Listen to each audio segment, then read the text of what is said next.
And we're back. I know you can read my thoughts, boy.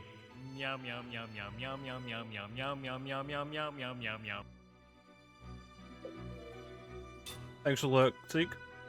Hope your coaching goes well. We left off in the sewers. Underneath Aura.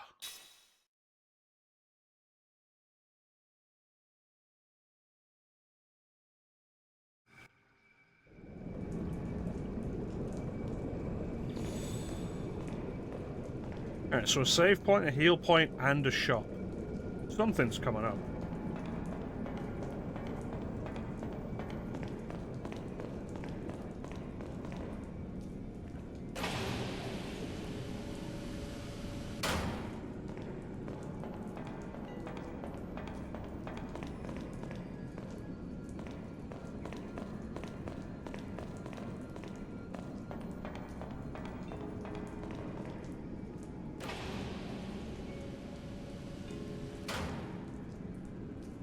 Why would it be positioned like that?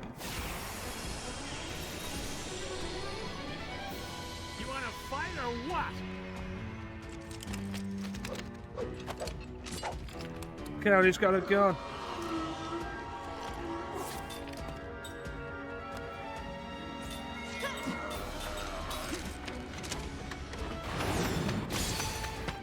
Bam!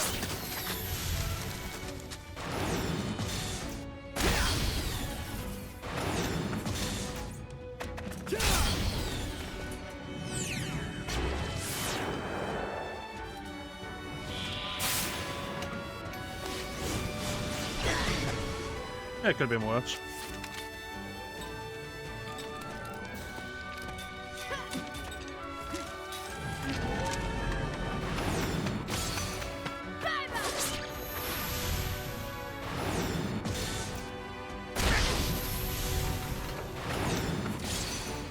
It's over. Excellent. That was one hard-fought battle.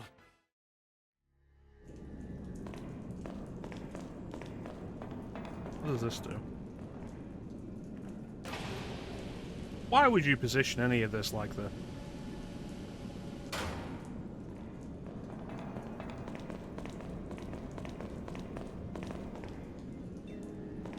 Where does this go?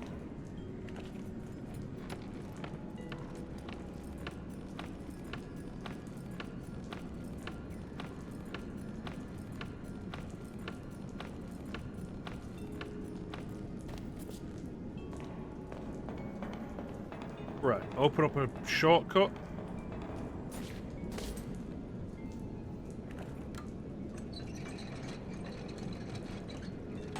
Probably a good thing.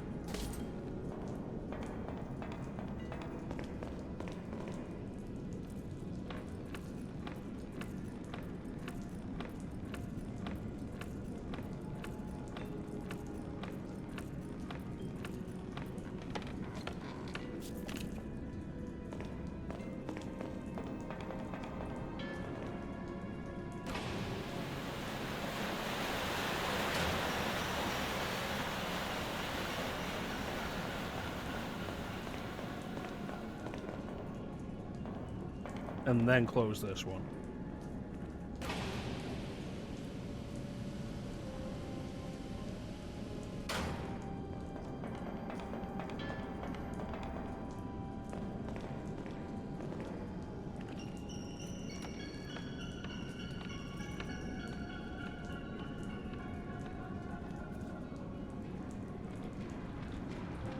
Doesn't look like there's anything over here.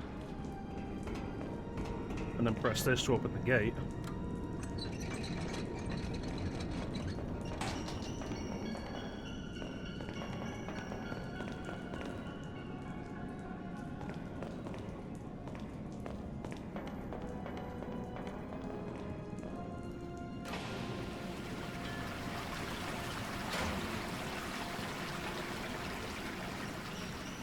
Right, so there's water pouring in from there.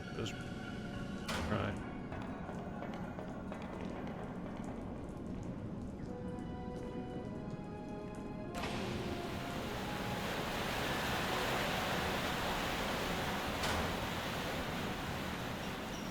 Might as well keep it drained.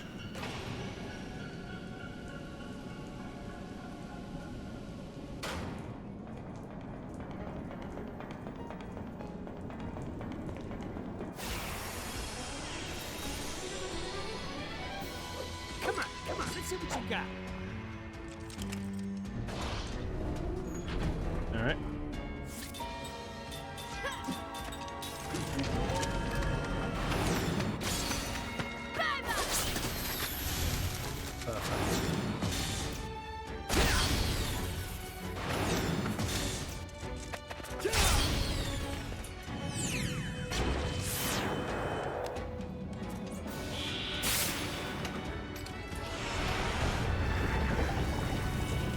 Good.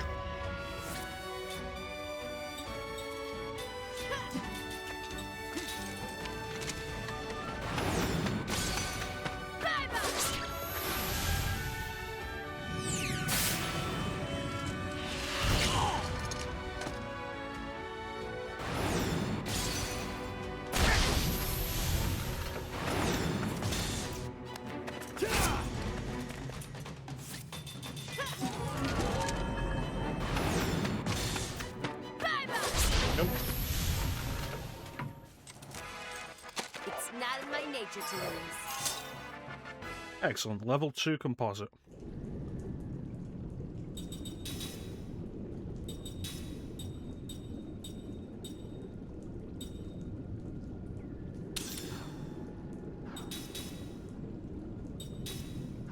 Replace level 1 composite with level 2 composite.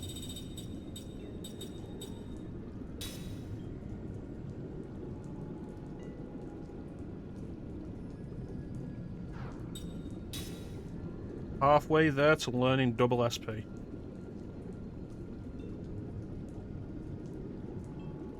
Which is one of those abilities that's never not going to be useful.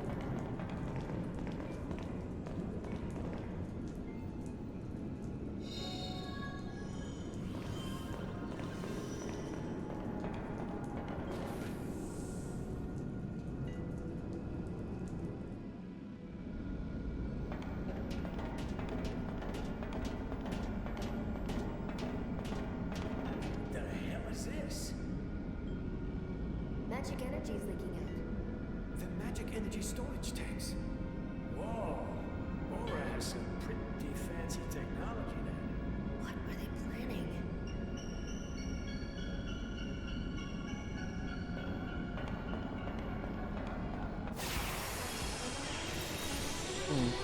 Hey, take the initiative, I always say.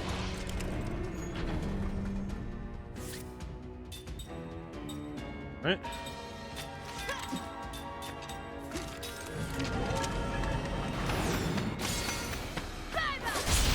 Nice.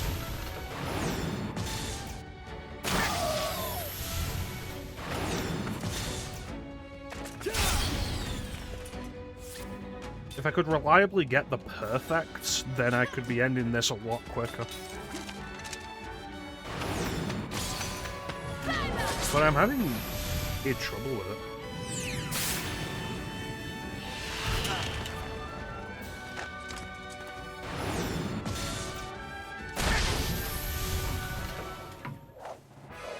Hey, not bad for a young punk.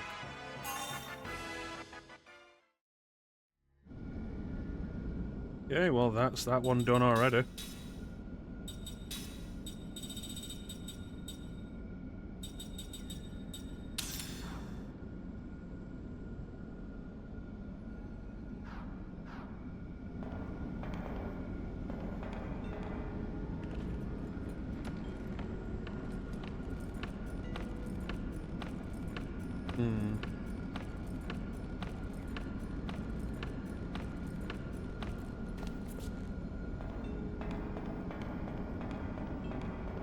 Lot of roundabouts here. Oh, come, give me a break.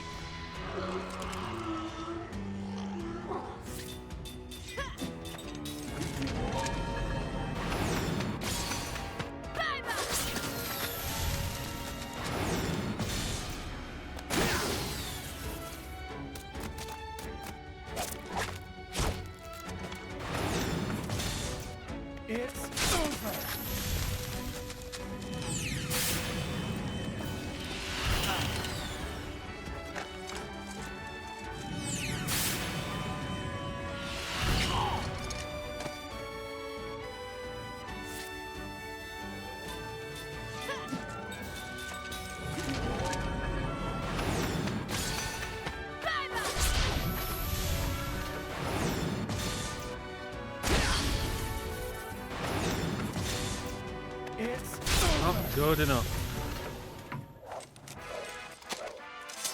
Never underestimate the royal house.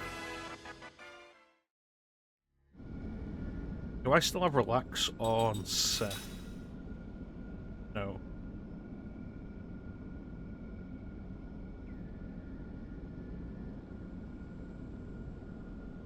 I feel like for what we're at the minute, probably not going to get a whole lot of use out of prayer.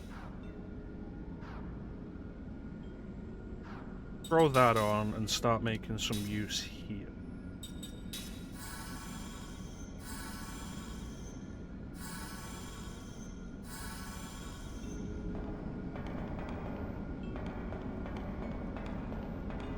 Then just time defends, right?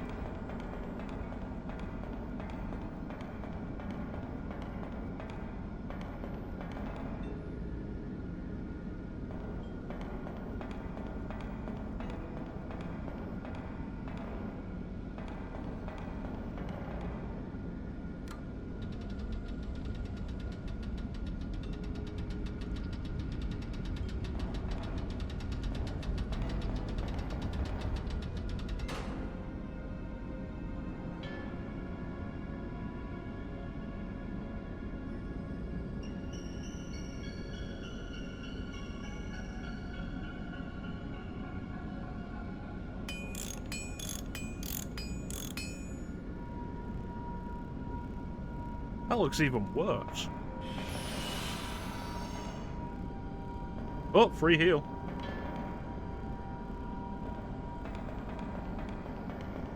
Okay, press this button.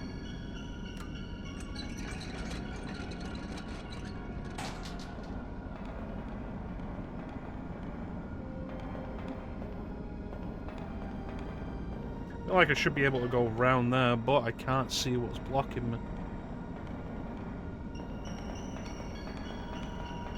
And then we press this button.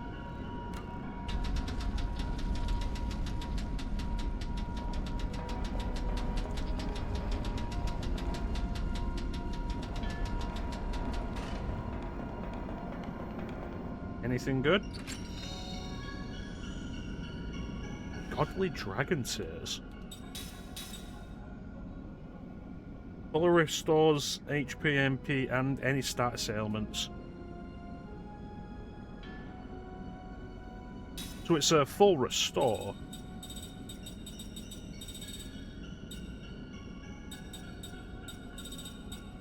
But what was the other one we had? Greatly restores. Restores. Right, okay. So the others don't fully restore.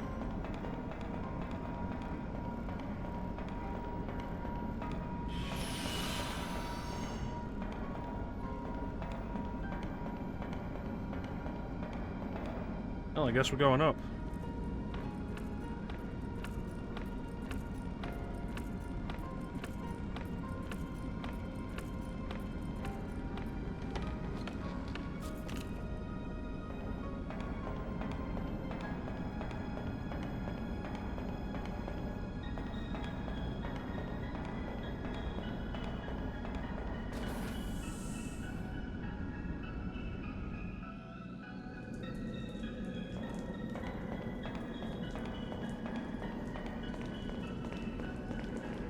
Have I been here before? That wouldn't make sense.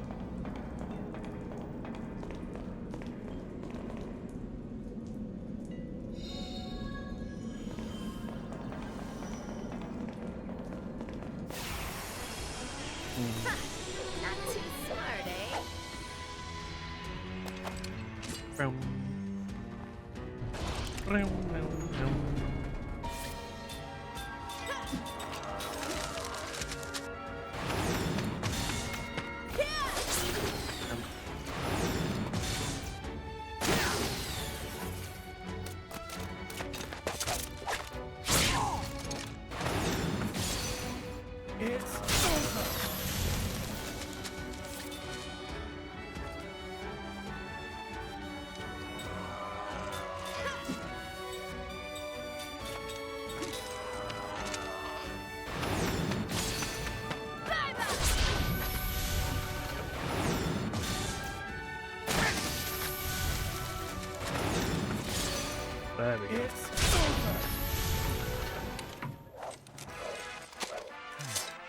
was one hard-fought battle.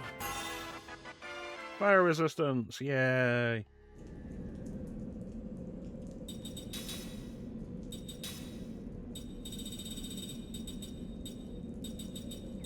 Earth resistance.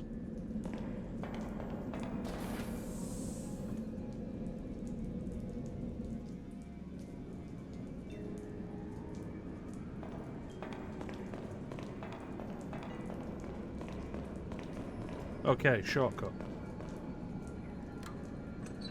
This place reminds me of the sewers from Luna, Silver Star Story.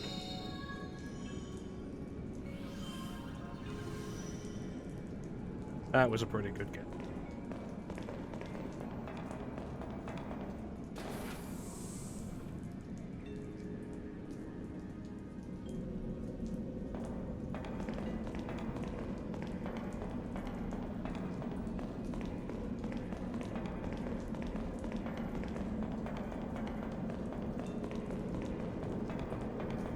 Oh, that was oddly uneventful.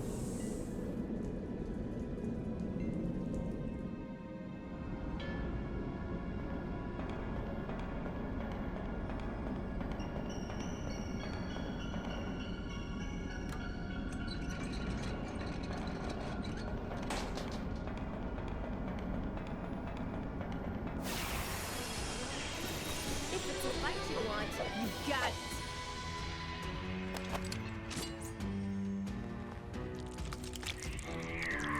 Just noticed the crossguard on Tolton's sword is like a solid triangle.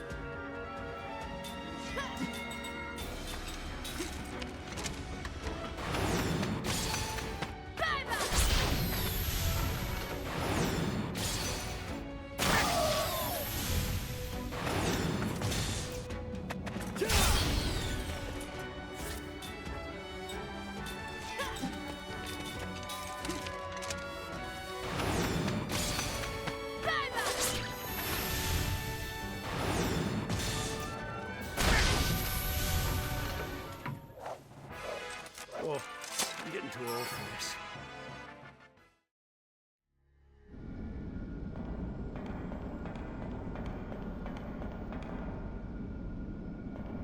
Alright, I've gotten a little confused. I'm on the lower section, not the upper section.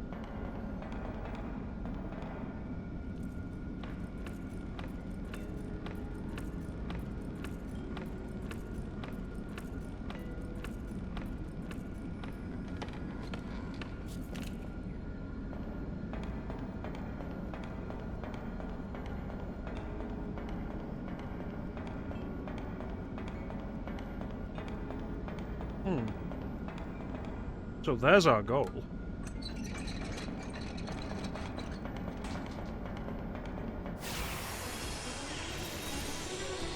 You wanna fight or what?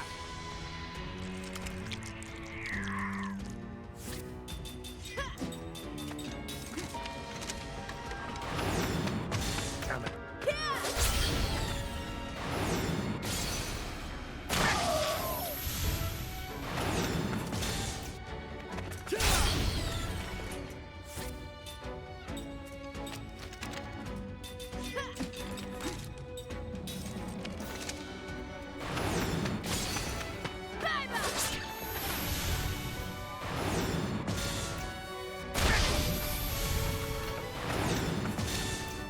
It's over.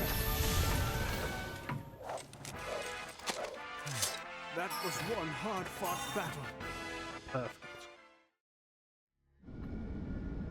And now we of course equip Seth with double SP.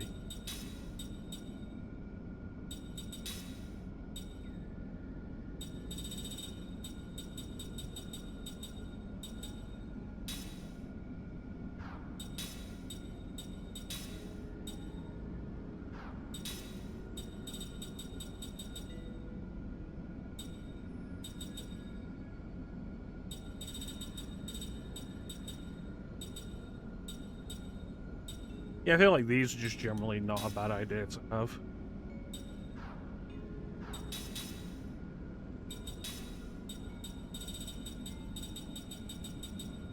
It's like no wonder you get Seth so late in the game. He comes with these absolutely sharpness skills.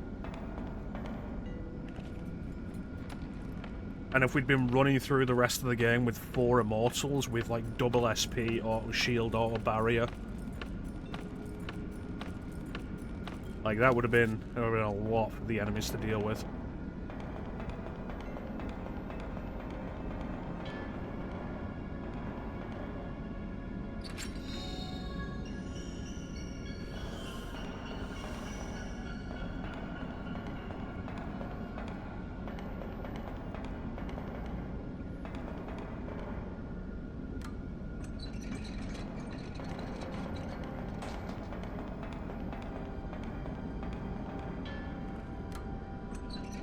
And I think that's all the gates open, and one more chest to get.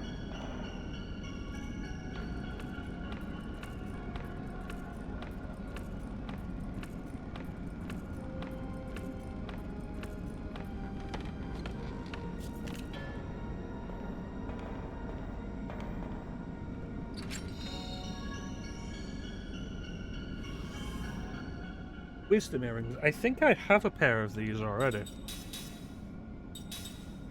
No, I don't. Level 6. We're immediately learning that.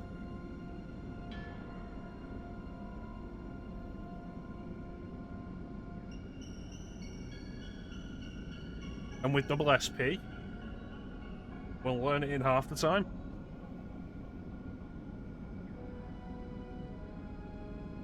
That was definitely worth going out of my way for. I feel like not enough games do that often enough. Of like, especially in RPGs where there's whole other pathways you can take that are optional, that are longer than they necessarily should be. And only lead to dead ends with an item, and the item isn't worth it. I feel like too many games don't make the items worth it. And this game's actually been really good with it. It's felt like a lot of the time going out of my way for these items has been worth it.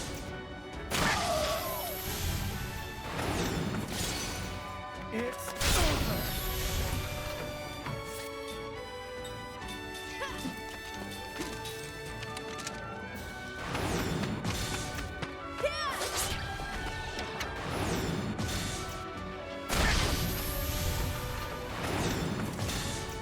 It's over. That was one hard-fought battle.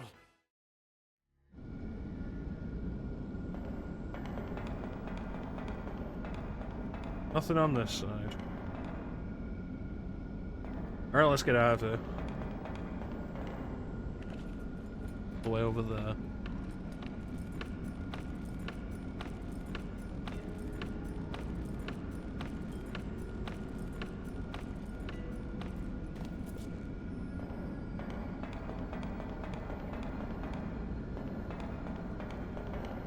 No, I opened up the gate so we can actually go through there, just up that ladder.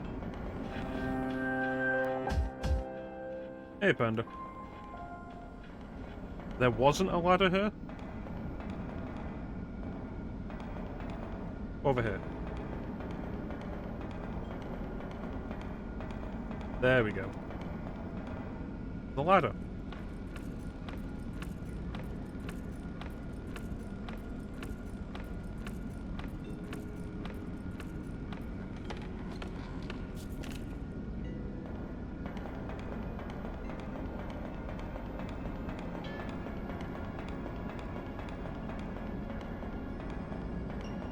Thank you, Panda.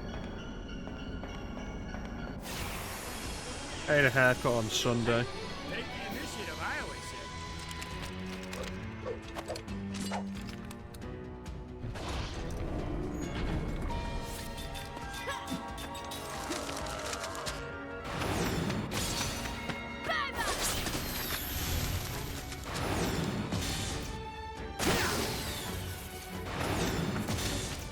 It's over.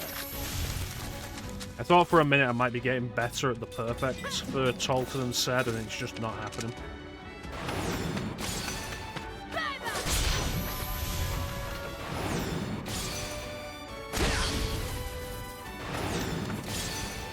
It's over. I stand by what I Little by said. little, step by step.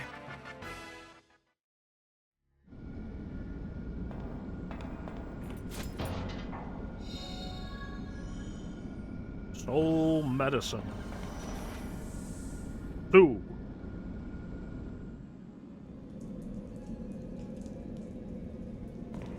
Can't just keep calling all these rooms conduit.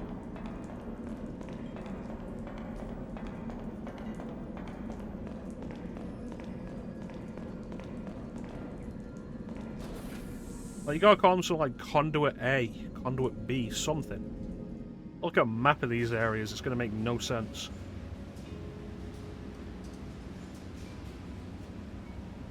That looks like an airship. Remember when we got a boat in Disc 2, and we took it to one destination, and we haven't seen it since? And there was no other destination to take it to? And so in hindsight, it's like, why did we even get control of the boat? My ship. This one? Yeah, the Nautilus. Ain't she a beaut? Ah, she's been locked up in here. Poor thing. She's a good ship, I can tell. She definitely has a feel of the ship you'd pick. Yeah, I'm stuck with her. Seems like fate. But if she's here, that means we can get her out of Hey, here. Panda. Okay, let's go, Tolton. Thanks for not scrapping her. Oh, yes, of course. Oh, hey, it's one of those things Gongora summoned.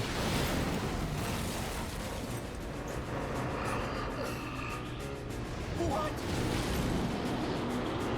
Damn! Isn't that one of the creatures that smashed Ura to bits?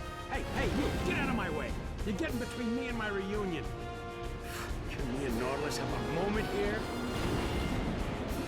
His voice sounds familiar. We're gonna have to give it our all to get around this one. You know, it's odd how long ago the save point was. Better not die.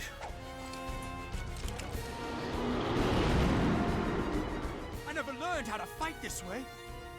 Don't get too scared to fight, your worshipness. There's always a way. Hey, Mama! I bet we can use that! We'll start her up by shooting some magic energy to that engine part, and then we'll... Set. I've told you 100 times. Move now, talk later. Get her started.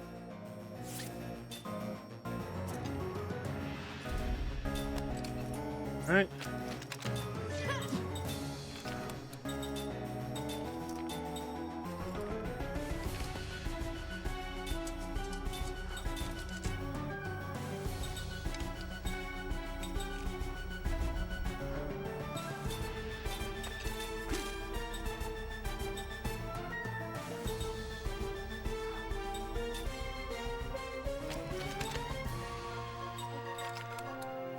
Got it.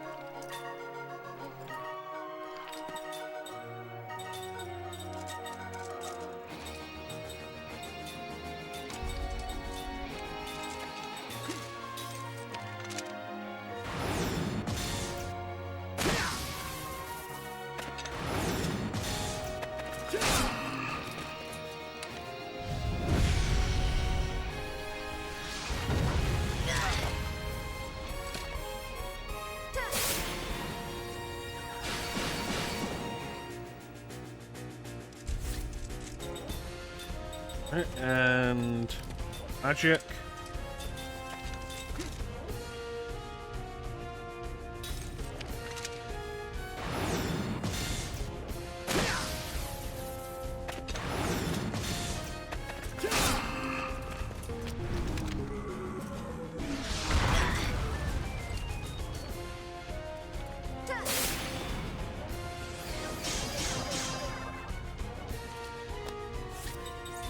Now hit it with everything.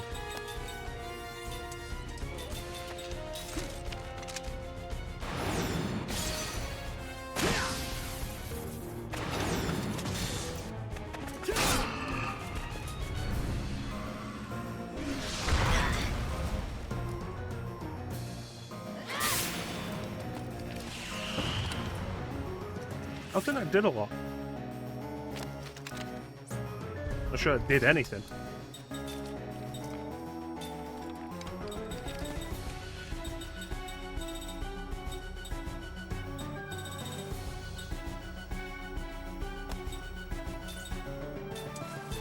Give it another shot, pay very close attention.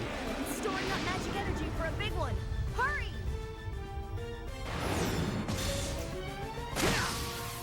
A little under halfway. It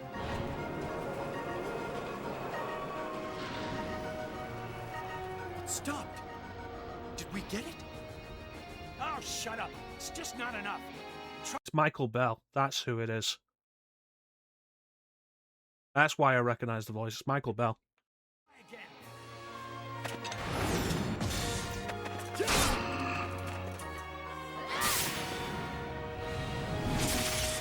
A little bit, not much.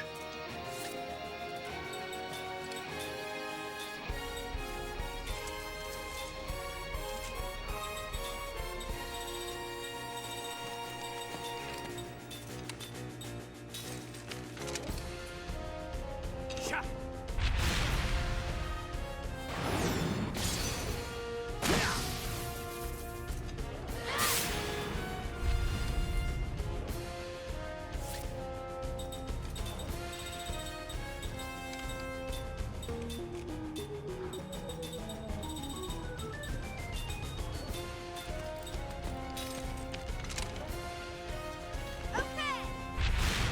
There it is. Starting up. It's working.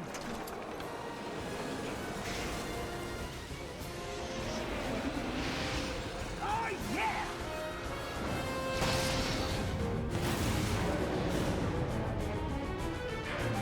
Say cheese.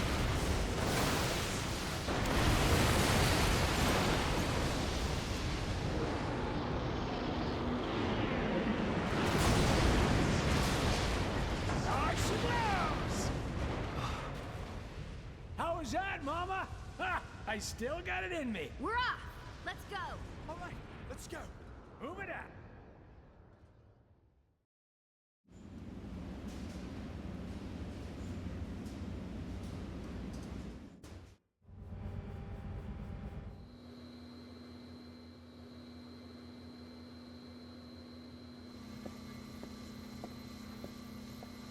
Sit wherever you want. There we go. Okay, yeah.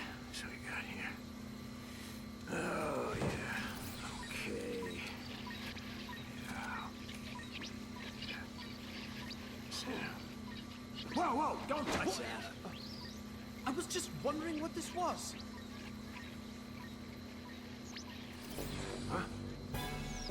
3 more of them? 3 of them. Ha, they're coming. What's wrong? Afraid to I guess fight? we're blasting our way out. Fighting. I've studied how to do it. But this is the first time I've had to actually fight monsters. That's pretty different from practice rounds, huh, your graciousness? Aren't you frightened? I love it. We're off.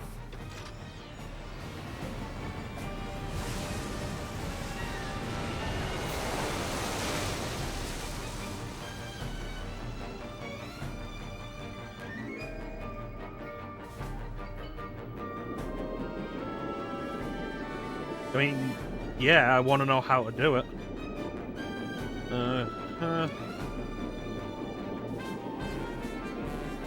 Oh, it means QTEs.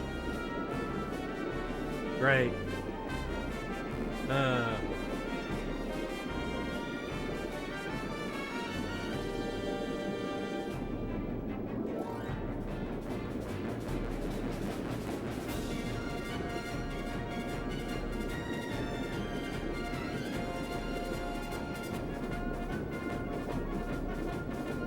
This was 2007, so, you know, it figures they'd have to have a tutorial for QTEs. Also, bear in mind, we still haven't saved. I really don't appreciate games that throw you into a whole nother game style, with failure to adapt to that game style, meaning that you have to redo the previous element. That could be a problem, like a boss fight.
Did we make it?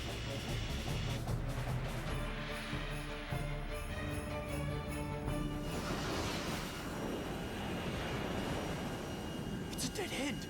Nope, it's a way out. How? We'll fly. Fly? Hang on.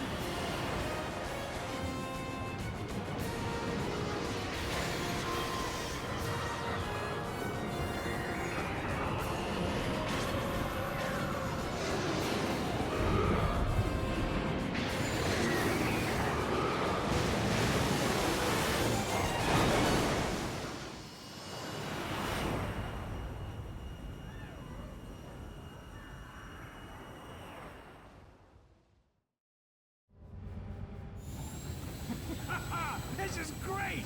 Yes! We did it! We lost him! Woo!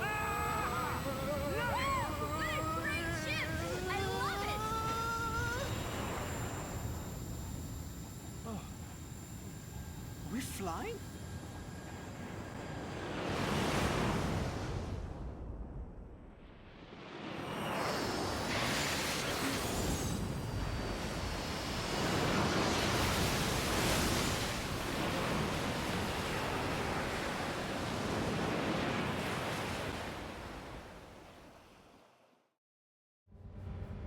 Well, Great job!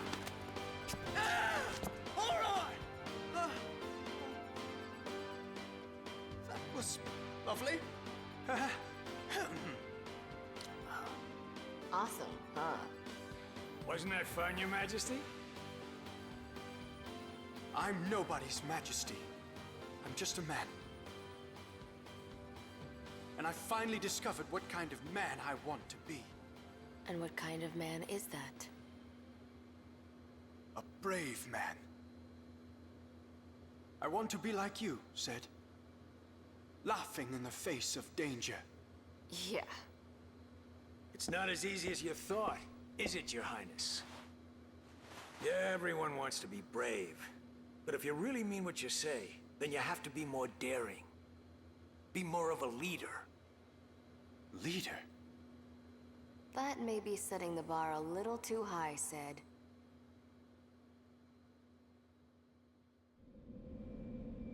anyway.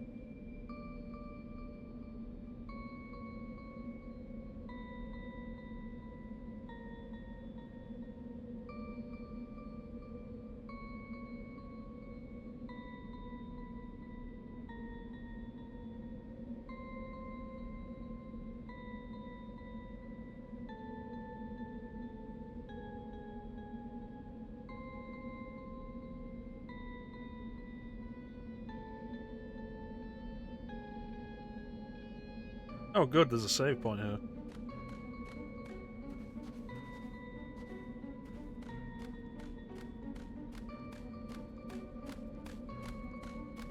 Where's the save point?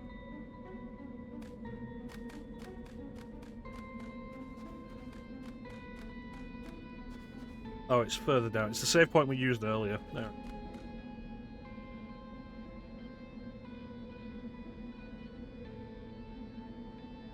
Seth still has those earrings.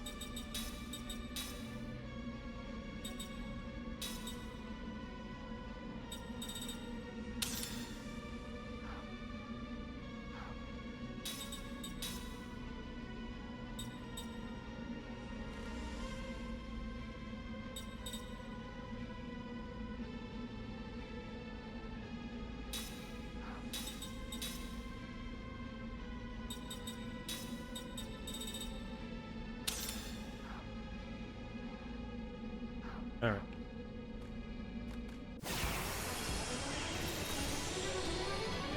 Man, this is getting old real quick.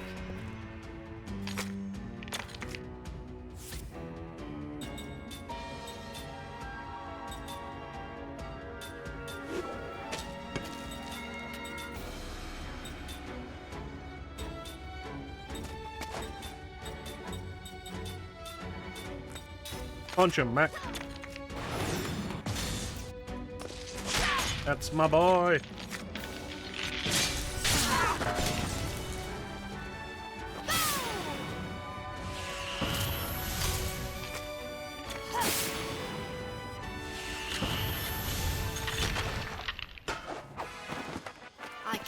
afford to lose.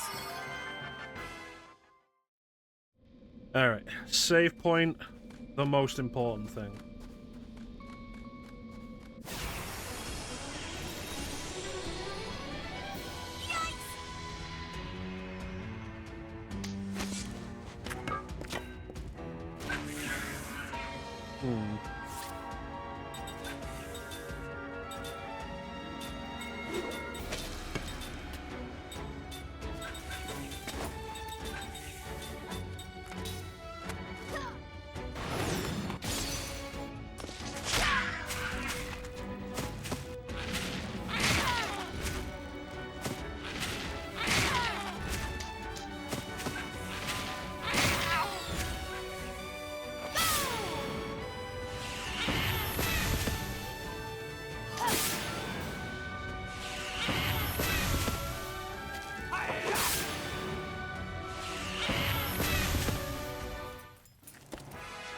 Much better. Oh, that was easy!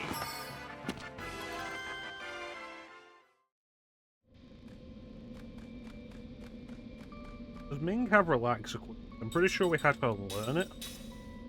She does.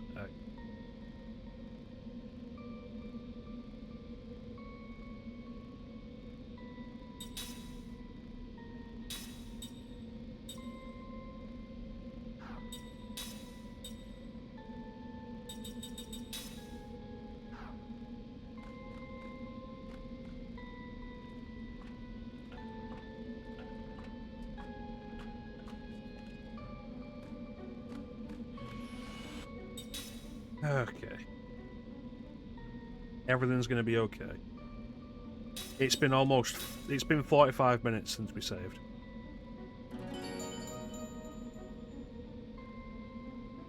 This game plays kind of fast and loose with that. And it's something I'd expect of a game from, like, 1995. Not a game I expect from 2000. It's not what I expect from a game from 2007. Looks like we got a good chance. Oh, there's 4 of them.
Yep, didn't expect that to work. Okay. I was kind of curious to see it, didn't expect it to work, and it didn't work. Okay.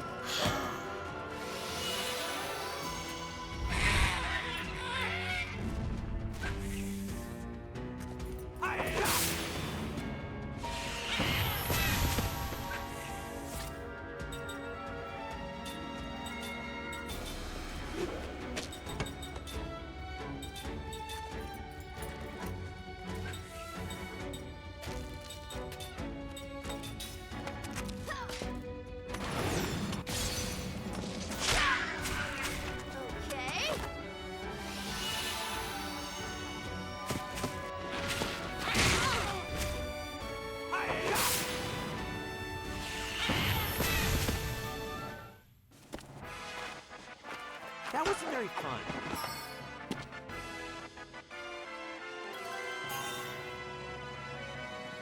2 accessories. That's definitely a skill worth learning.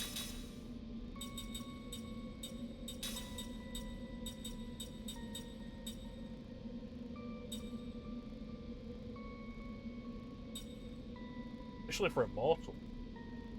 Double up what you can learn.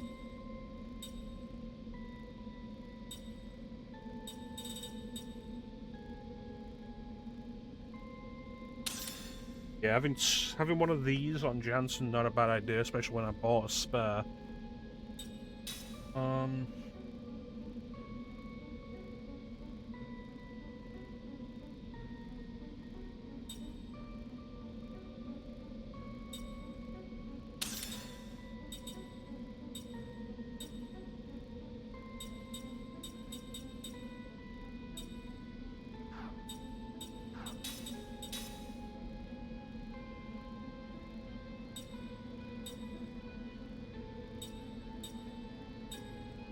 Alright.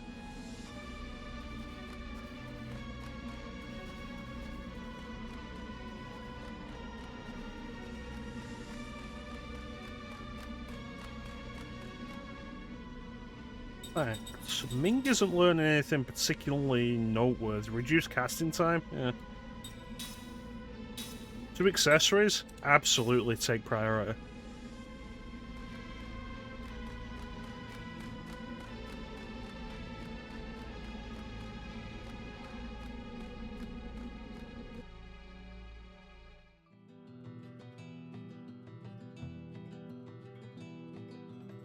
On the road. Can't go anywhere else.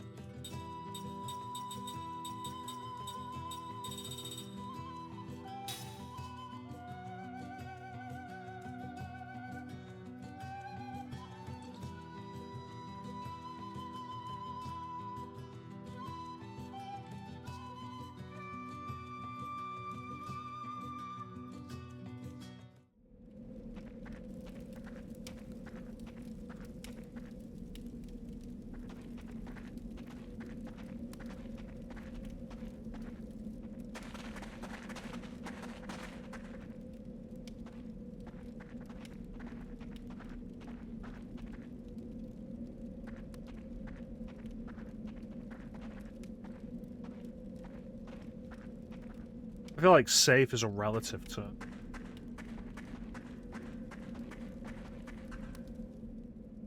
I got a good amount of cash.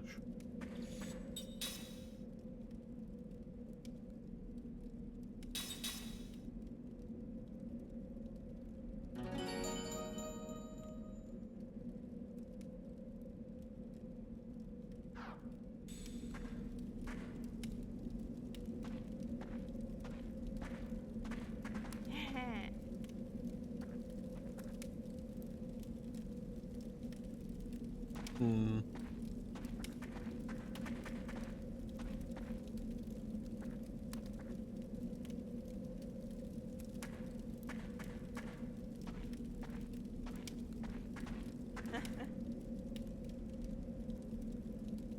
A hot spring, you said?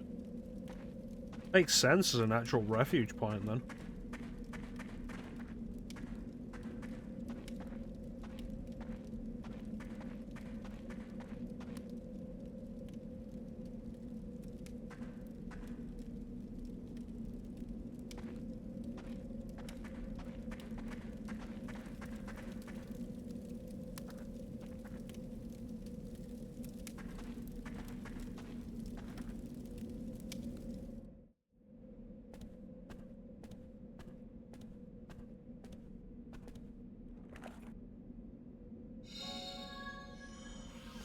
Hello.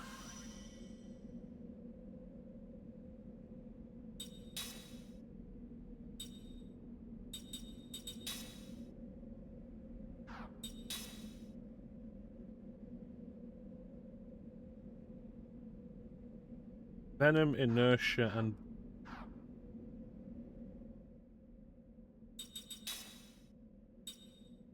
let's see.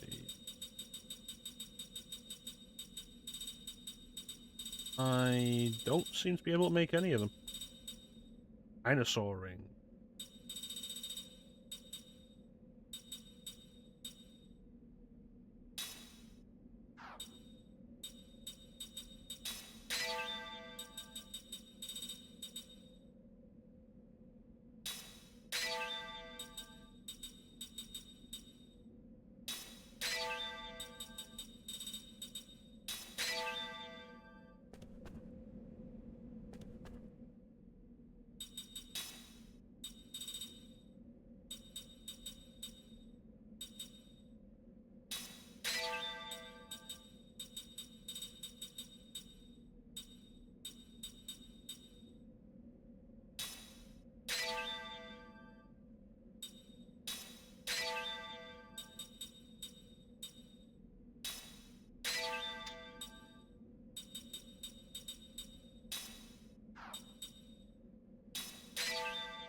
Probably enough.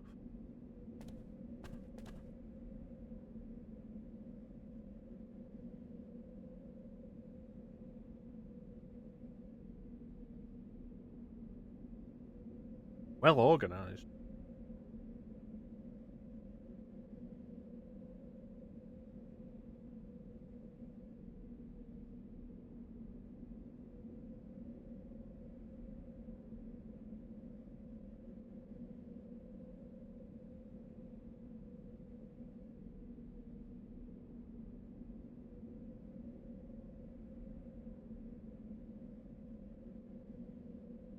Yes. Can I shop?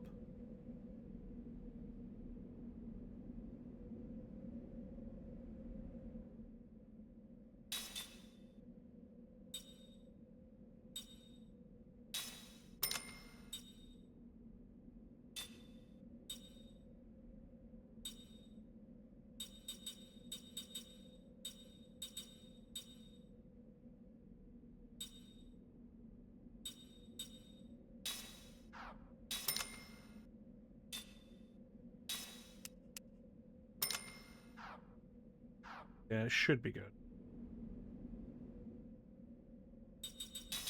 Everybody gets a weapon upgrade.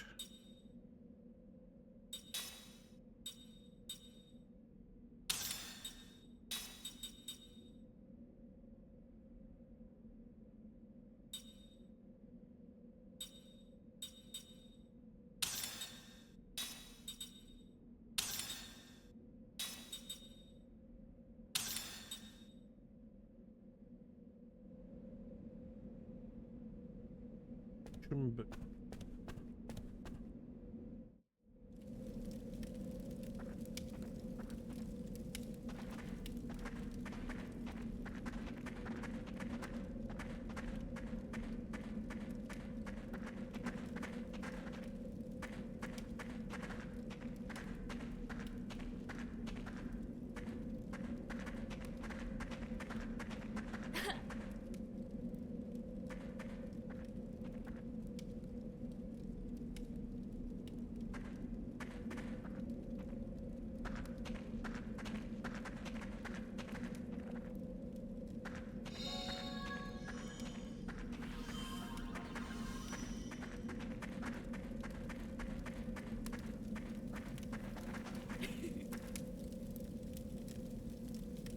Oh, is it free?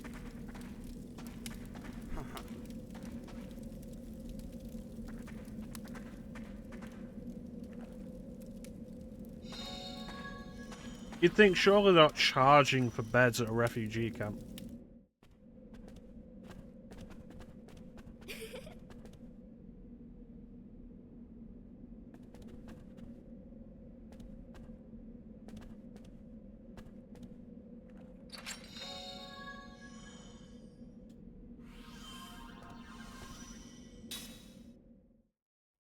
I can get some good use out of that one. Now if we can find all barricaders. Level 6. Which Cook doesn't have yet.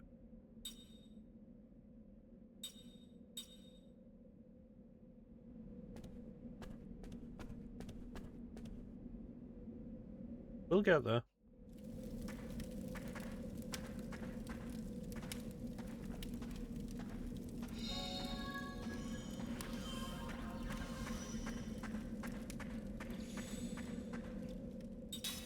We'll get there.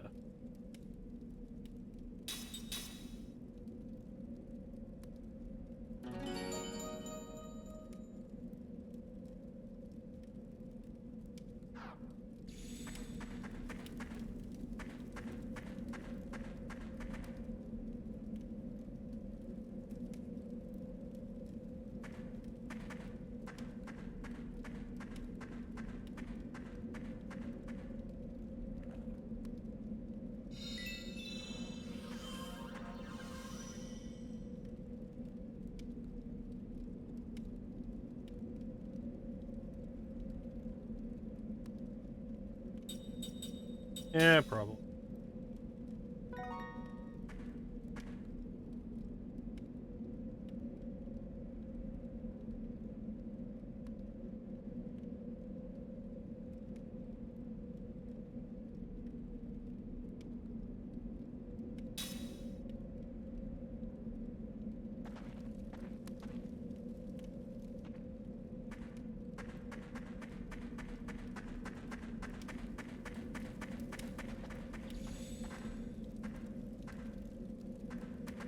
Who's giving out food? You? You? You?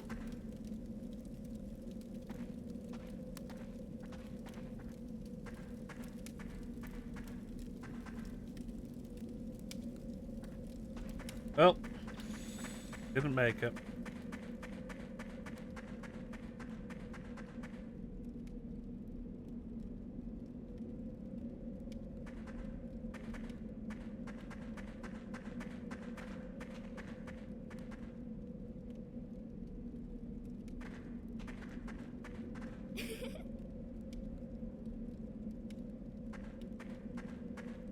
Alright, check this tent, check below, and then we'll head out.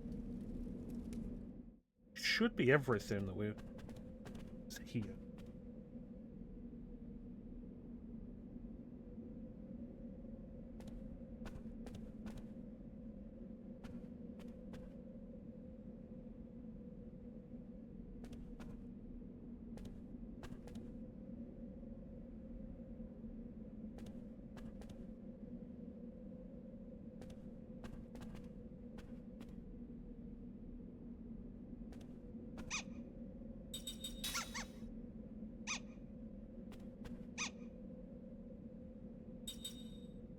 Have magic stone?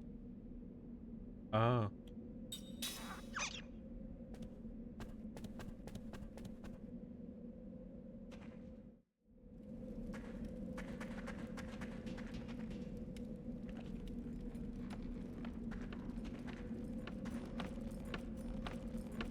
Quantum.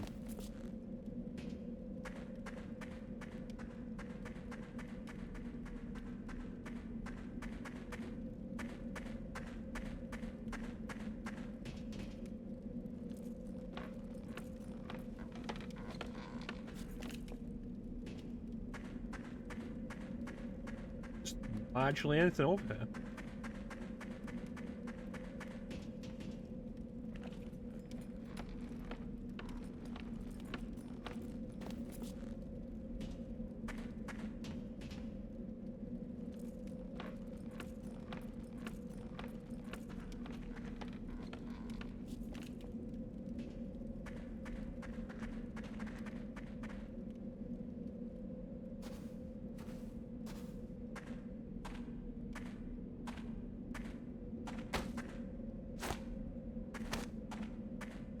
I can't believe that Goats' train crashed. It probably got attacked by those ice creatures. Did you hear that? Just now. I wonder... It must be... Huh? What do you two want? Where's the train that you were talking about? Huh? Train? Please, Yeah, tell the one us. you were talking about. Okay. Please?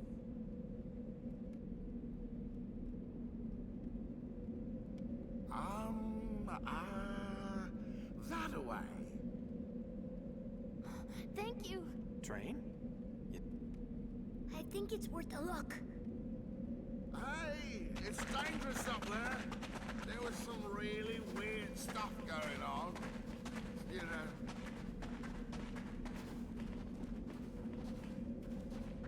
Anyway. And we're off.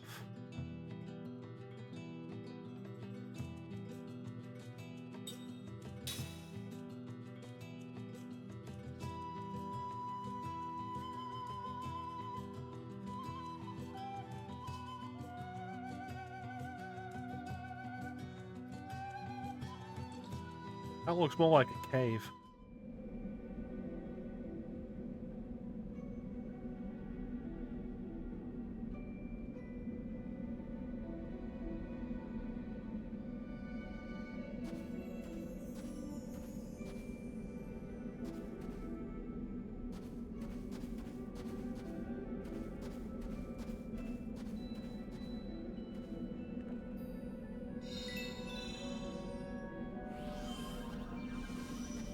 That thing got shattered.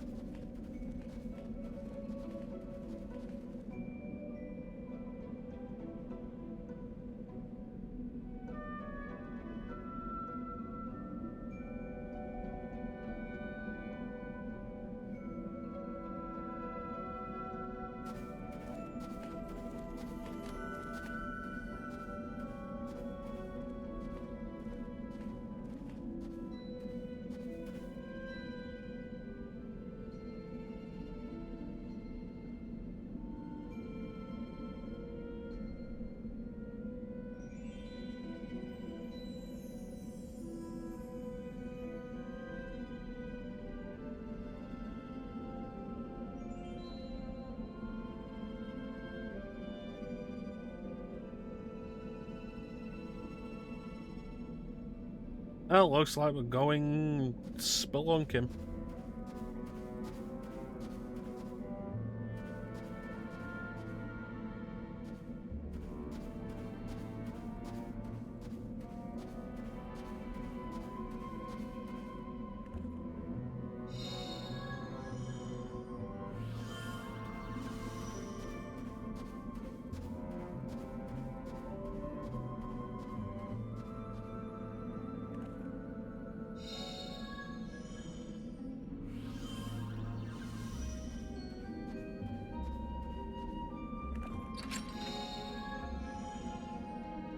Excellent.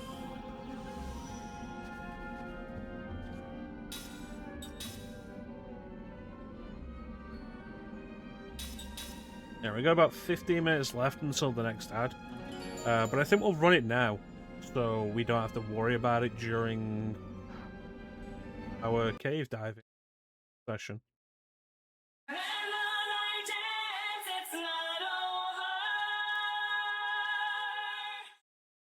We'll run this ad, we'll be right back, and then we'll go spelunking.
And we're back.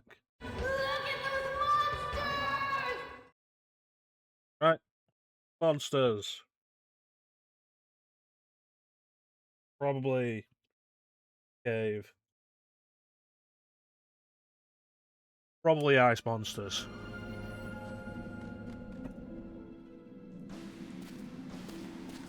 Burning cave.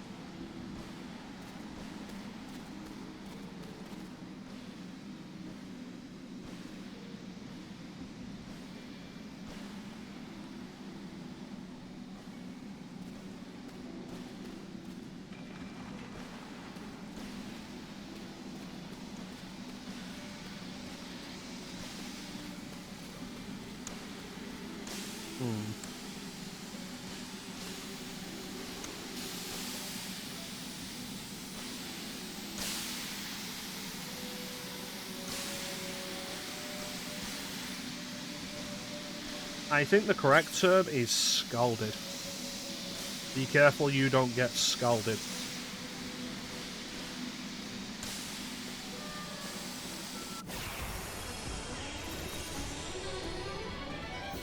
Okay, here goes. Where do we go? Why are birds in a cave?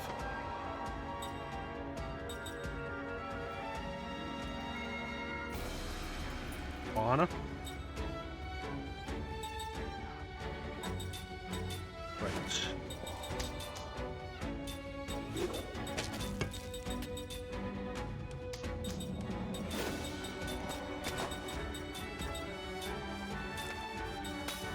Punch.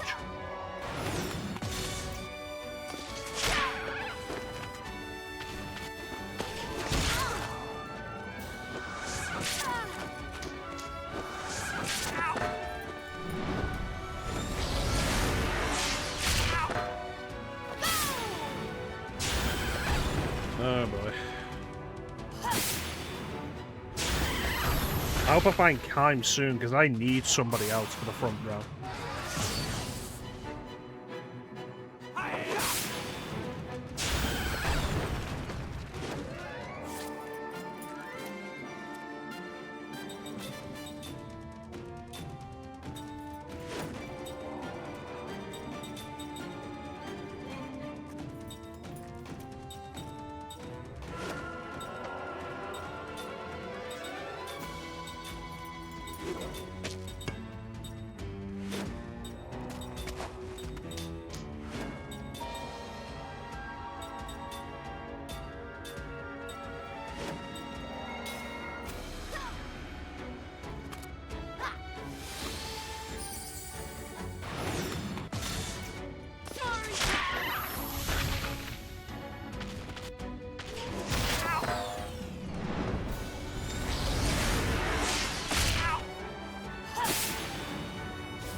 Bird punch.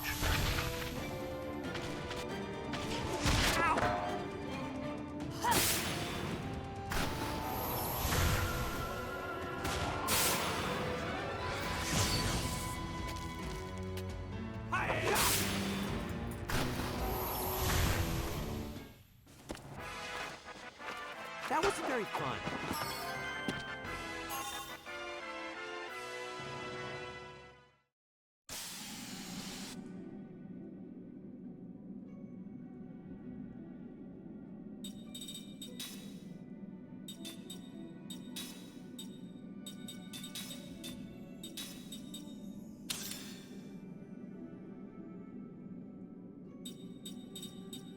Not a good answer, but it's probably the only answer I've got.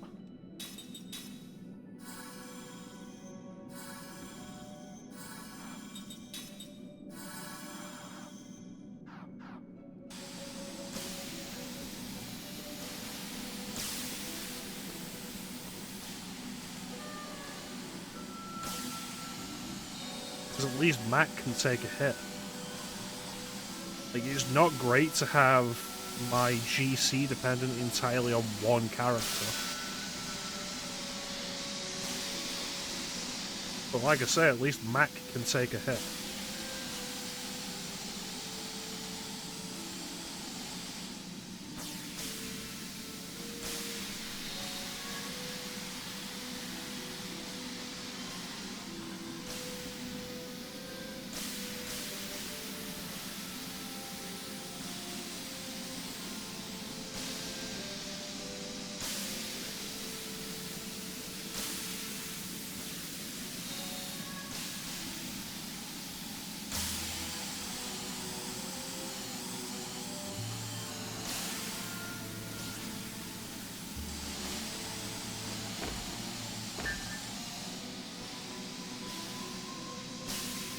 Okay.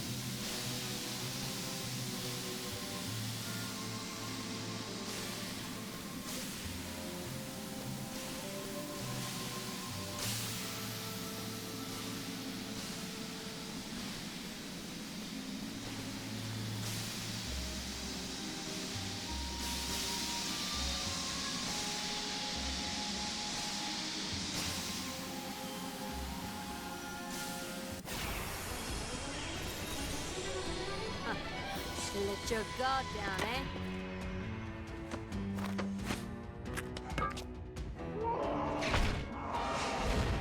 Okay.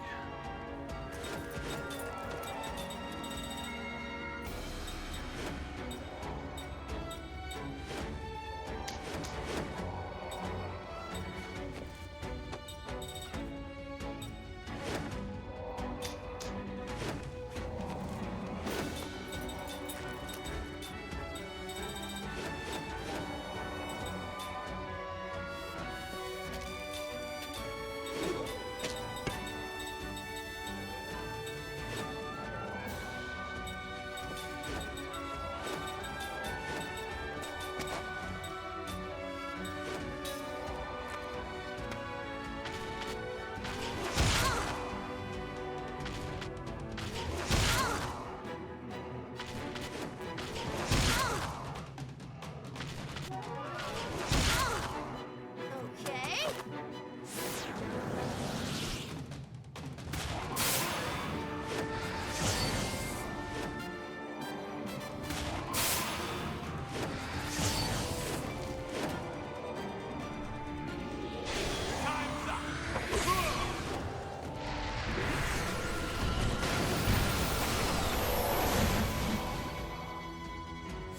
Good hit.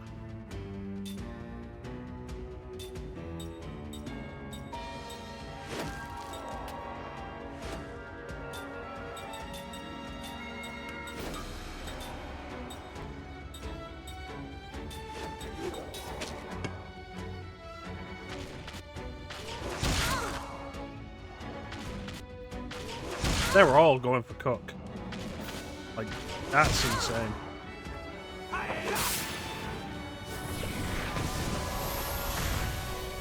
Dog power of death.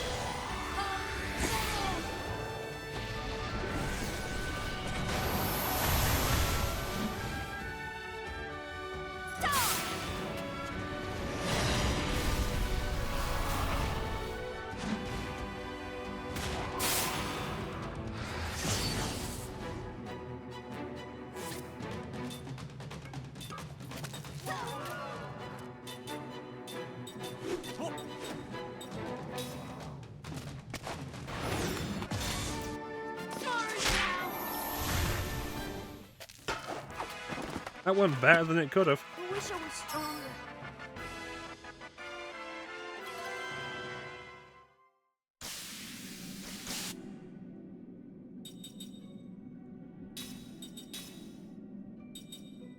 Level 5 black and white, and then you go back to learning.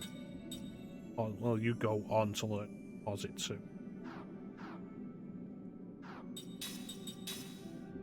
How far are we with this? Alright.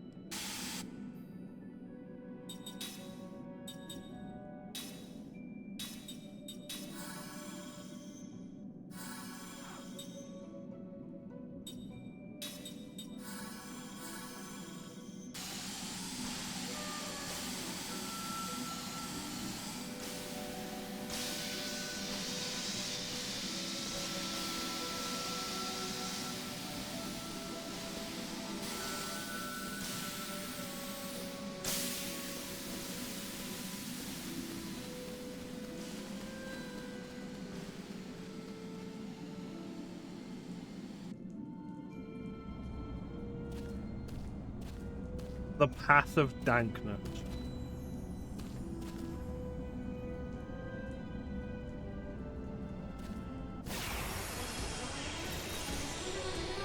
Looks like we got a good chance. Not sure dankness is a real word. A big guana.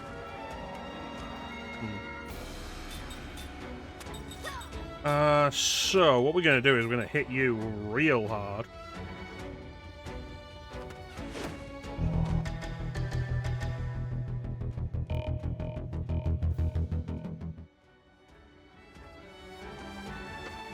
How you doing, Flame?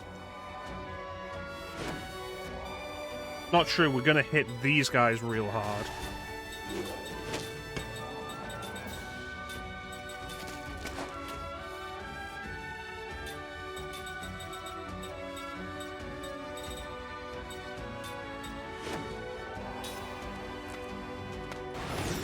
Because otherwise they will boost this one.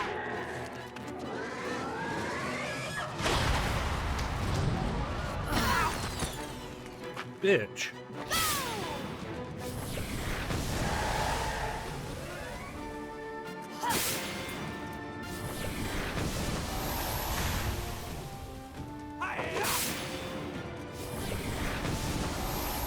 Nice. Doing okay. We're on disc 3 of Lost Odyssey. I'm hoping to finish it before the end of the week. Hoping.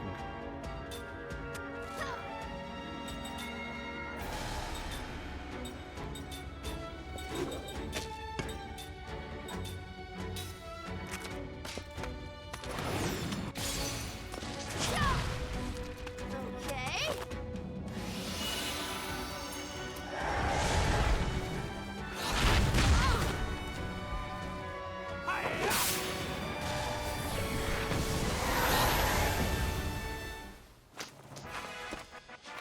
That wasn't very fun. Yeah, every year we all get closer. Oh, nice. Does that include the tier 3 magic? No.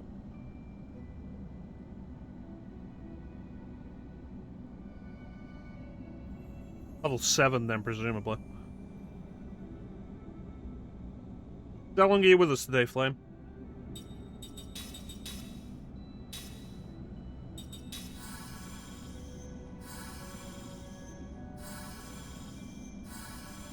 No, Lost Odyssey is a 4-disc game. We're on disc 3. I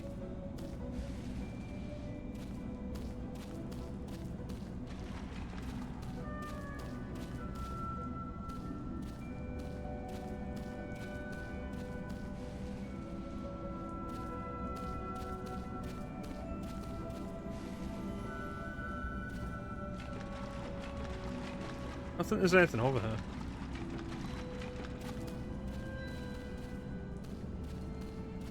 I guess that's what they meant by dankness.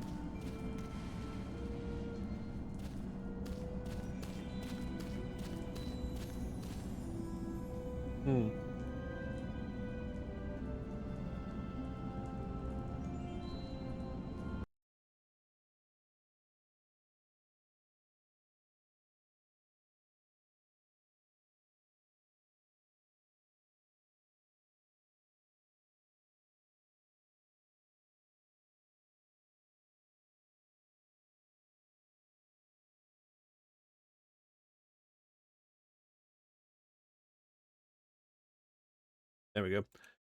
Yeah, I think a lot of it's condensation. Like, the inside is kind of a natural hot spring. There's, like, hot geysers of hot water shooting out. Outside is ice.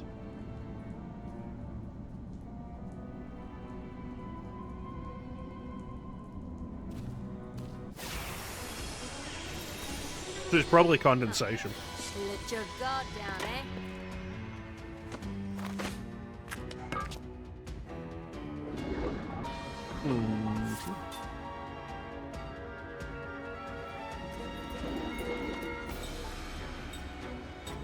Well, the ice doesn't seem to be actually inside the cave.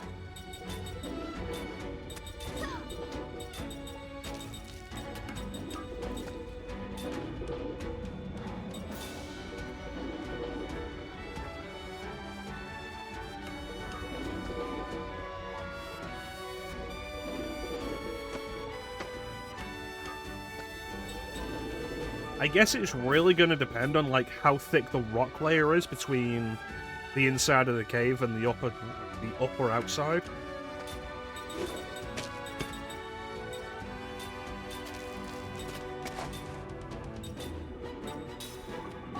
Punch.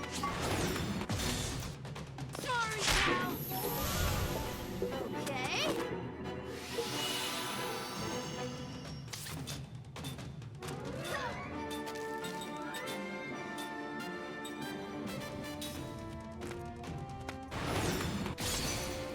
Sorry, pal.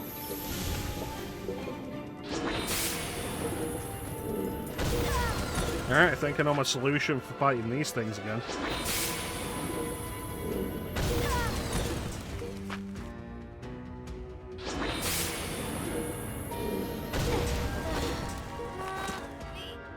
Okay. Alright.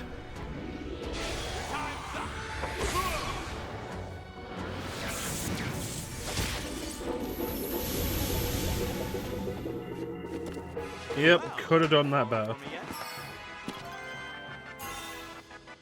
Excellent, 2 accessories.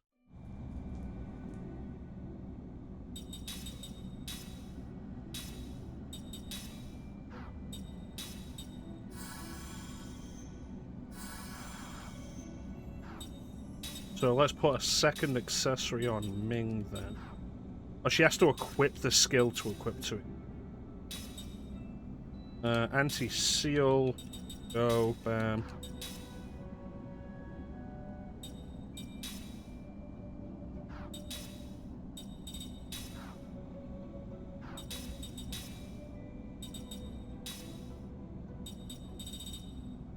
And level 2 composite magic.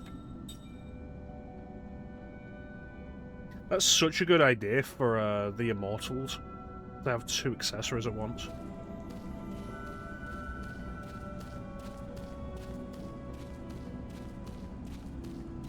So you got plans, Flame?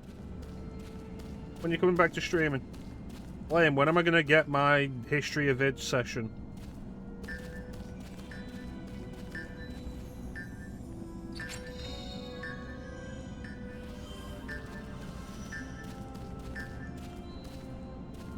Yeah, probably worth it.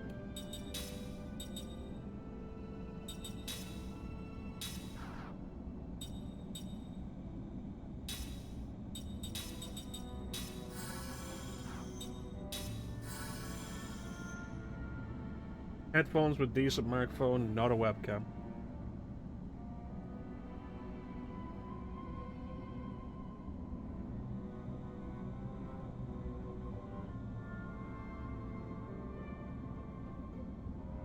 Did I tell you one of the ideas I have for the next Sunday theme was Shooter Sundays? I know you were here for when we were discussing the possibility of Hour Hour.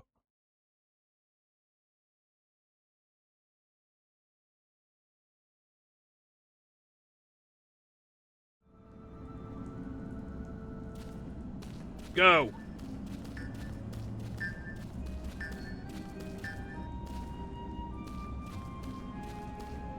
How are we doing? Not bad, but let's do a quick heal. Yeah, Shooter Sundays, possibly. Covering stuff like, the Bond games.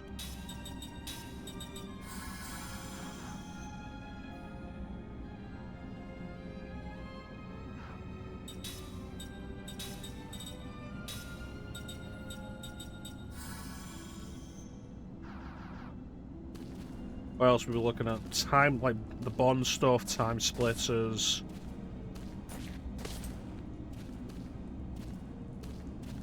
Like, some of the good stuff that I really enjoy. From Russia with Love for GameCube.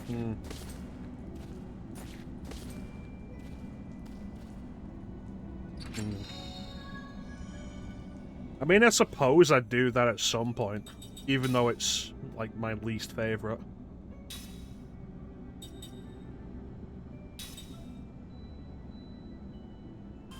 Like, it's kind of a crazy one from Russia with Love. Because, like, EA's like, oh yeah, after Everything and Nothing, let's pay Sean Connery a bunch of money to come back and play Bond again, and we'll make one of his movies into a video game. Okay, which one? Okay, there are 6 movies. Dr. No, From Russia with Love, Goldfinger, Thunderball, You Only Live Twice, Diamonds Are Forever. Which one would be most suitable to be adapted into an action game? Not From Russia with Love. And From Russia with Love is arguably my favourite Bond movie because of, like, the focused, low-key espionage. I really enjoy it as an espionage movie.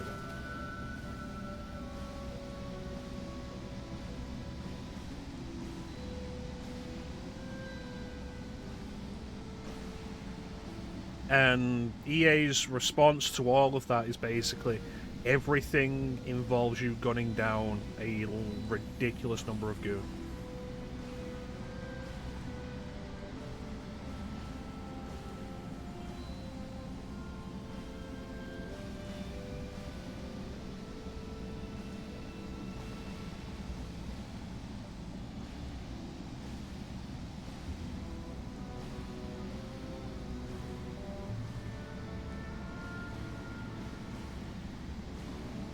In this one.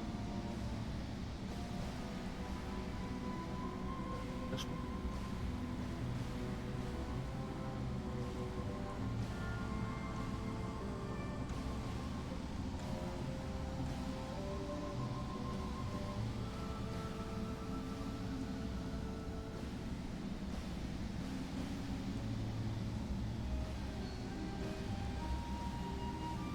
Yeah, I bought that a while ago. Did not cost me much, which is part of the reason why I bought it. It's a few things, like get the Skyfall DLC before the PlayStation 3 store shuts down, so I did. It didn't cost me much. And at one point I was like, I'd like to go through like all the Bond games, starting with GoldenEye, like not do any of the ones before that. So like no James Bond 007, no 007 The Duel, no A View to a Kill for the fucking BBC Micro, none of that. Start with GoldenEye and like go through them. And I've kind of just not really cared about doing that so much in recent years, because after Activision gets a hold of the license, it's kind of just repetitive, low effort Call of Duty clones. And it's a real shame because, like, one of the Quantum of Solace versions was developed by Eurocom, and they're a good developer, they've done good stuff. They did Nightfire, for fuck's sake. Nightfire's great. 007 Legends, developed by Eurocom, I think it was the last game they developed. Piece of shit. Under Activision, just like... I have actually done the PS1 version of The World Is Not Enough on stream. I forget if you were there for it. During the year of PlayStation, I sat down and I played through all of The World Is Not Enough. Because it's the version I grew up with. I know there's the Nintendo 64 version, which...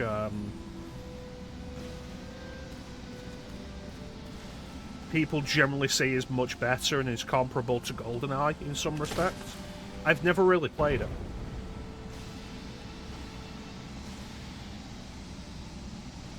I had the PS1 version, and I played through it for stream during the year of PlayStation. And you know what? It was pretty entertaining. Yeah. You were there. Excellent. I feel like it held up fairly well.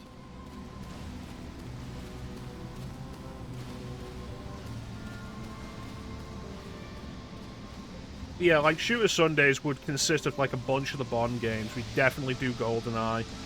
Nightfire would definitely be done there. I'd probably allow some third-person shooters as well, so we could do stuff like everything or nothing.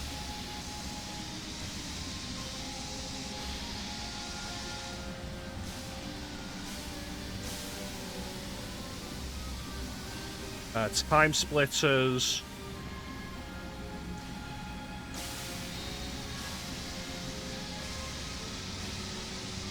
Not the original release of Turok, but then what, the Night Dive remasters? Yeah, absolutely. Looks like we have to fight. 'Cause, I got the Night Dive remasters of Turok and Turok 2.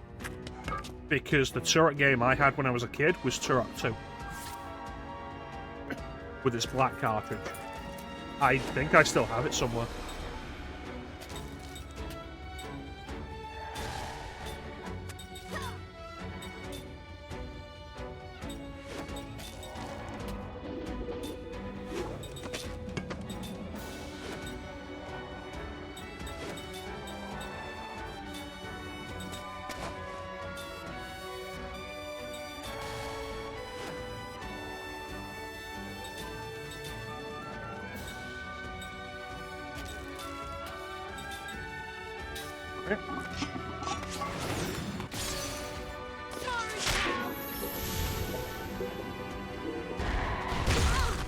Call of Duty 2, I would do.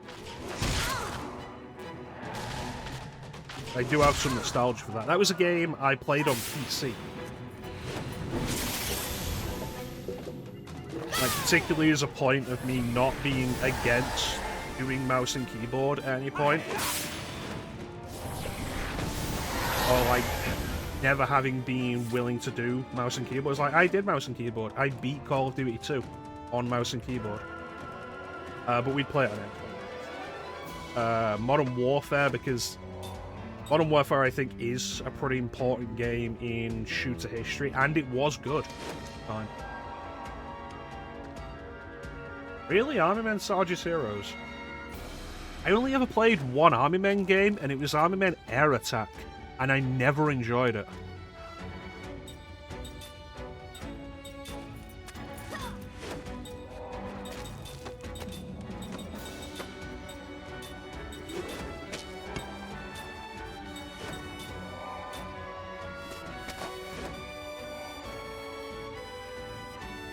Yeah, when I first discovered N64 emulation,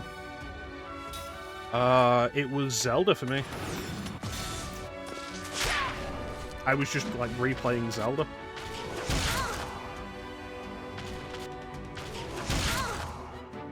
Okay. I didn't do a whole lot with N64 emulation when I was younger. Not entirely sure why. Because it was there, I had Project 64. Well, have you fallen for me yet? Perfect. Yeah, I never really enjoyed Air Attack.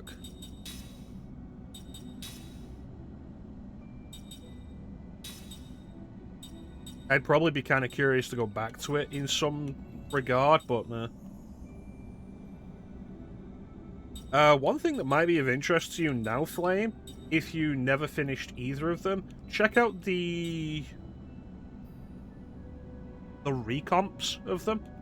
Easy enough to get through, like easy enough to set up.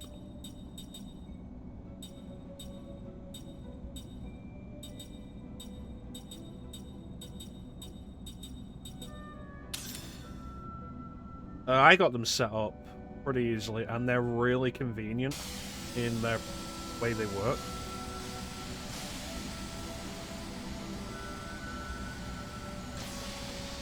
Bunch of quality of life features.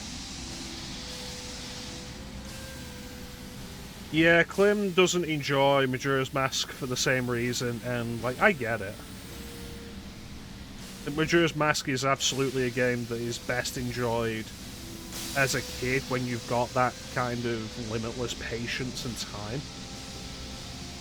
Which I was fortunate enough to have. Like, I did have it as a kid.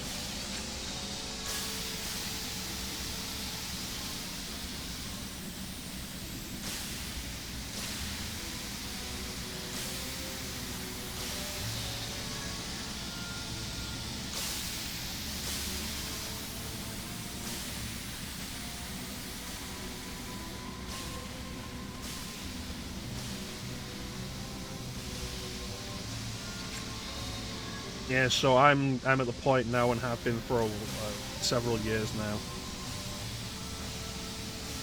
where I know instinctively where and how to get every mask in the game. Twilight Princess is a good one.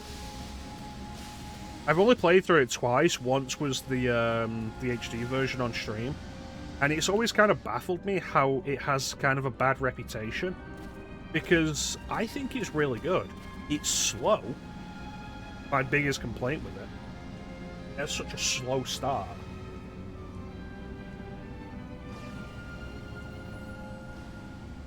Which is a big part of the reason why I've only beaten it twice. I've started it a bunch of times and like not gotten past the opening. Like, I think it's got some of the most interesting dungeon designs, the combat's more expanded. Like, I wouldn't say it's necessarily better than Ocarina of Time.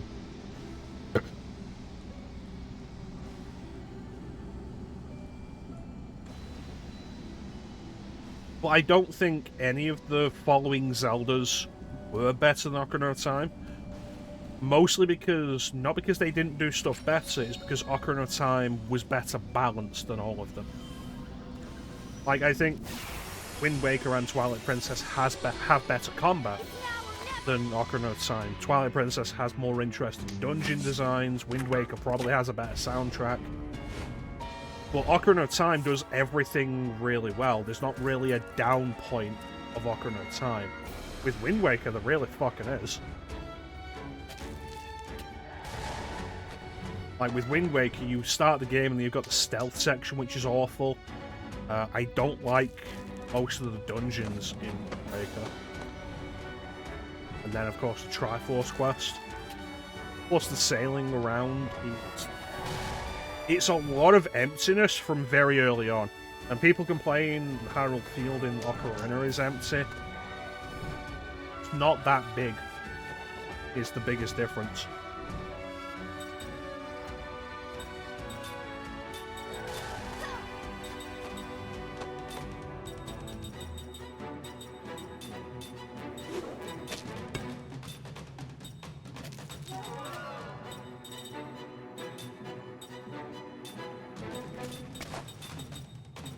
Let's go. Twilight Princess has its slow start. It does feel kind of padded in places. There's a lot of busybodying between dungeons, which can be a mixed bag. It's overall probably too easy.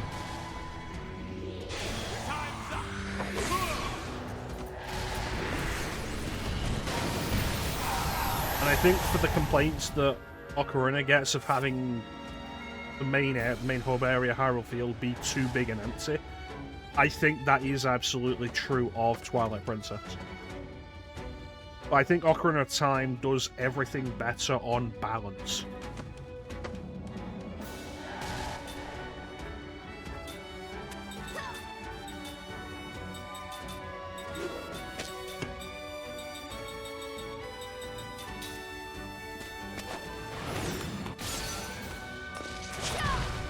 Damn.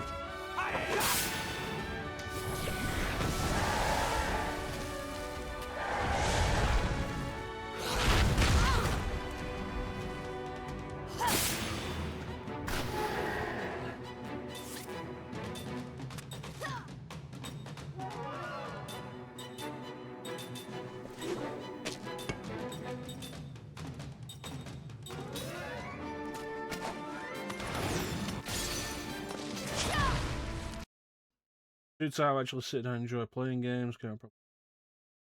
Yeah, I get that. And, like, it is the majority of the reason the stream even exists. It gives me the focus necessary to sit down and play games like this. Games that I have had for years, just been sat on my shelf.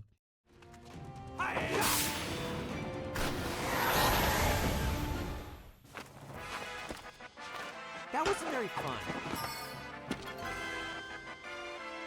Ready on over the Light Star.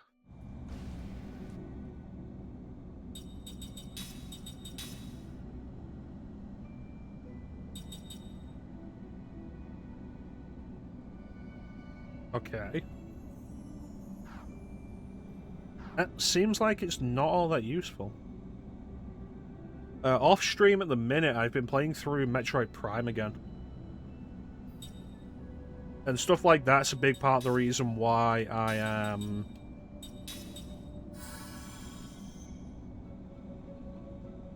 pretty focused on stream at the minute, and like have been for the last year or so on playing games on stream that I haven't done on stream before, rather than doing the same thing over and over, so that I can be moving on and making progress. Replaying stuff that I've not played in years, and playing new stuff.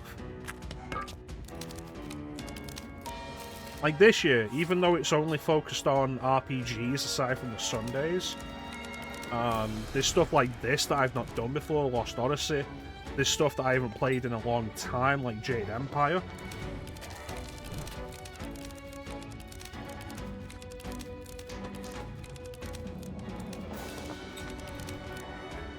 Huh. That could be trouble.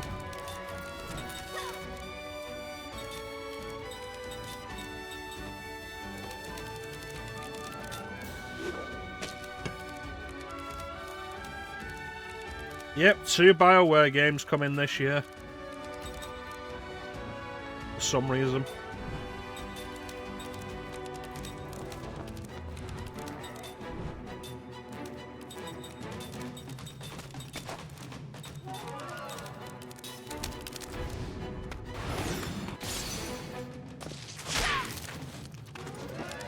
I remember when I sat down with Cyberpunk, like I started Cyberpunk after I bought it. And I was kind of probably in the right mindset for it, which was depression. And I ended up throwing like 100 hours into it in the space of a month.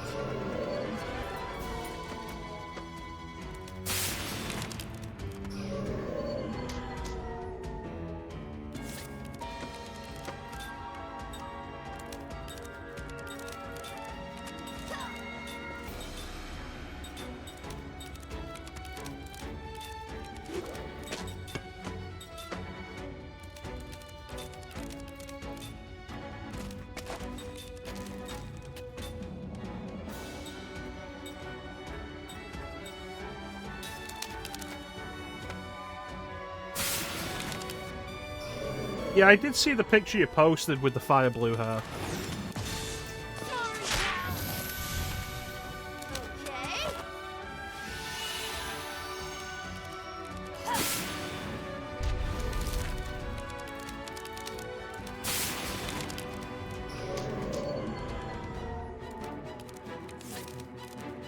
Oh, that's great.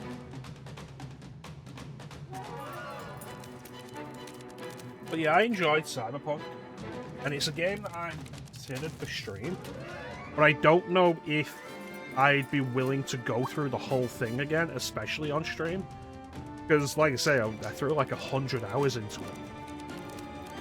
There's a lot of time for a stream game.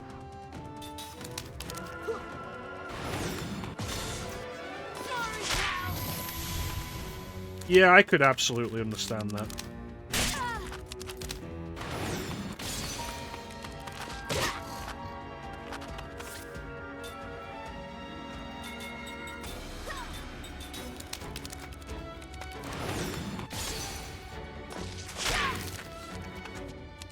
Oh, Dark Cloud. I've never played it. Klim talks about it every now and then, and how much he loved it. You're no match for me.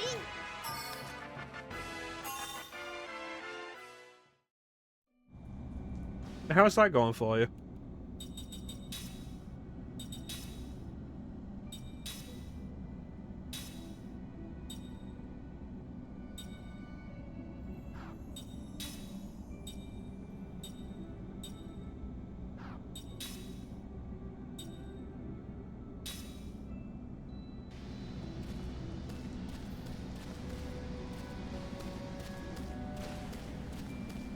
Yeah. Nice. The good thing about that is if you really enjoy it and really get into it, you can always jump into the sequel afterwards. Oh, I hate weapon durability.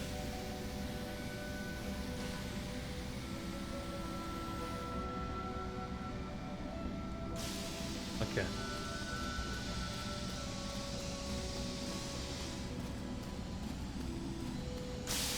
So, careful here.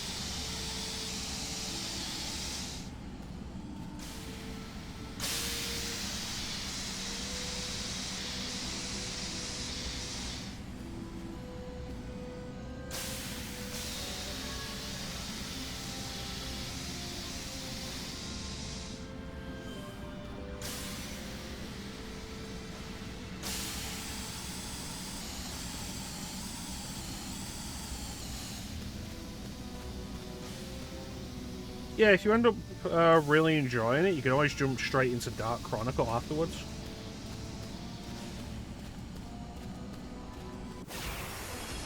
And that's a good thing. Oh yeah! Let's get it on! Alright, we know what to do with these guys.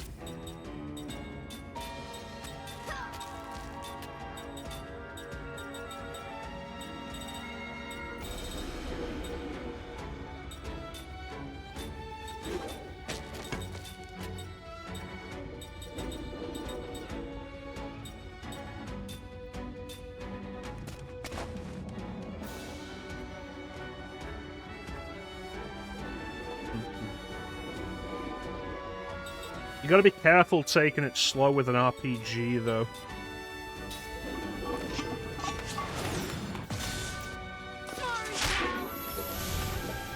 Yeah, I made the same mistake as last time.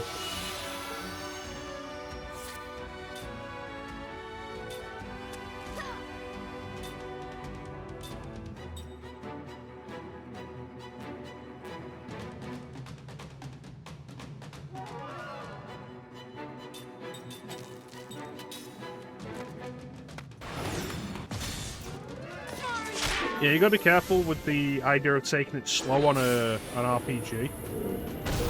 Because you can very easily find yourself getting tired of it. Because it feels like you're just not going anywhere with it.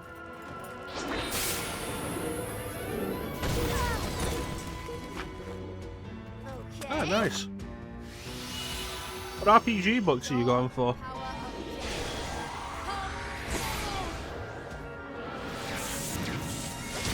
The Dark Souls RPG, nice. Speaking of tabletop stuff, I bought Tabletop Simulator last year, and I've not had a chance to play with anybody yet.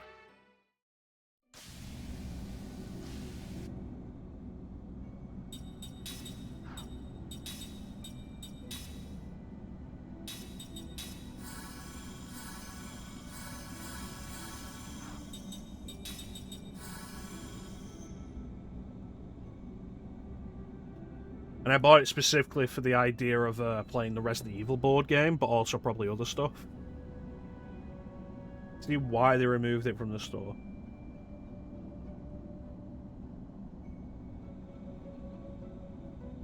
Is there a specific reason why they removed it from the store?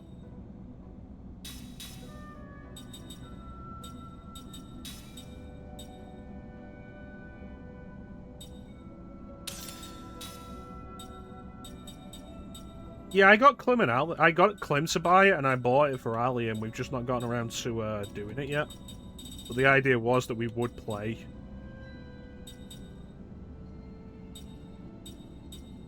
The Resident Evil game. Fails at understanding its own rules.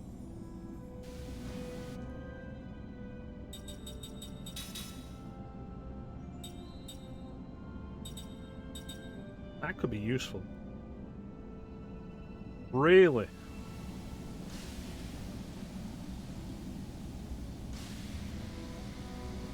To the point of plagiarism?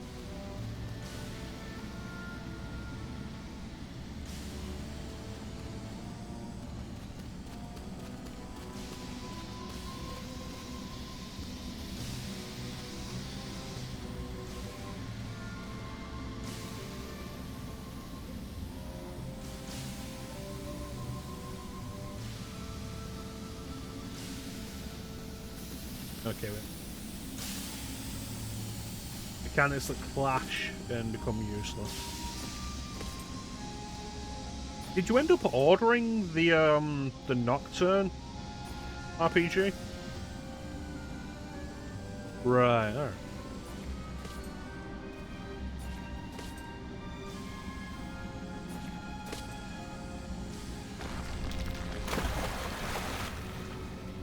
Knew that was gonna happen. Is there anything on these other platforms though? Did you not see it? I thought you were the one that was talking about it.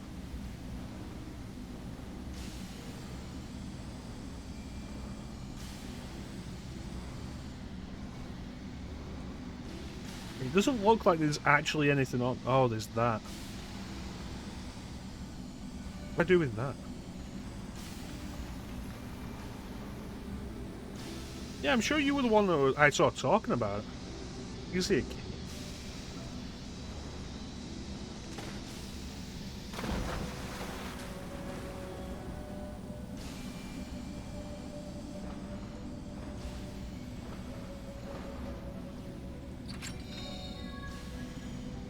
Ah.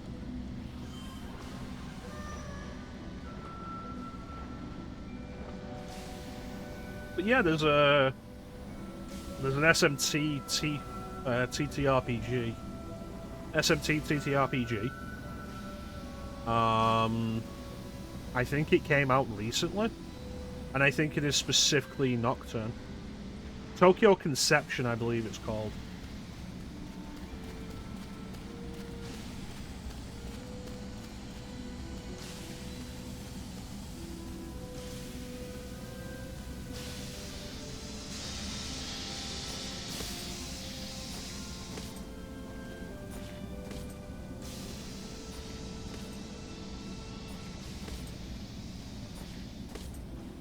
Yeah, maybe that'll be one that you can find on the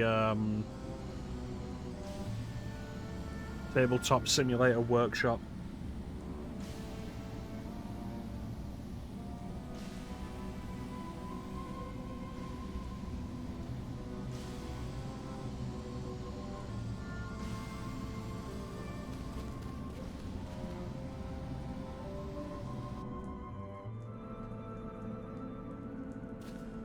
Oh, there's a save point.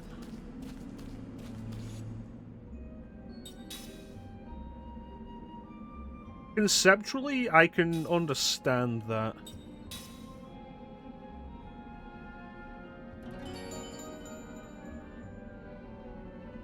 No, you know what? No. Digital Devil Saga, I think, would work better as a setting for a board game in the sense of maybe Risk or something, where you have all the players picking Junkyard team, Junkyard tribe.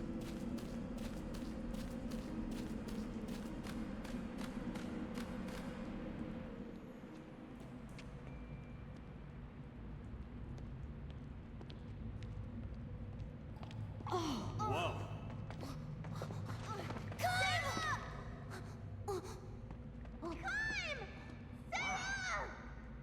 I can't sense a pulse. They can't be dead, can they? No, they're just frozen. Yeah, don't panic. Everything's fine. Don't worry. Calm down. I just can't hear it.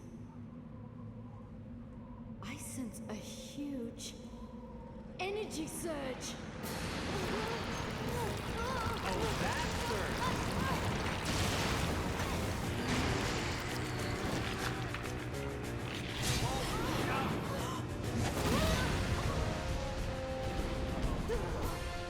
Okay.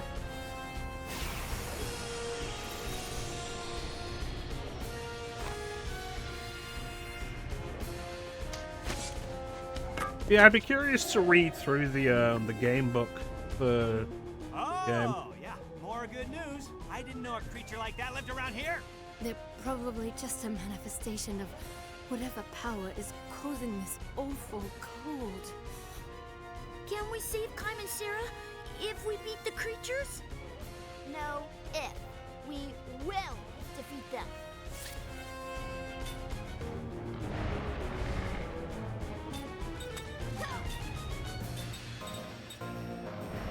Alright, hit it with the big ones.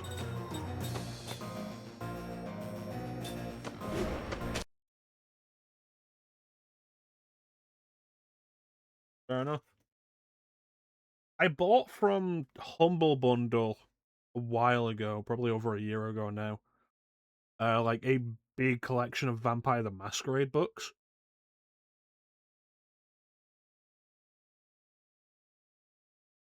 I've always wanted to play Vampire the Masquerade.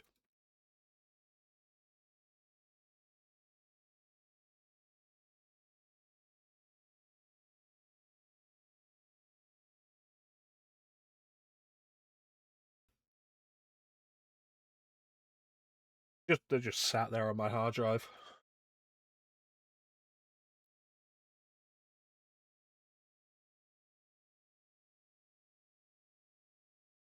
I mean, I imagine you could probably play Vampire the Masquerade with Tabletop Simulator.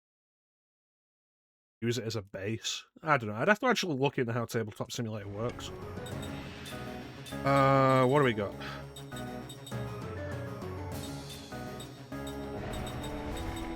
We've not learnt it yet.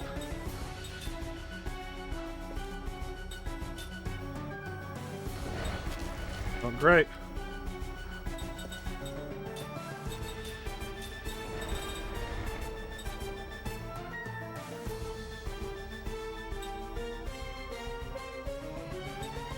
$60 MP. Just hoping it's worth it.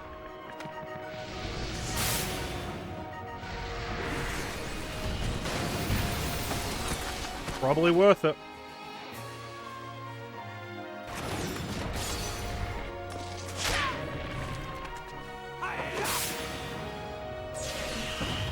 What do you mean that missed?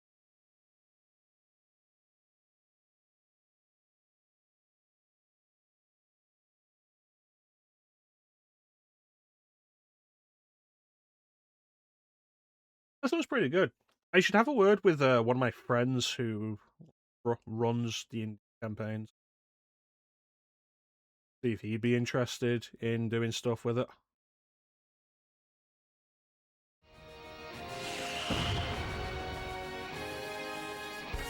Did that reflect?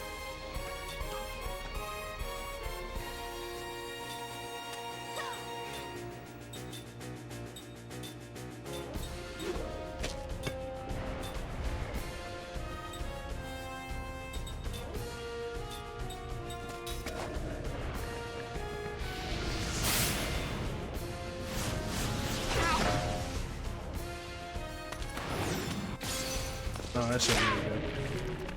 Then that's saying good stuff. Excellent. It's good to hear.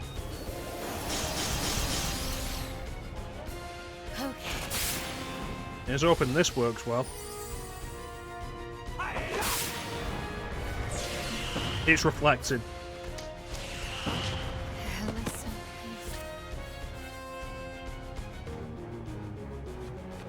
Alright. Know what I gotta do.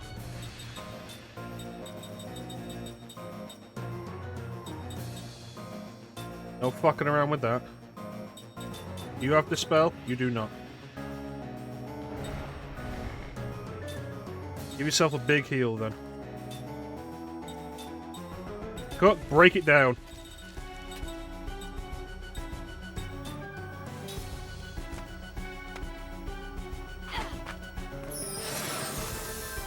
I'm not done yet.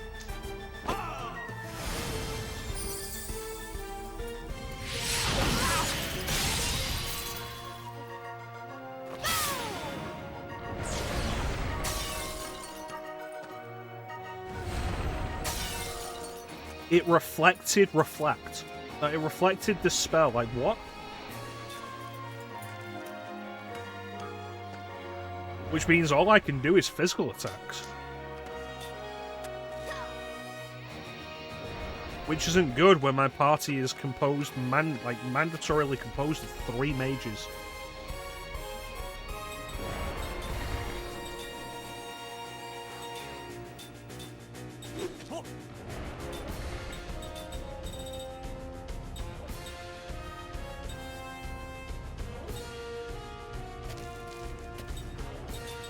Alright, try force.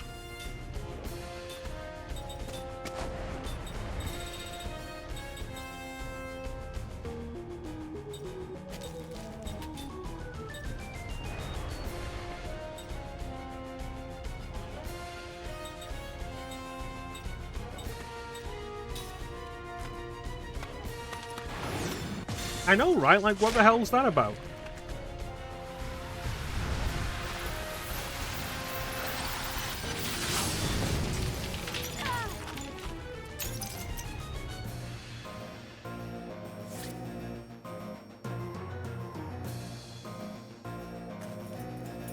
I feel like this is a supposed to lose fight. But I really don't trust the idea.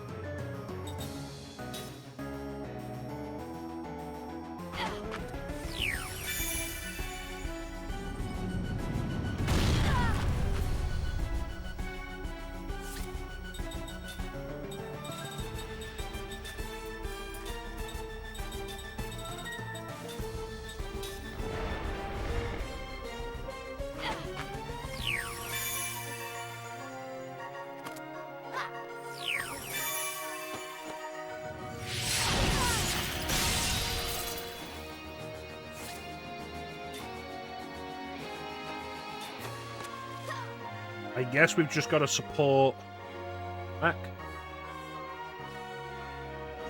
Really? How did you find Dino Crisis 3? And also, how did you find the process of setting up Zemu?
An emulator console with Zemu set up? That's kind of wild.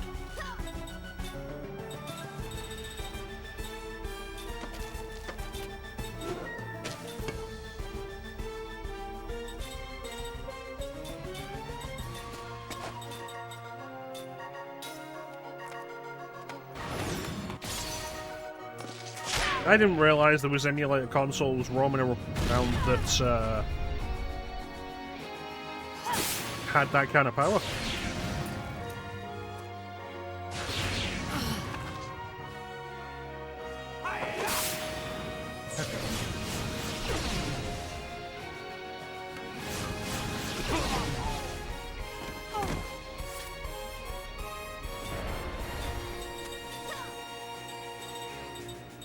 Okay, so good to know that Force, which calls itself physical damage, is still magical.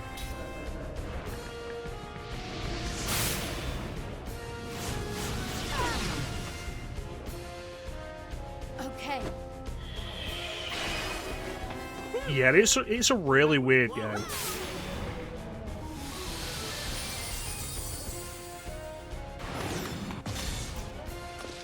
Like, the fixed camera angles with the jumping around is such an odd choice. Especially given how much more jumping around there is in the game than, say, Devil May Cry.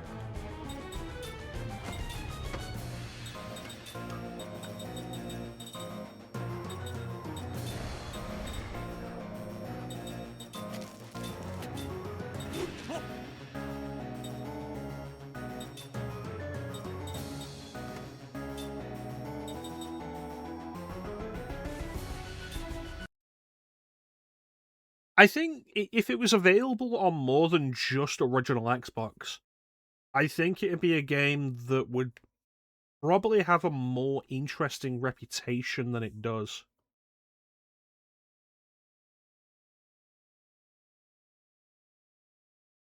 But it being on exclusive to original Xbox, I think it's kind of the opposite of the standard of a game being stuck on a single system, where the usual thing that happens with that is a game gets a really good reputation and it's considered the best of the series because nobody can play it to confirm or deny it. But it got a negative reception, so everybody's like, oh, it's complete shit. Nobody's actually played it.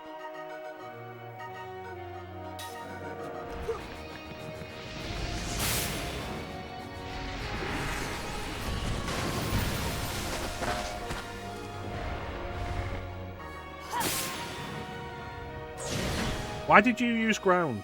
Okay. Oh, you countered. Right, alright.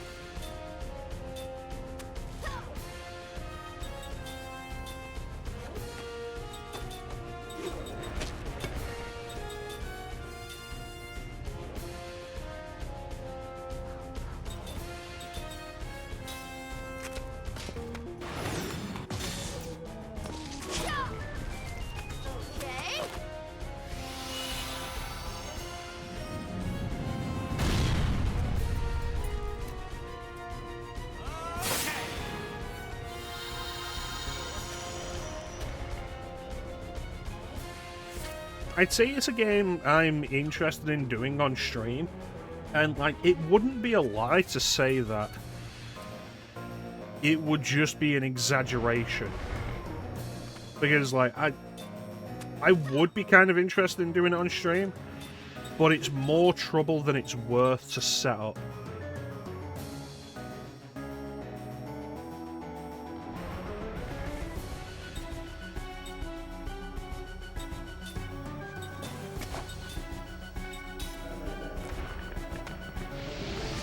Oh, you know what I should have done? I should have boosted max power and speed.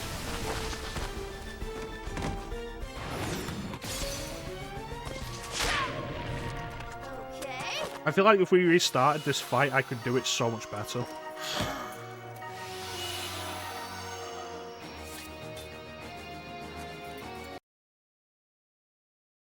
I'd have to full on quit the game for it, though. Yeah, it's such an odd thing, like, I think it's the only game Capcom developed exclusively for the Xbox. It's almost completely unconnected to the previous games, doesn't have Regina, maybe it has one mention of Third Energy.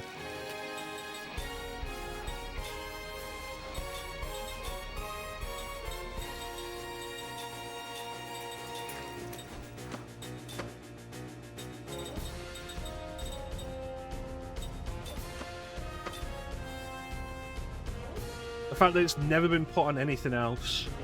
Like, it's just such an oddity.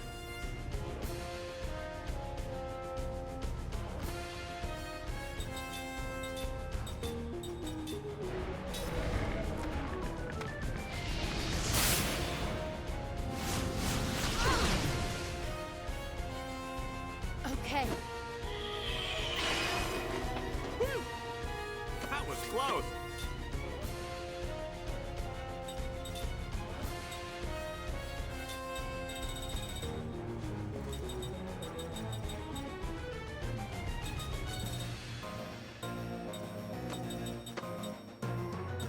I wonder if this would work.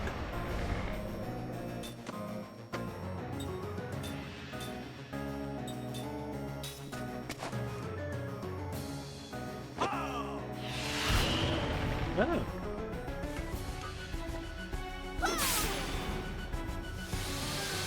Only one of those I had.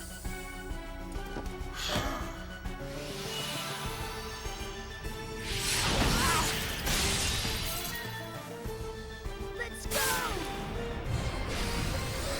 That might potentially be the case, Flame.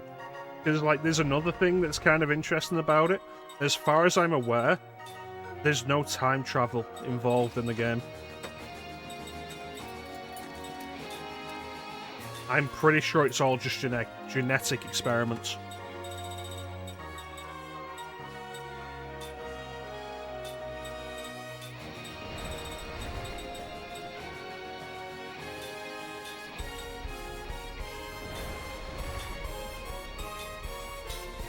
Whereas, like, the previous Dino Crisis games were all... Oh, yeah, because of third energy, time travel has happened, and now dinosaurs.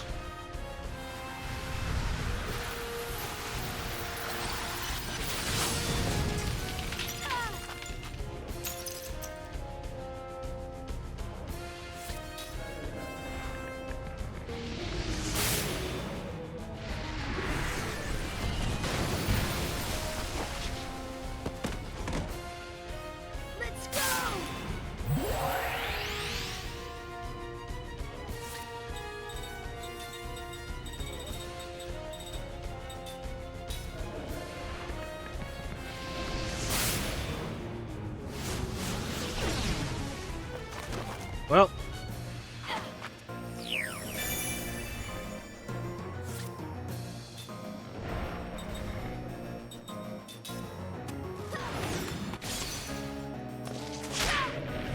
Yeah, we could have done this so much better.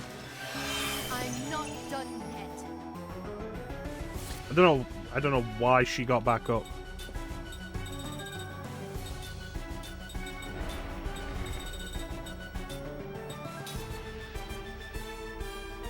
Okay. I'm back.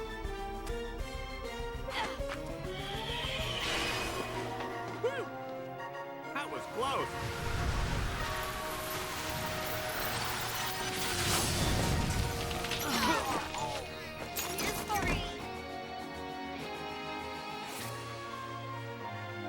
I think we're gonna we're really close to the end of this fight now.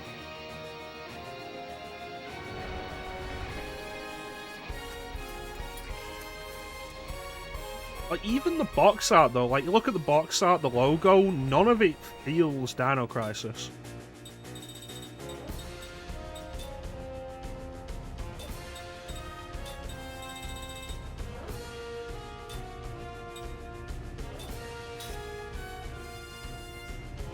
It's not the heal I wanted.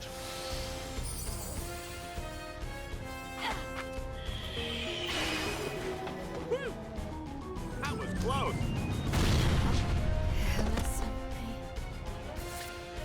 Alright.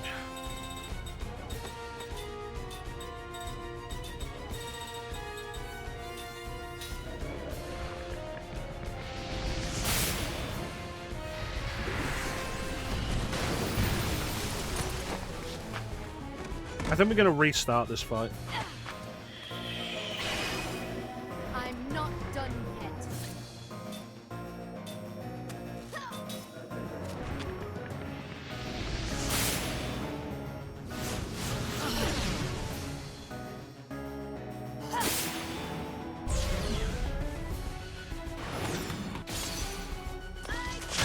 You see?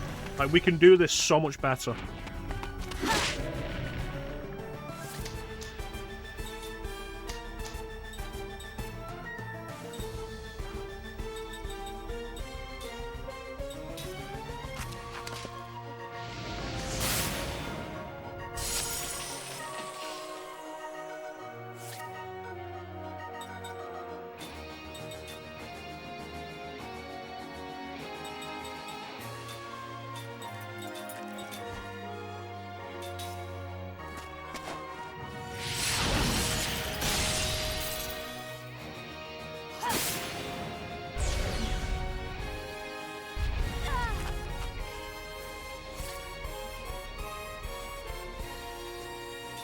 I think, like, the weirdest part is specifically Xbox.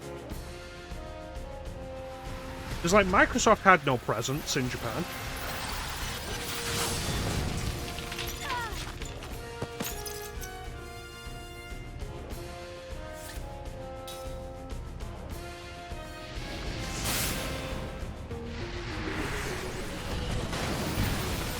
And the idea that Capcom would have made a deal to put a game exclusively on there It feels weird that it would have been one game.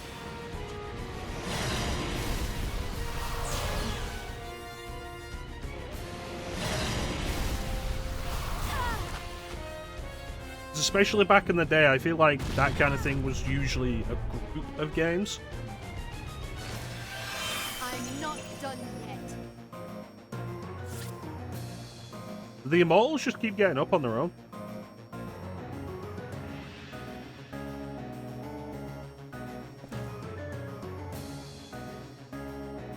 Yeah, with the Capcom 5, it was a group of things.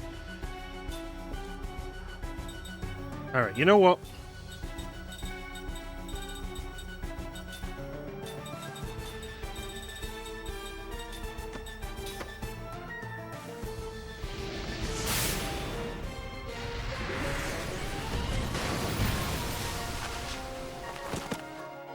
Finally, Jesus Christ. Yeah, we can do that so much better. I went into that just doing the wrong thing.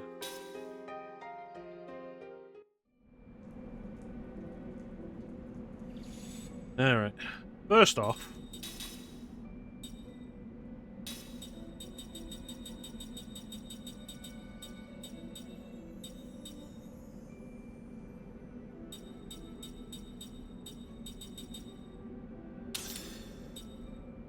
that explains why he never got frozen.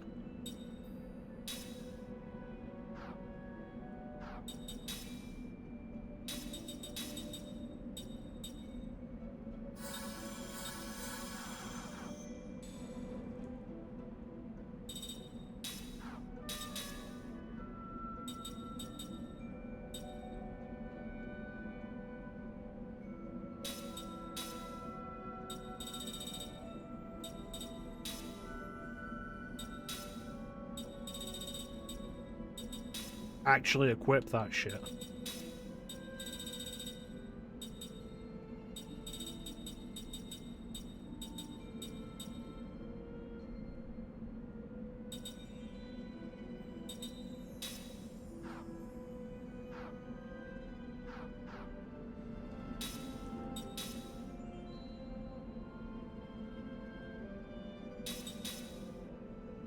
No, a bunch of that was my fault. Even, like, getting caught off guard by what that battle was, I could have reacted so much better.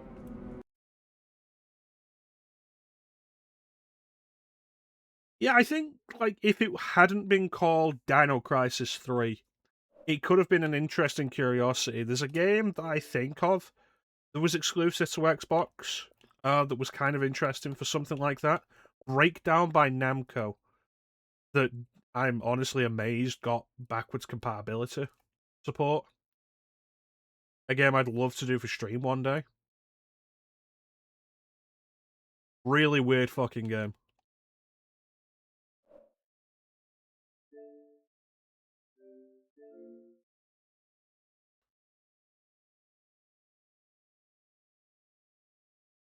And another Xbox exclusive from a Japanese company. It's weird how many Japanese companies develop games exclusively for the original Xbox. It's weird how many FromSoft games were exclusive to the original Xbox.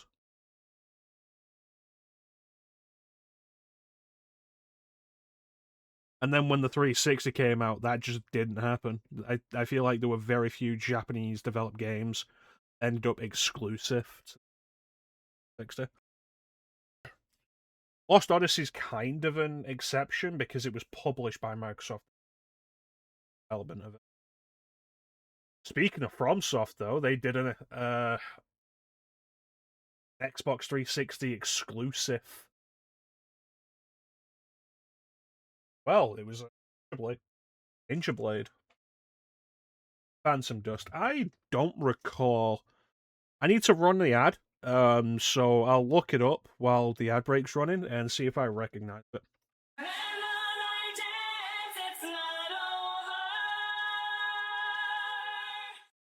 We'll be right back.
And we're back. You're too late. Yeah, no, Otogi 2, Metal Wolf Chaos for the original Xbox. They did Ninja Blade for the Xbox 360.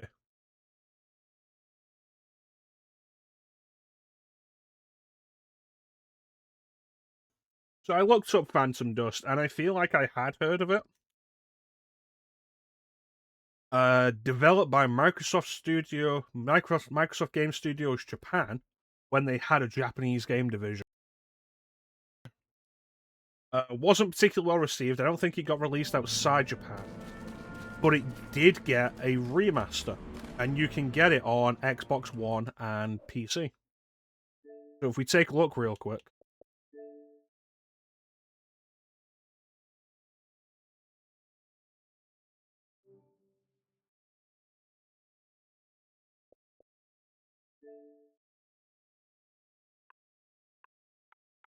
See, they always like suggest all the popular mainstream shit to me. Always sports games.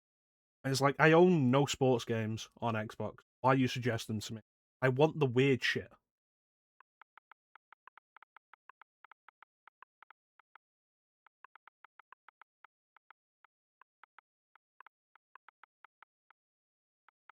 There it is. Phantom Dust. Free, apparently.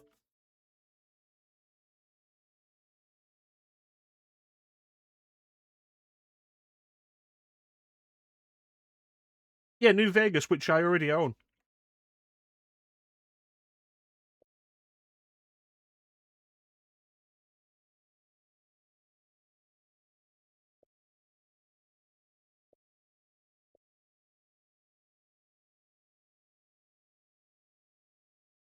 Yeah, there it is.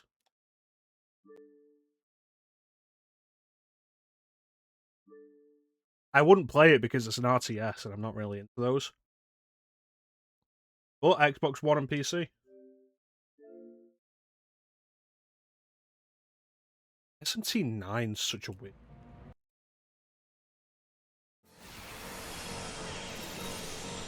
But it's not necessarily an odd case for Atlas, because Atlas developed SMT spin-offs for every platform under the sun.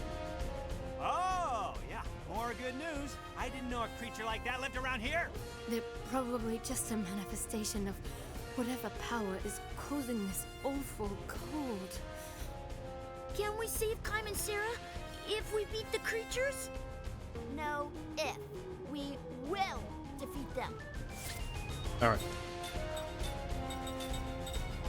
Power up.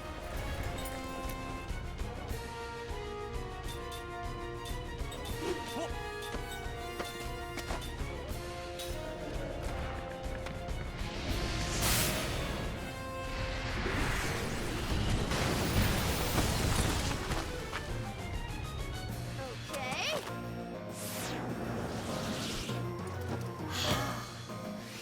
The phone version of SMT1, like, I assume you're talking about the iOS version.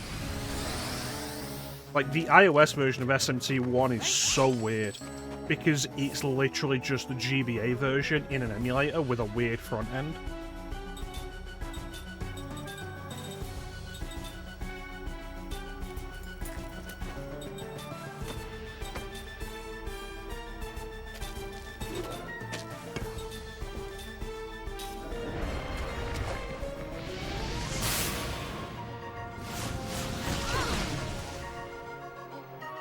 Let's go. Like, I mean, you can't really argue, though, when... Consider how many games there are for the Virtual Boy, and one of them is an SMT game.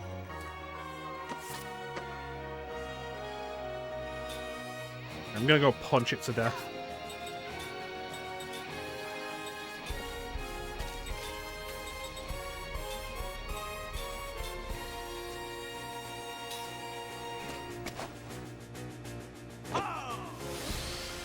Well, that's just Japan and phone games, isn't it, though?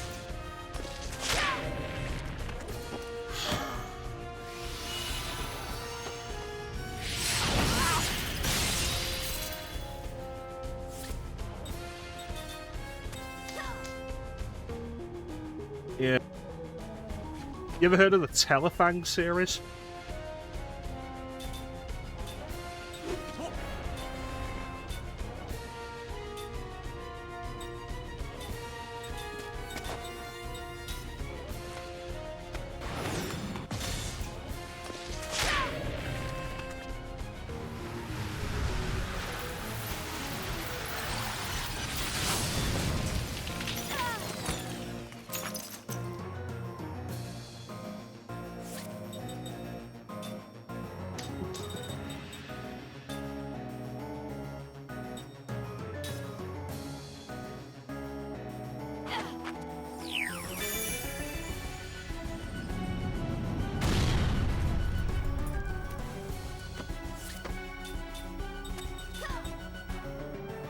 No, if we both double up, we'll be able to free them quicker.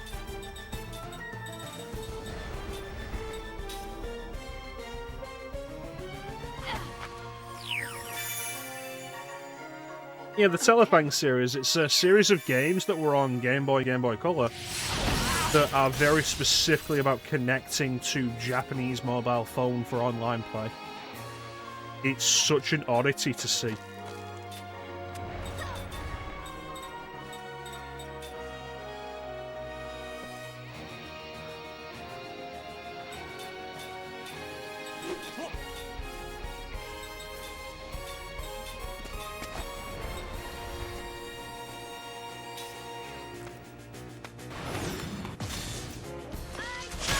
Nice. No.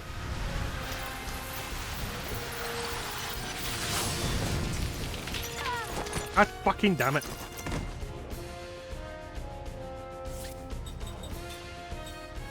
I was doing so much better that turn where I was hardly trying.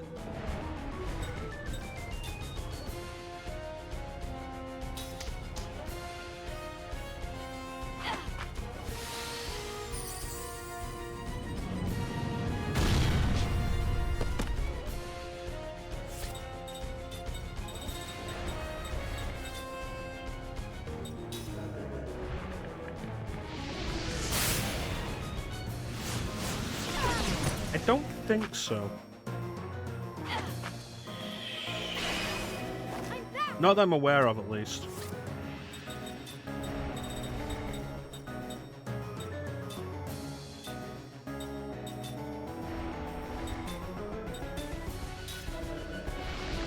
Well, that's it.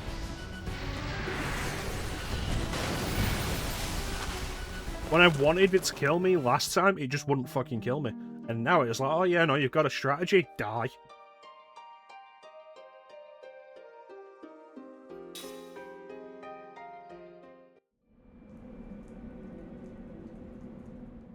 Freezing's a real fucking...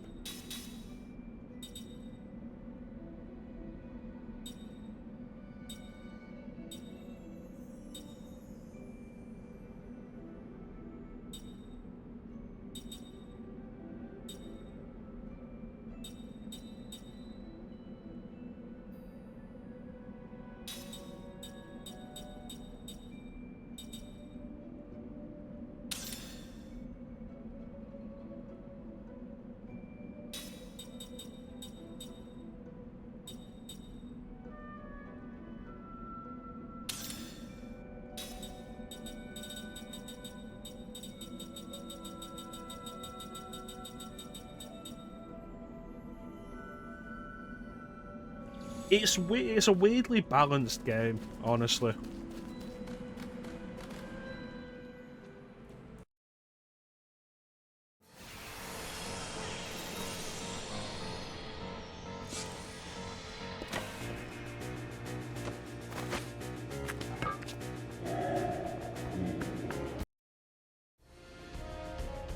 Love it if I could skip this. Yeah, more good news. I didn't know a creature like that lived around here. They're probably just a manifestation of whatever power is causing this awful cold. Can we save Kaim and Sarah if we beat the creatures? No, if. We will defeat them.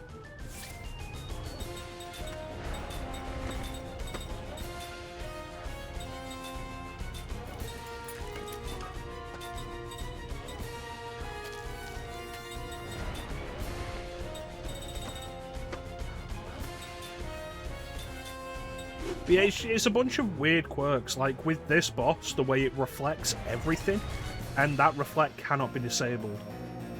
At a time when the game has stuck you with 3 mages and 1 physical character. And there was a point we had to deal with last session where our party consisted of 2 mages.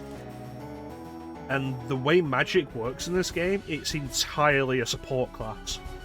So when your entire party is support, it's a fucking nightmare.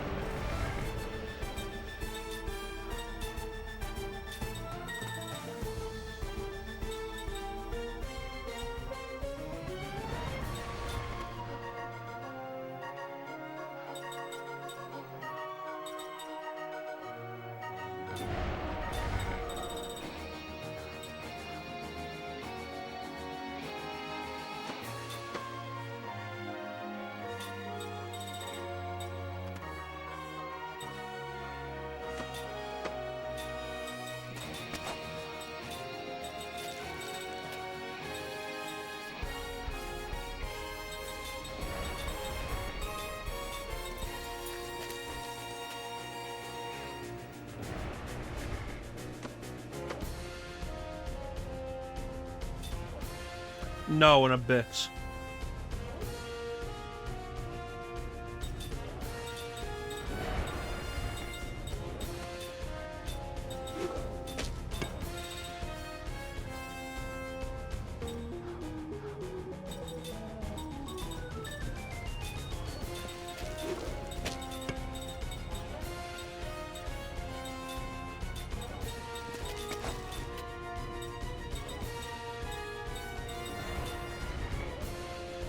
Alright, let's try this.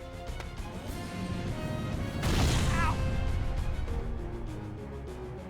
Check it out. Here.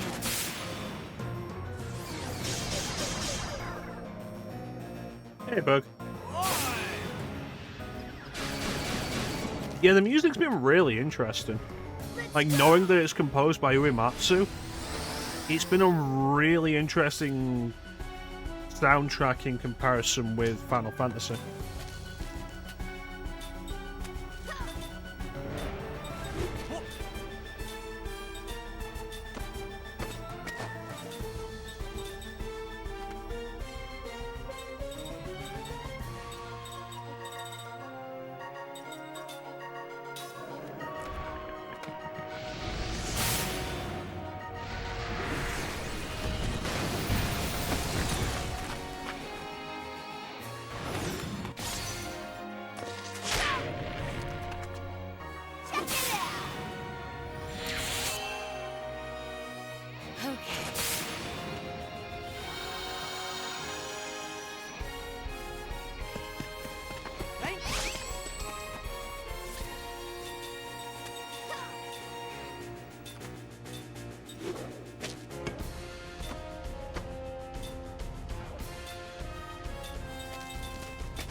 Yeah, Cook is voiced by the same voice as Phil and Lil from Rugrats. We also found, and this would interest you, Ryan, Ced is voiced by Michael Bell.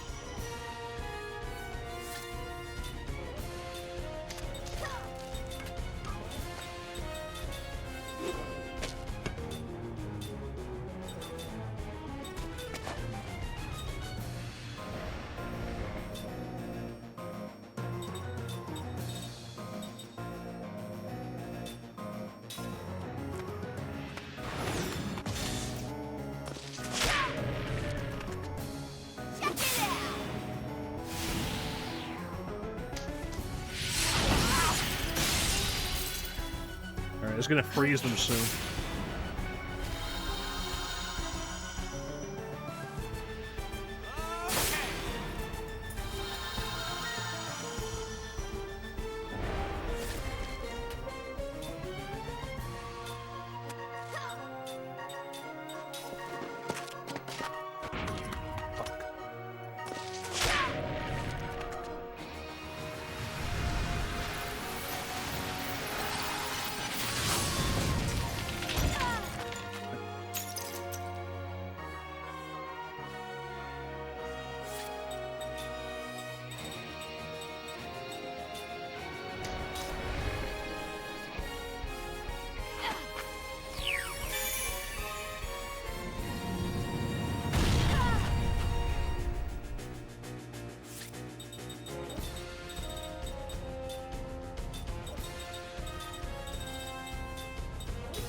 Right, and then get back on track this next turn.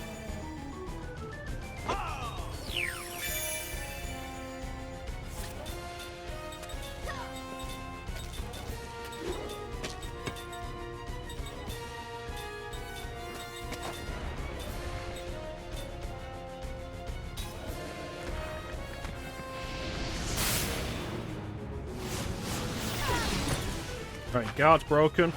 Reapply it next turn.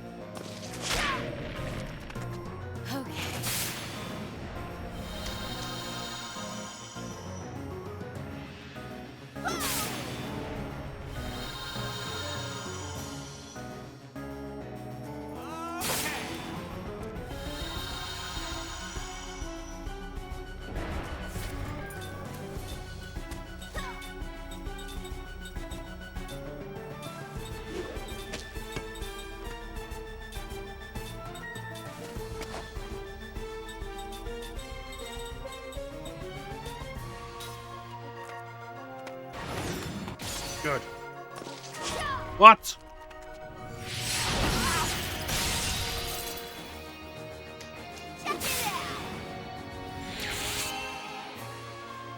Yeah, when Seth started talking more, I was like, I absolutely recognize that voice. And then his voice hit a pitch, and I was like, that's Michael Bell.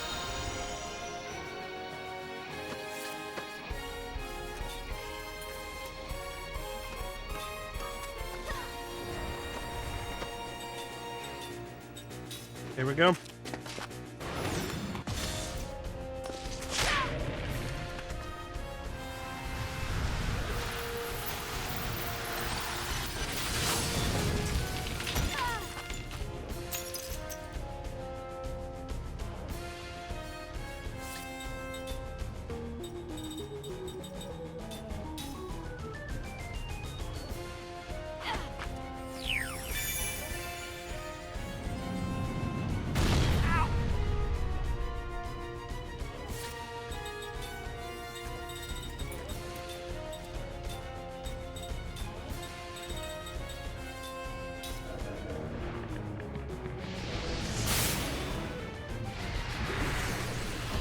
I'd love to get some information on the speed setup of this. Because items usually take priority anyway, and Mac has speed boost. And yet the boss is still getting to attack first.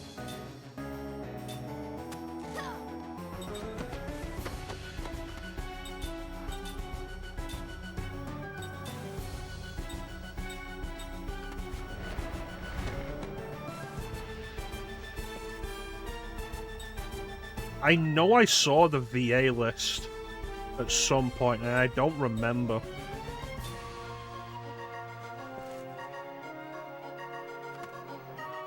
Probably someone like Keith Silverstein.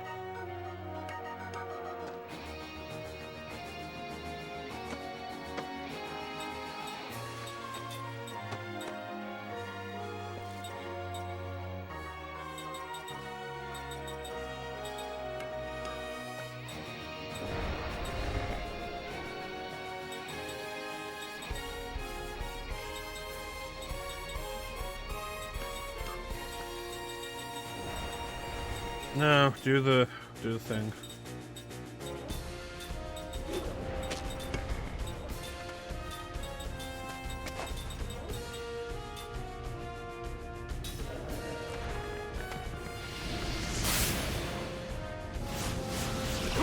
Damn it. Keith Ferguson, there you go.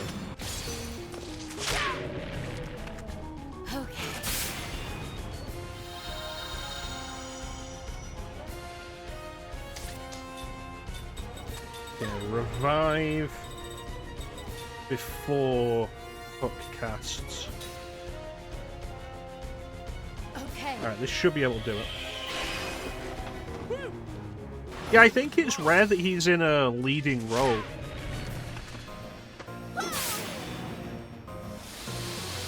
Excellent. Back on track. Tired of that.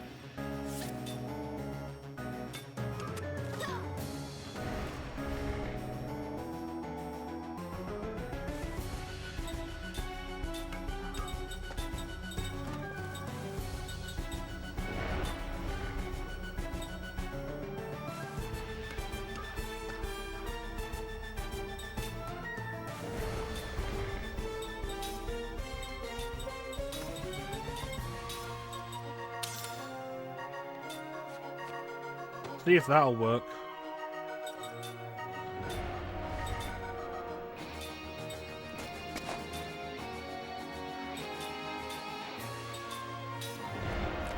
Nope, I'm gonna get his turn first.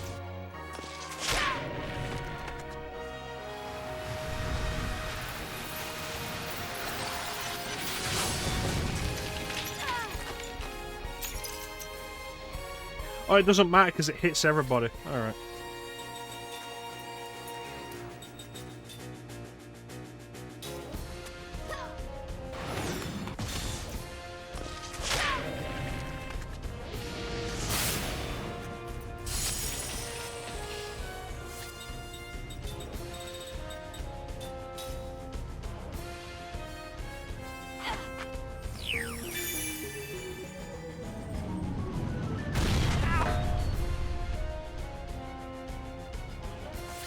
Oh, that only lasts 2 turns. Good to know.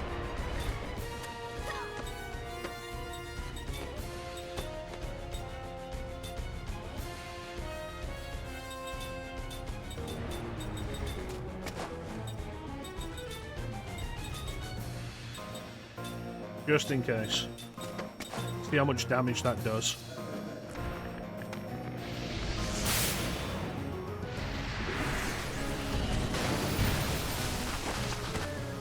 Oh.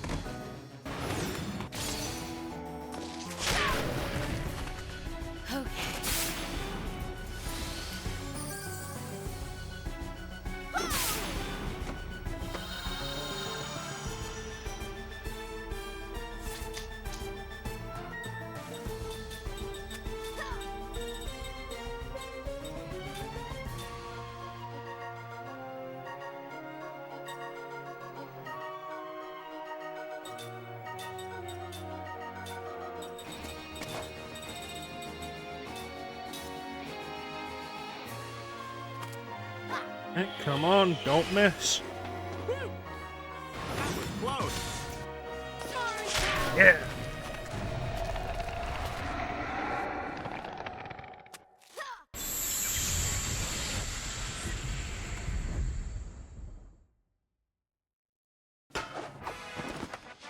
Cook, you see what I did?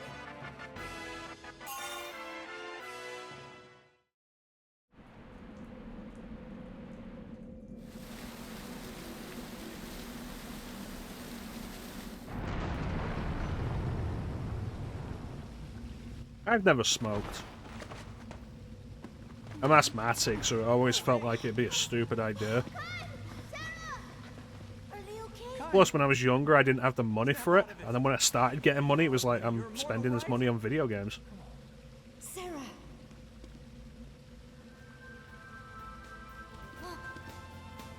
No, let us do it, Emmy.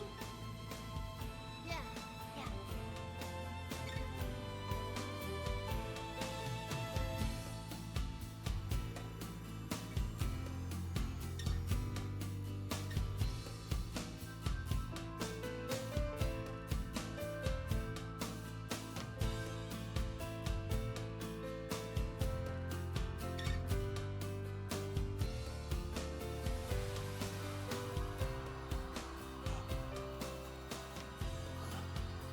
Jensen. Kaim, you're back. I can't believe it. I thought you were dead. I mean, we gave up on you. You're spitting in my face. Spitting in your face.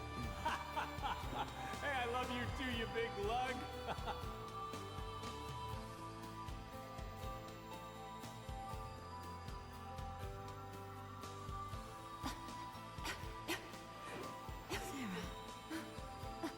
I'm okay.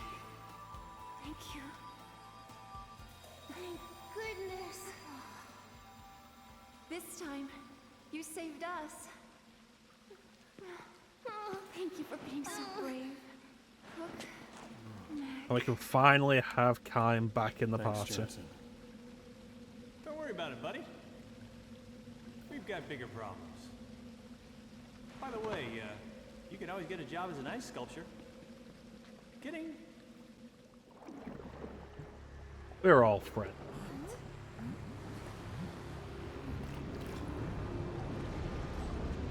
How did they find us?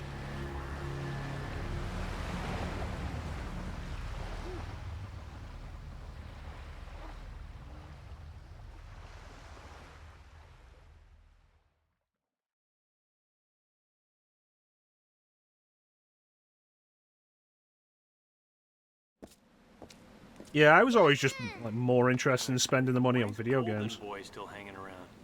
Who is that guy? Everyone, get on board.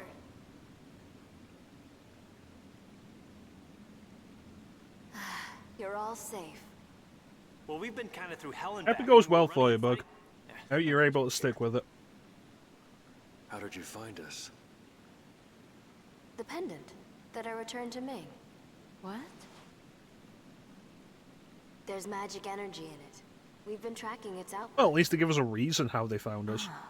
I see. We've gotten a lot of help from this pendant over the centuries. Yes, we have. Captain, you've got a new ship. This is the Nautilus. It belongs to my son, Ced. That's me. Wow, the great pirate said in the flesh. It's great to meet you. So the great pirate said is Seth's son.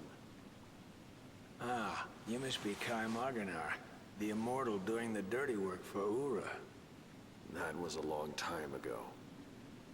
And here we have Kaim's beloved wife, Sarah. Pleased to meet you.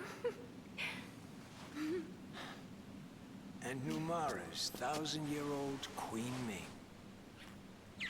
It's an honor to meet you. Please, go easy on me. In fact, back then, he hadn't even been born then. Wait a minute. Ming, did you get your memories back? Yes. That's great. All of them. Welcome, on behalf of the Nautilus. I think you know this pretty boy here. King Tolton, why are you here? Well, you see, Gongora's a punk bitch. He's been used and betrayed by Gongora.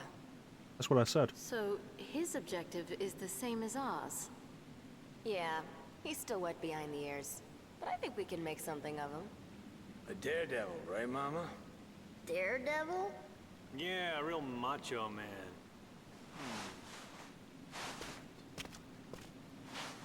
What?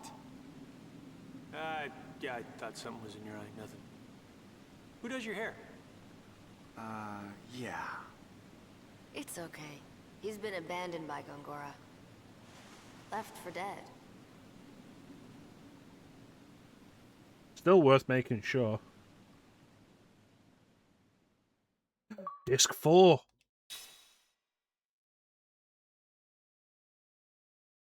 Been going for 3 hours already.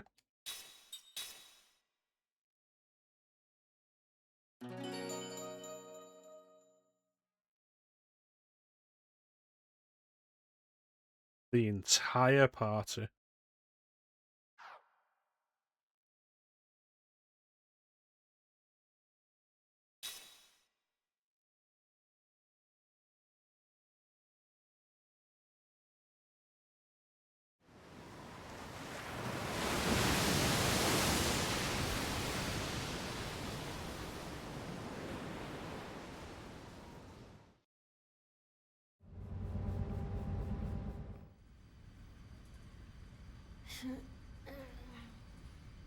Seriously, it's kind of crazy they introduced the boat to get around with, and then we use it for one trip, and then spend the rest of that disc and the entirety of the next disc without it. When we passed out, I dreamed. I saw Mom in the Aurora. You were there too. Really? That's so weird. I had the same dream too. I wanted to ask you about that. Maybe we really were there. Wait a second. You mean it wasn't a dream? Yeah. Well, were we able to get to the Aurora? Well, Mom was there. You think Cook and Mac being red and green, respectively, is a Mario and Luigi reference? It was like a dream, but it wasn't a dream. She thanked us for coming, didn't she? Yeah. She said she had something to tell us. And it was something for Kaim and Sarah. I think so. I wonder if they'll think we're crazy if we tell them what she said. Nah, I doubt that. They're not like that. Well, then let's tell them. Hey, wait, Mac. Let's just check and make sure we really saw her together. What? Oh, okay. Tell me what she said. Together, okay? 1, 2... Thank you. And then she went on like she really wanted to tell us something. Yeah, she did. She said she loved us. She said she was glad we came. Yeah, she was glad.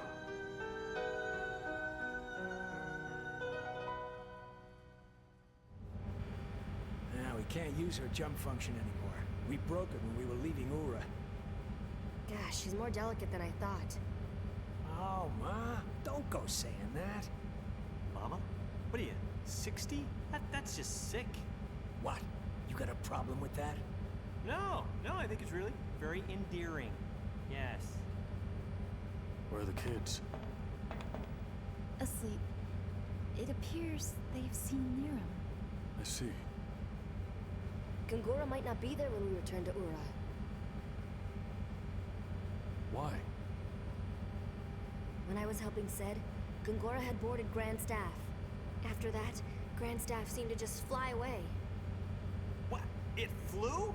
That thing can fly? Where would he have flown to? I think we'd have a better chance of finding Gungora if we looked for Grand Staff, rather than returning to Ura. What do you think, Kaim? Yeah. If we keep heading south, where does that put us? The land of the Eastern Tribe. Let's land and take on supplies. I might be able to tweak the Nautilus for more power, too. Ced, this ship is a submarine, right? Can we find an underwater passage to an inland lake? That's a great idea. Ced, set course.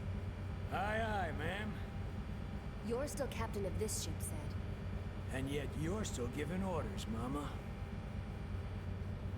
Kaim, Sarah, Ced. I remember everything. The Hall of Mirrors, 30 years ago. What is the Hall of Mirrors? Why is it so important?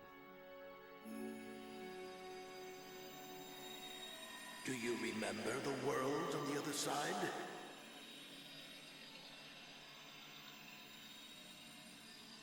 We must return. We can't stay here. We're not from this world. Yeah, that much I remember. When these mirrors give off light, a path links the two worlds. I shall remain here. They won't allow it. Don't you feel the light? Oh, I feel it. Time has begun to flow again. 1,000 years was a long time. And yet, those 1,000 years were very important.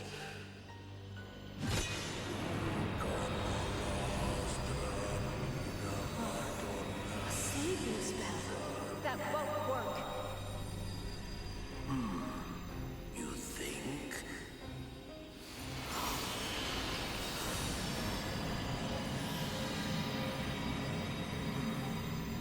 You don't understand.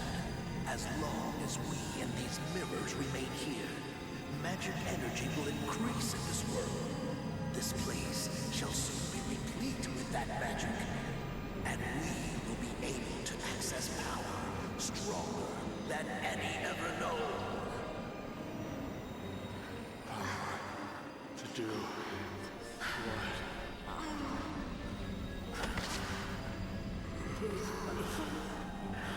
You will understand. So set your mind at rest. I won't kill you until then. Until then.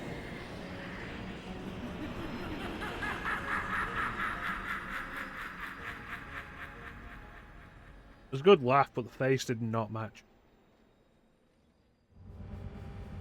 Then he killed Lirum, and he took advantage of Anira's betrayal of Seth, threatening me and leaving my subjects' very lives hanging in the balance. He used our shock and distress to steal our memories. Yes!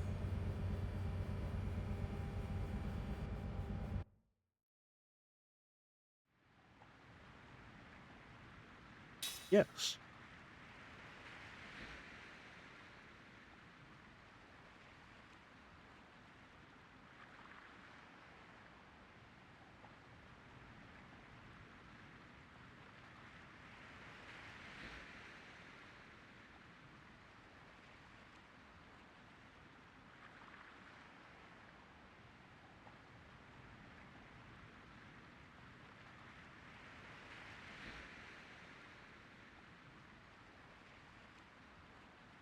Really, even in the Nautilus we can't go through hypercurrents?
Where are we on the map?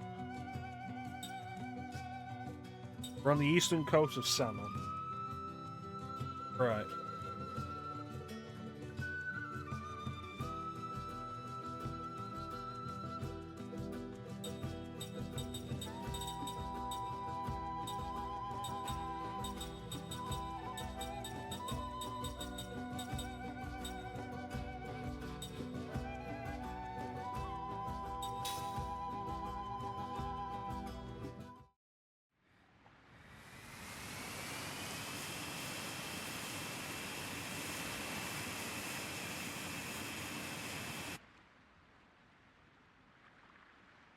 Got 2 areas opened up.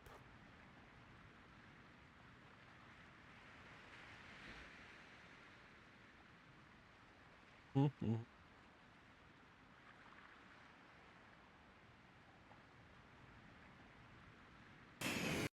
Yeah. Gonna take a quick bathroom break. And then we'll south. Yes. I can't wait till we're teenagers. Then we'll be happy. Yeah, probably.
And we're back.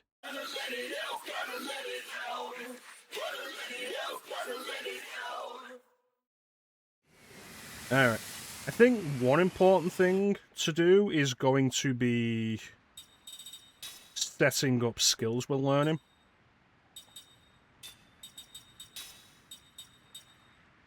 Take out Jansen. Place him with Sarah. Take out... In fact, the most important skill for us to learn right now is definitely double SP. So we'll take out Cook and Mac. And have everybody learn Zed's moves.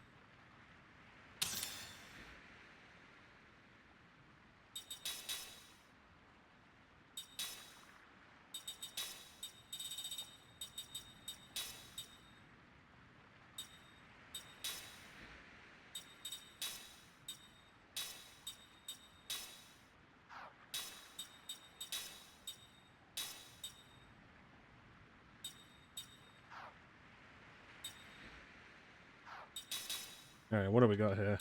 Anti-terror.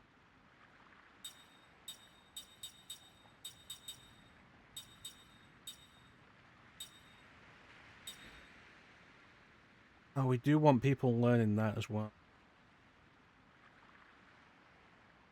Okay, alright. Swap Zed out for Jansen. Just so everybody can learn 2 accessories.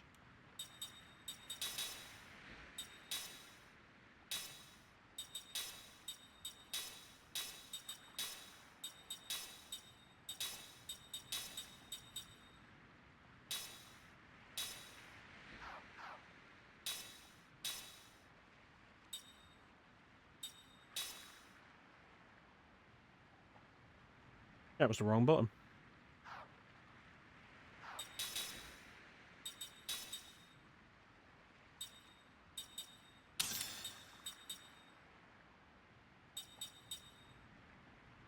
Yeah, you know, that feels unnecessary when we've got these ones.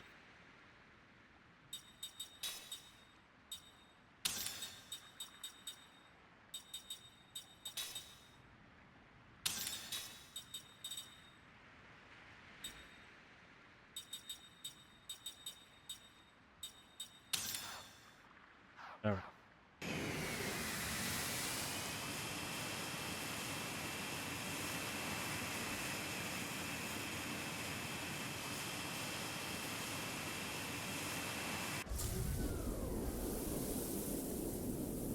You know, I'm surprised this is all one map.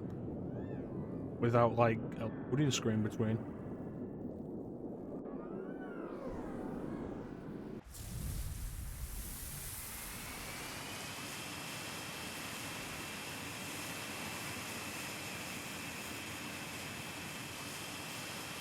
Where am I aiming for? I've gone too far east.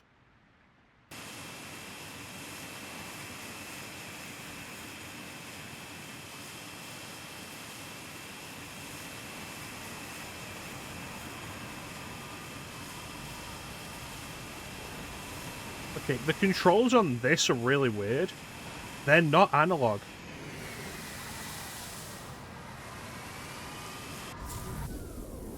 They're 8-directional controls.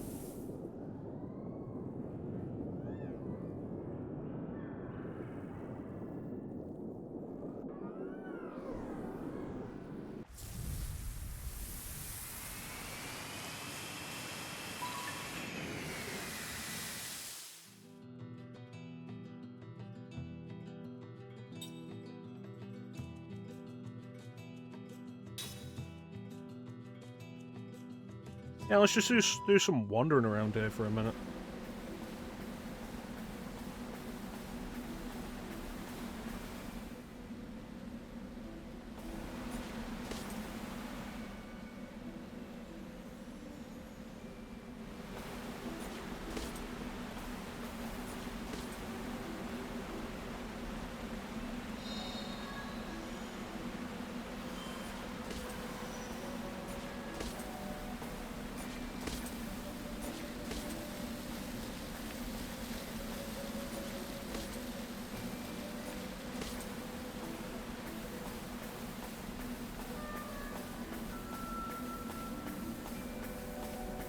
that is where we were. That's pretty neat.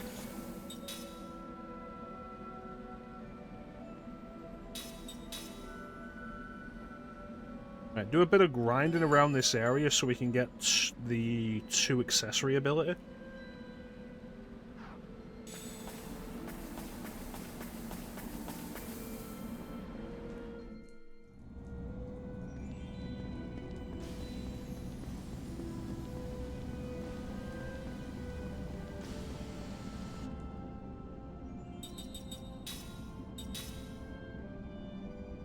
Good, she does have it.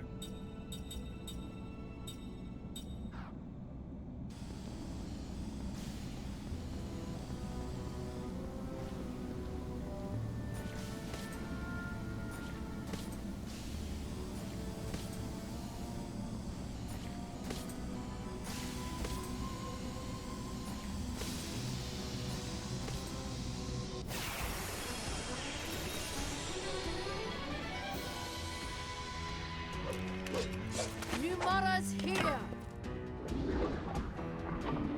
All right.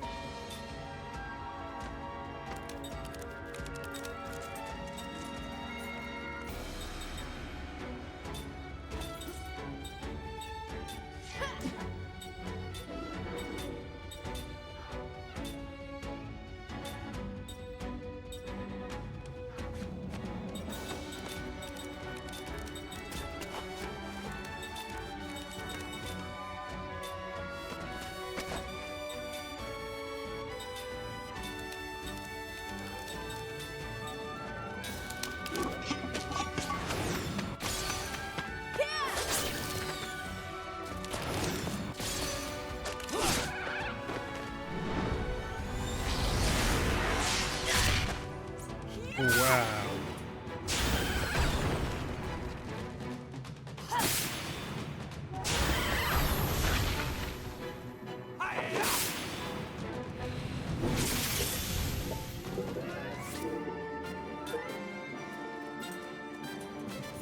That was brutal.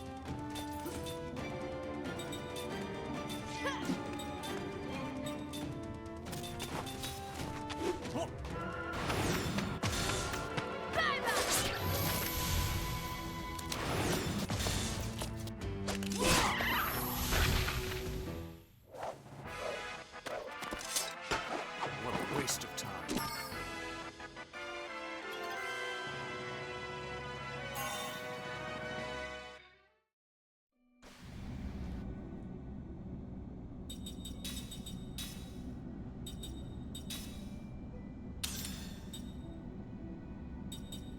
Yeah, with that, like, Ming's gonna fly through learning a lot of this stuff.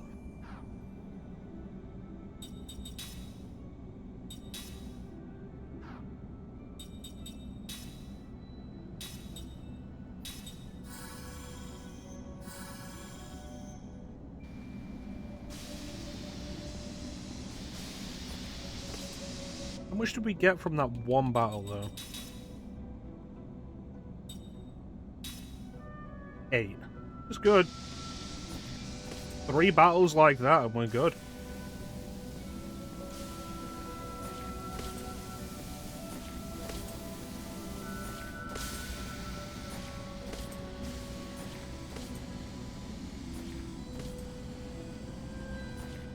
The guy gave me a letter to deliver to a woman in Goats' Lota. Might as well do stuff while I'm doing this little bit of grinding.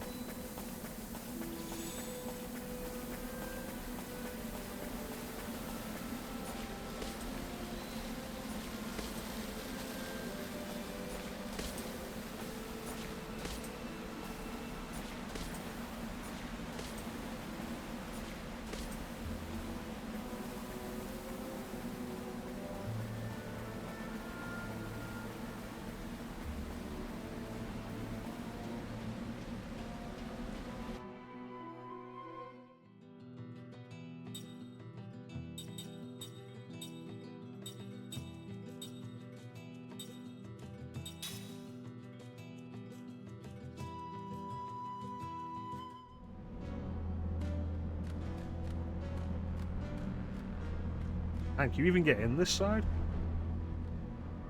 Oh, nice.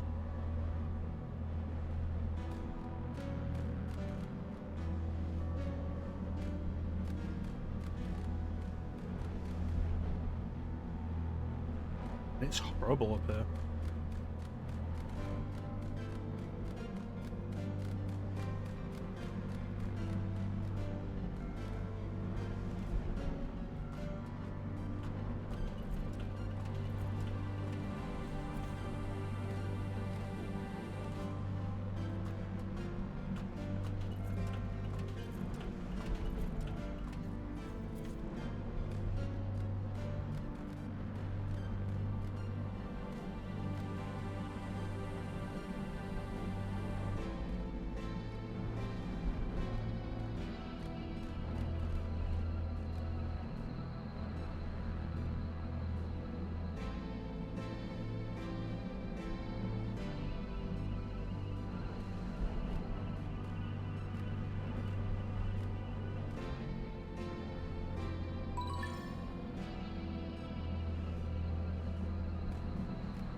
Looking for an old woman.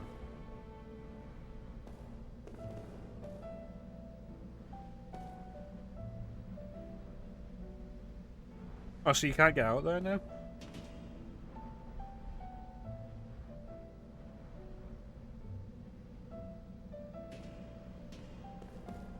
I hope I got everything that was over there.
It's a fair point.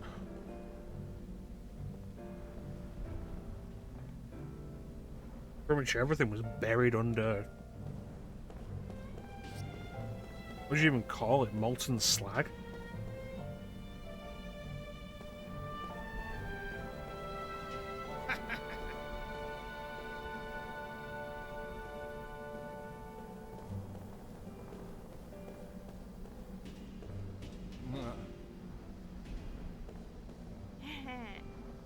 Oh, there we go.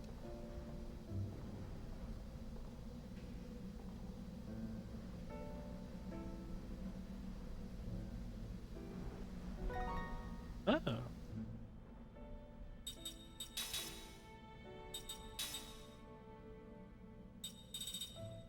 Increases counterattack.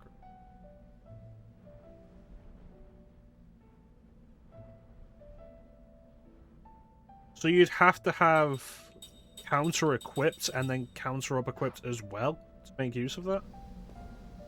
Ugh. Alright, let's get out of there.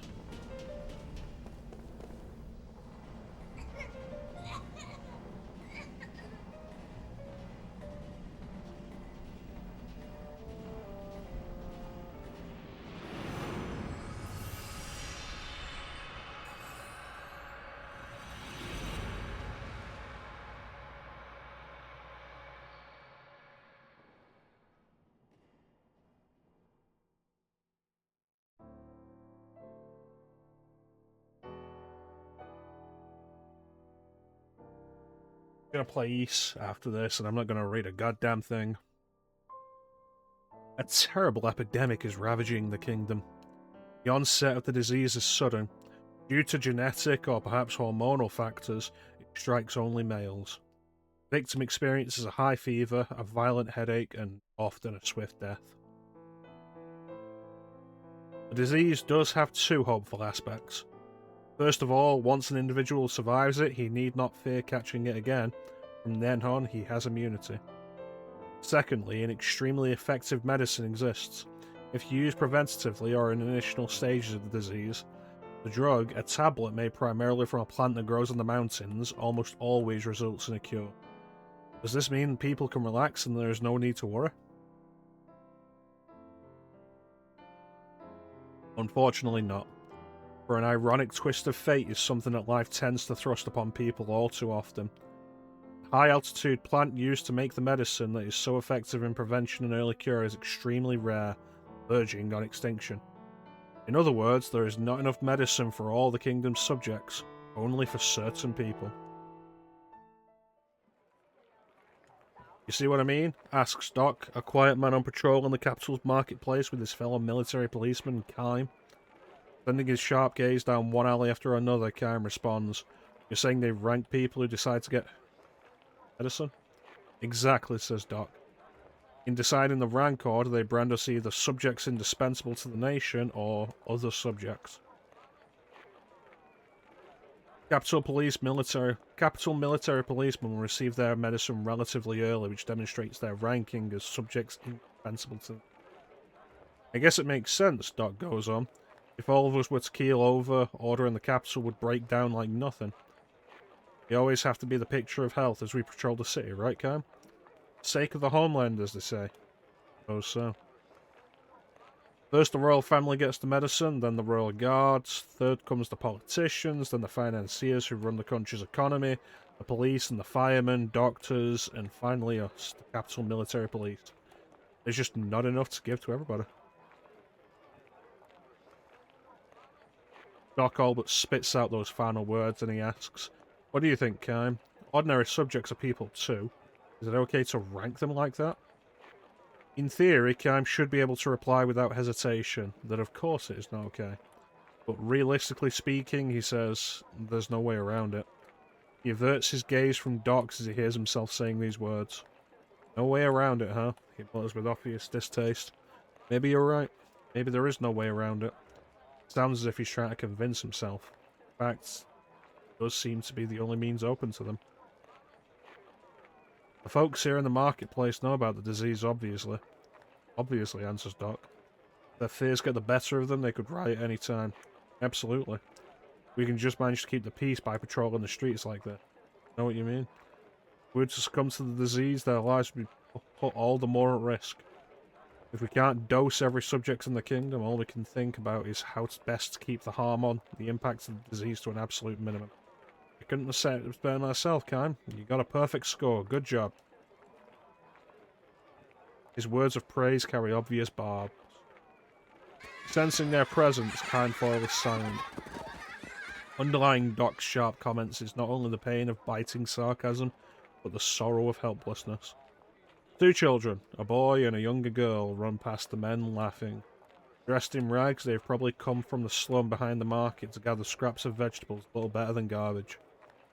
Doc points to their receding forms and says, "I'd like to ask you a question, Kaim." "Alright. Are those kids subjects indisposable to the nation?" Kaim has no answer for him. Because he knows the right answer all too well, he can only lapse into silence. Responding to Kaim's silence with a bitter smile, Doc goes on. "According to your logic, Kaim, if those kids fall sick and die, there's no way around it. Or at least capital police like us have a greater right to the medicine than those kids do. Am I right, Kaim? Isn't that what you're saying?" Kaim could hardly declare that he was wrong. Responding again to Kaim's silence, Doc says, "Don't misunderstand me, I'm not attacking you. Just that everybody is indispensable to somebody. Even those kids. May just be a nuisance to the state, poor beggars, but to their parents, they are indispensable lives that must be protected at all costs. Am I wrong?" What a kind-hearted fellow, Kaim thinks. You're too kind, to a degree that could prove fatal for a soldier. From the direction of the castle comes the sound of the Great Bell, an emergency assembly signal to the soldiers patrolling the streets. Medicine seems to have arrived for them. Let's head back, Doc pipes up, apparently emerging from his gloom. Good boys, and take the miraculous medicine that's going to save our lives and protect the kingdom. Sorrow-filled thorns sprouting from his words pierce Kaim through the heart.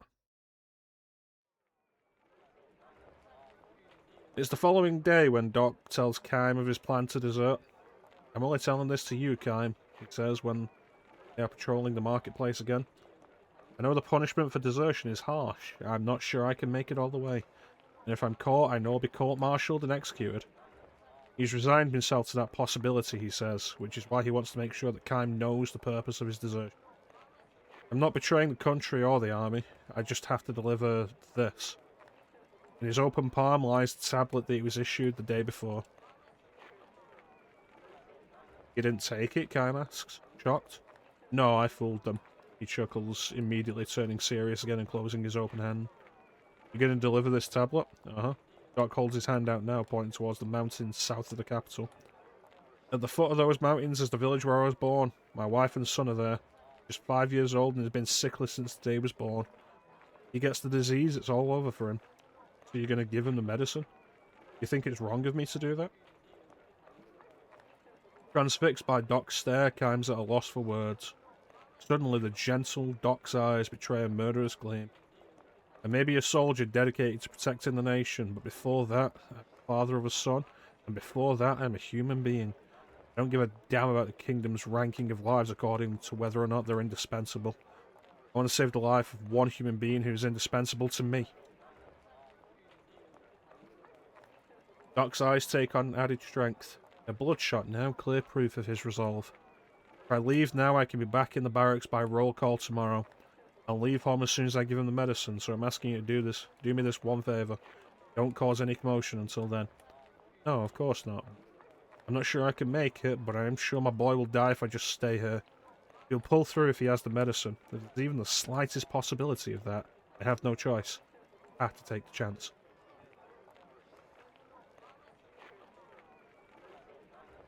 They'll kill you if they catch you. I don't care. And die with pride knowing I did to save the life of the one person most important to me. What if you get sick? All I can do is leave it up to fate. Doc smiles. Human beings can't do anything about fate, but I do want to do everything I can as a human. This is why Doc has revealed his plans to Kaim.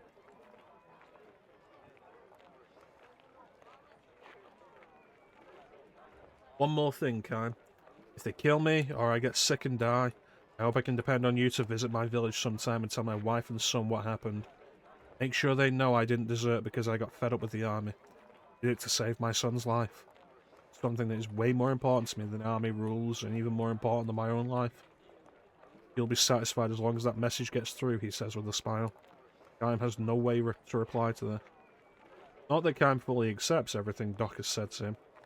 He's convinced not so much by the man's reasoning as he is overwhelmed by something that transcends reasoning, by the power of life, by the strength and depth of Doc's desire to save a life, precisely because it is something that will be eventually cut off by death.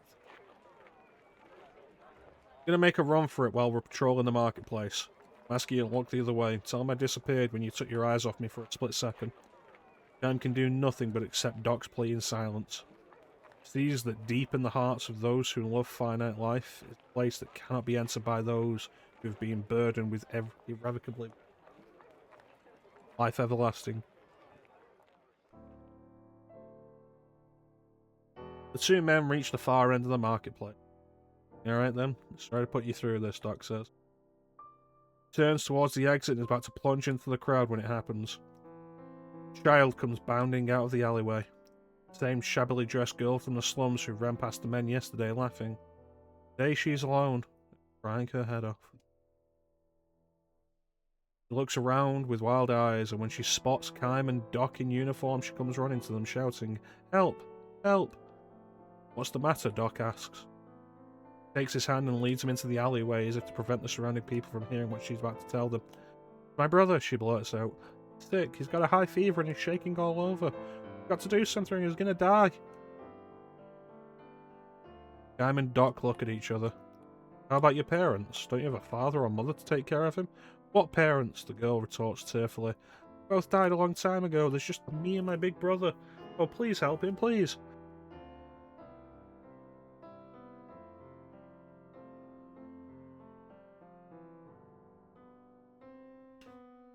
But I was just, Doc mutters, fidgeting, ready to run. He looks at Kaim with pleading eyes. Kaim kneels down and looks the girl straight in the eye. When did his fever start? He asks. Just a few minutes ago, she says. We were leaving to pick up vegetable scraps and he fell down. Only a little time has passed since the disease struck. He could still be saved by the medicine. But of course, there is no medicine for slum children. Judging from the girl's wasted frame, her brother must also be eaten. The disease will almost surely ravage his malnourished body and snatch his life in a matter of hours. The girl will not come down with the disease, of course, but even if he cannot attack her directly, once she has lost the only other member of her family and has no one to take care of her, the tiny thing is bound to trace the same path. Brother, sooner or later. Please help my brother, please! Clings to Kaim and Doc, huge tears streaming down her cheeks. Kaim gives her a slight silent nod. He rises slowly and reaches for a small leather pouch dangling from his sword hilt. Before he can lay a hold of it, here's Doc saying to the little girl, Don't worry. Doc is holding out his hand to her, smiling gently. The palm of his hand has a tablet. Give this to your brother, Doc says. Still time to save him.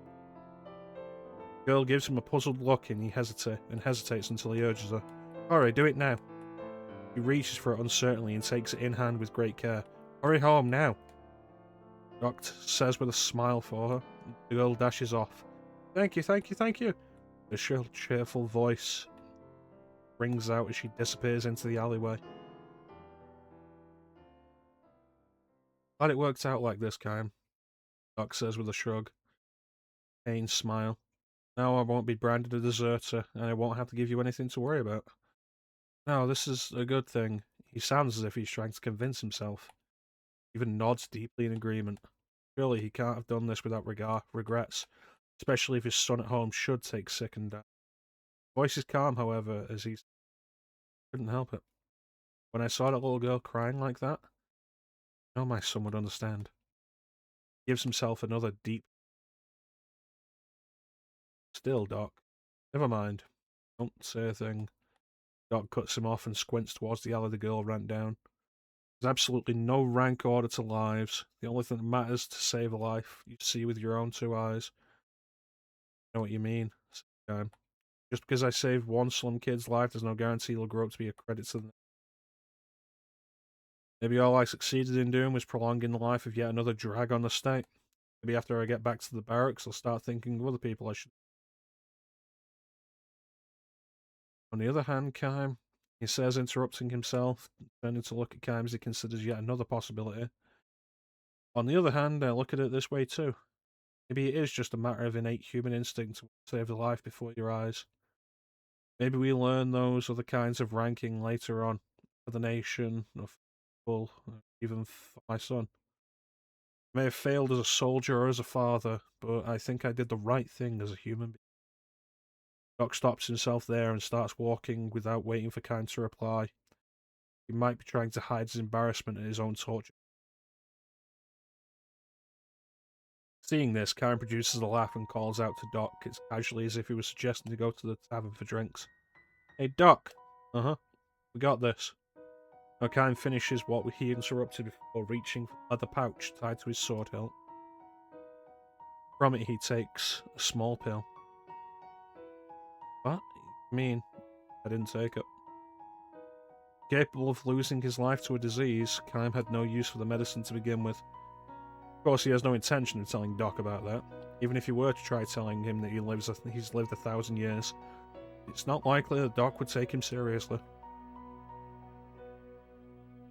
You have a family, Doc. Lives you'd give anything to protect. That is a great thing.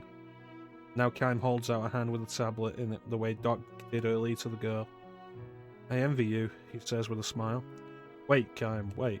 Hey, I mean, I don't have a family, he says, increasing the depth of his smile. Responding to Kaim's smile with its mixture of loneliness and warmth, Doc silently accepts the tablet. Well now, would you look at that beautiful sky, says Kaim. I think I'll just stand here for a while looking up at it, not thinking about anything at all. Might be a good time for you to run home to your son. Kaim does as he says, looking up at the sky. Before long, he hears the sounds of footsteps running across the stone pavement. Should you come back alive, Doc? Kaim mutters. Kaim strolls along, looking up at the blue sky until he disappears into the marketplace crowd.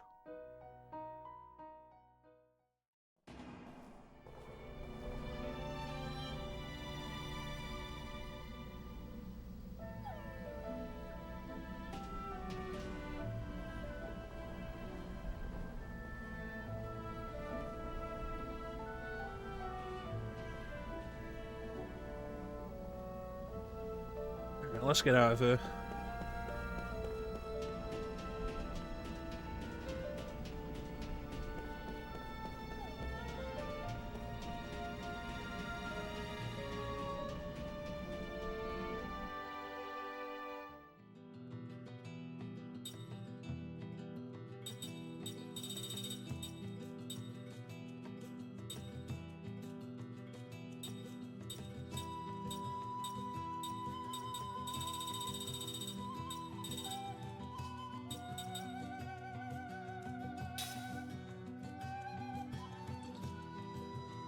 Something else I needed to do?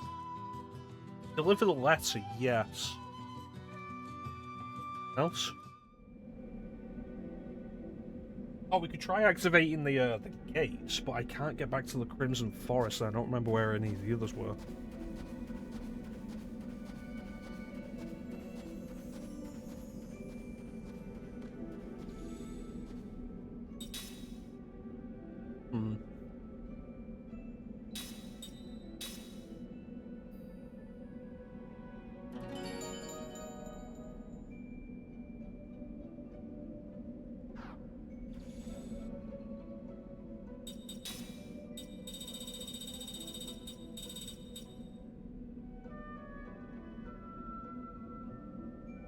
There was a dream I forgot about.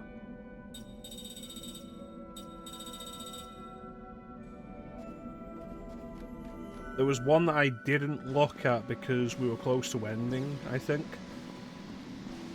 I can't remember the specifics. We'll look at it later. I'm not going to do another dream immediately after just doing one.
They were all just going for Sarah.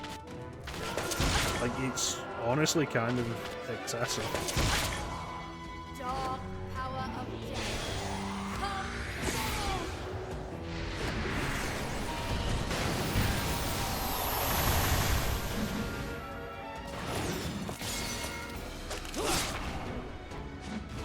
Death calls to you.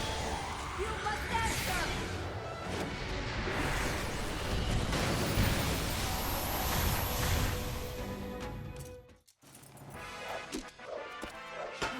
longer doubt myself.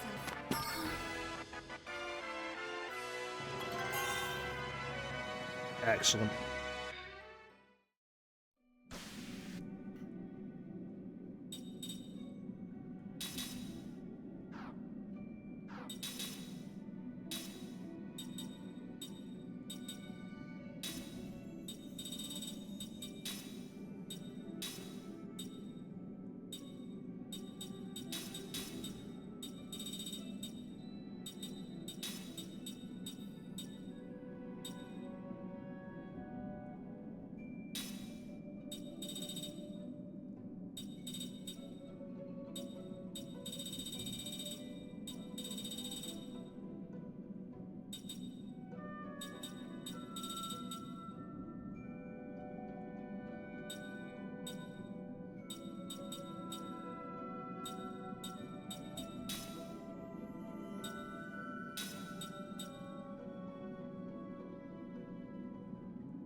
Yeah, it should be right.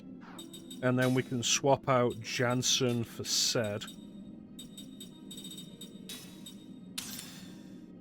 And the skill everybody should be learning now. Double SP. You already learned, so you can learn something else. Double... Yeah, why not?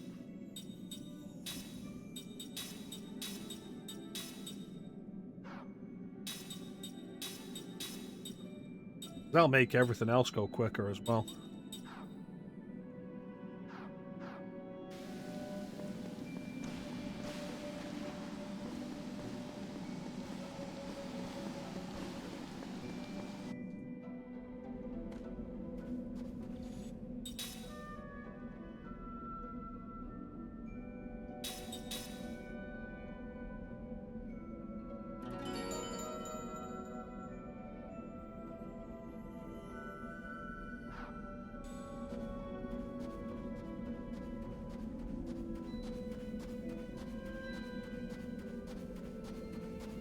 Alright, let's get out of there.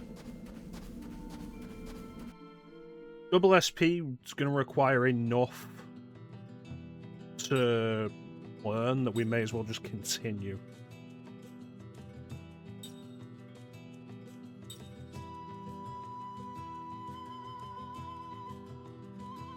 Although...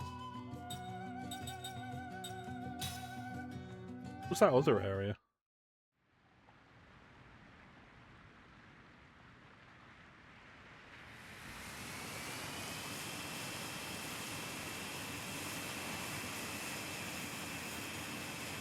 Oh, is that still Grand Staff?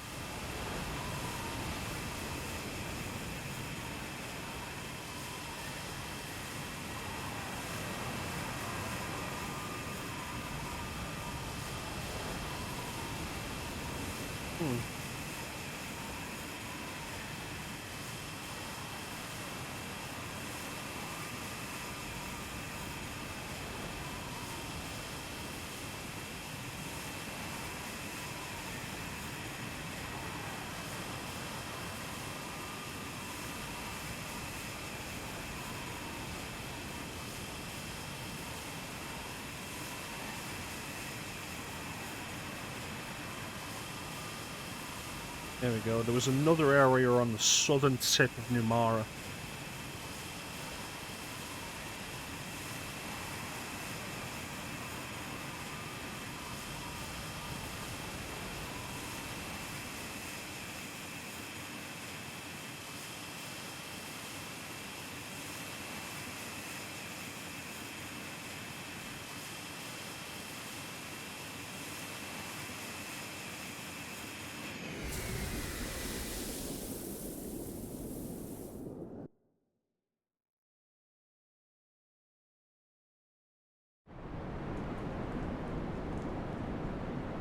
This looks like where we just left.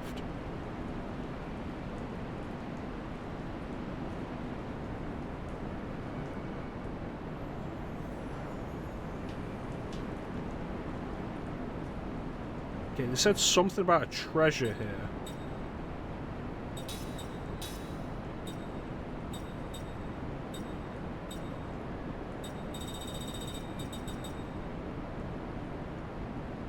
Yeah. Jim, I was hoping this would lead us back to Numara.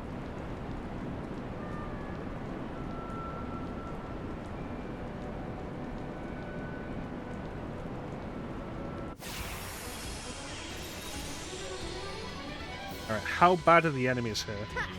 Not too smart, eh? Pretty bad. Pretty bad.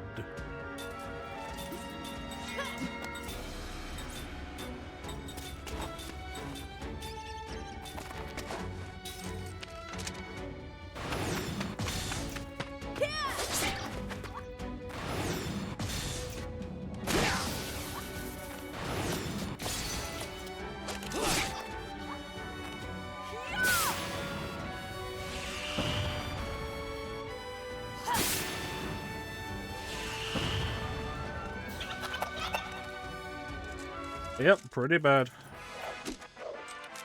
That seemed like a needless battle.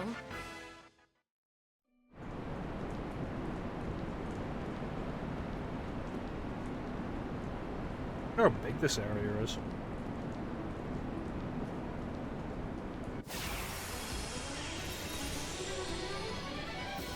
Well. Come on. Mr. Hazard.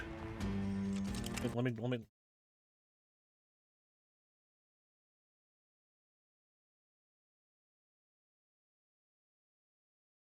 Well. Mr. Hazard.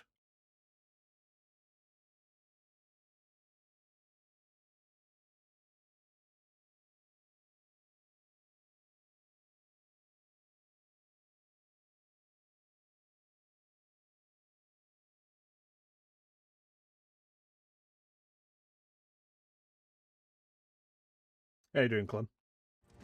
We're on disc 4.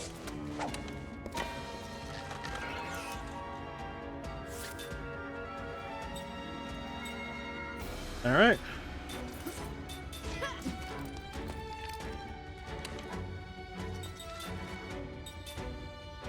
See that man over there? You don't like that man over there.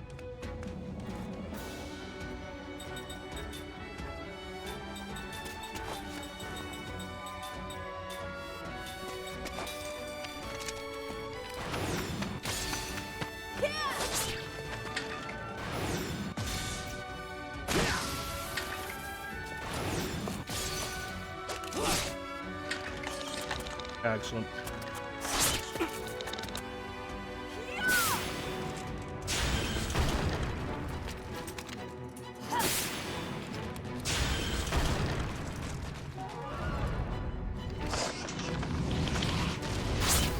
God damn.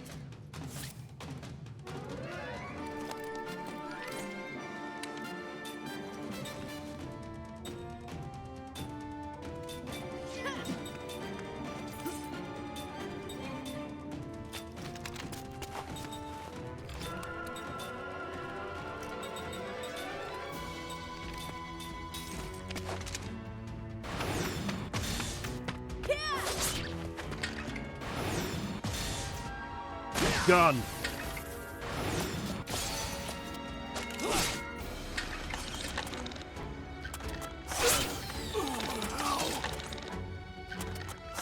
That's also a wasted healing spell.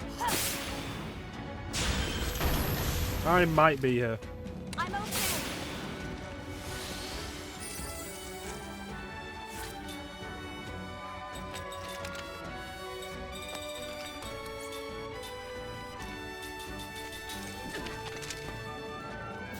okay. Thanks.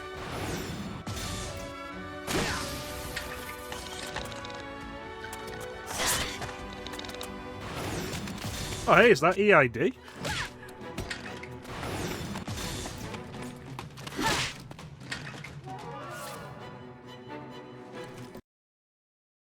If you have any interest in this game, EID, it's worth bearing in mind. I'm on disc 4 now. But we're also going through what I think is a side area, so you shouldn't get really any story spoilers if you decide to watch this right now. It's been pretty fun. Like, it's had its issues, but overall, it's been pretty fun. It's pretty slow-paced. Like, if you want to play this, you've got to be really into the idea of just playing through a slow-paced RPG. Awesome. Yeah, we're playing this on Xbox One.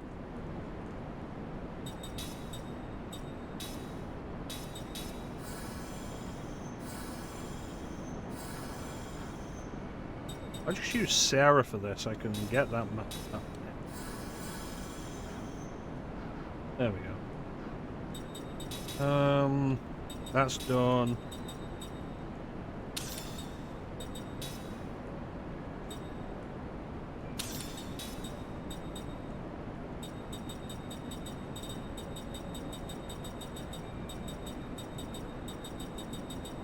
All I've got left. Yeah, it's backwards compatible on Xbox One, so we're playing it on Xbox One.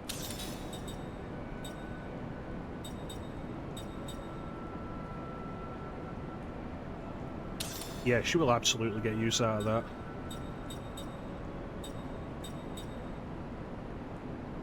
And I've been having fun with it. I mean, we're almost 34 hours in, and still playing it. Last Remnant. That's an interesting one. I think with The Last Remnant, it'd be worth looking up if the remaster improved anything.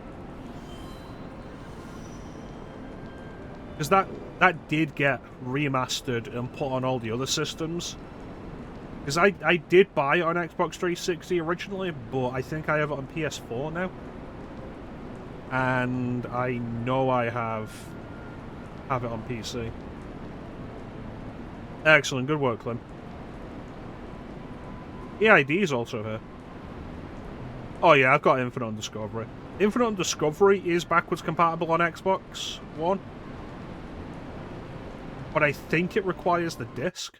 Let me check. Let me check real quick.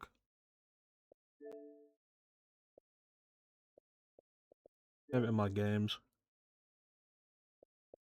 Because like we talk about the Xbox exclusive JRPGs, we're talking Blue Dragon, Infinite on Discovery, Lost Odyssey, Tales of Vesperia, The Last Remnant, and Tales of Vesperia and Last Remnant got released and remastered onto other systems. Lost Odyssey, Blue Dragon, Infinite Discovery didn't. I know you can get Blue Dragon and Lost Odyssey on. There's Blue Dragon, Lost Odyssey on Lost Odyssey and Blue Dragon digitally. Let's check with Infinite on Discovery, because I have it on disc. Let's take a look in the store. Did you know I love my RPGs?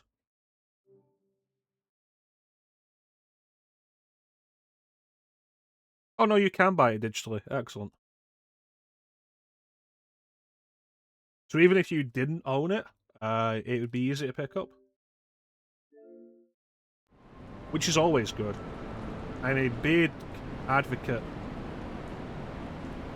of ease of access. We're gonna play some older ones. Yeah.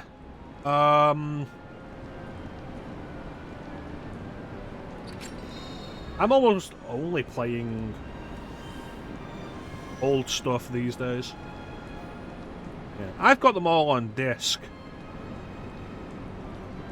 Because I bought them when I got my Xbox 360, I was like, I want these 5 exclusive RPGs. Because I felt like I started with the PS3 on that generation, and I felt like they didn't really have a whole lot in the way of traditional JRPGs. It was kind of disappointing. So when I got my Xbox, it was like, yeah, I'm going to get these games. Lost Odyssey, interestingly enough, when Microsoft made it backwards compatible, it was kind of a big deal. Because it was the first game that they made backwards compatible that was multiple discs. And so to celebrate that, with the first week or so it was available on backwards compatibility, they offered it for free, digitally. And I was like, well, I own it physically, but I'm not going to turn it down digitally. So now I own it physically and digitally.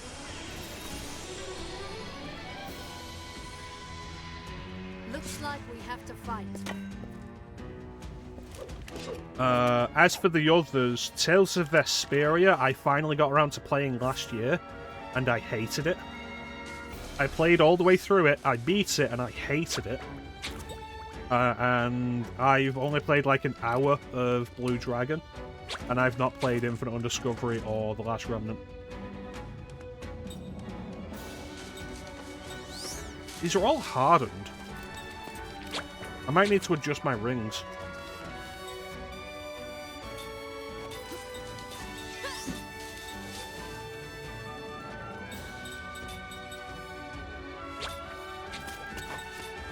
Yeah, I've had a real problem for years now with actually sticking with a lot of games. It's the main reason why I stream. I do intend to someday play all the way through it, but it's about like when is that going to be?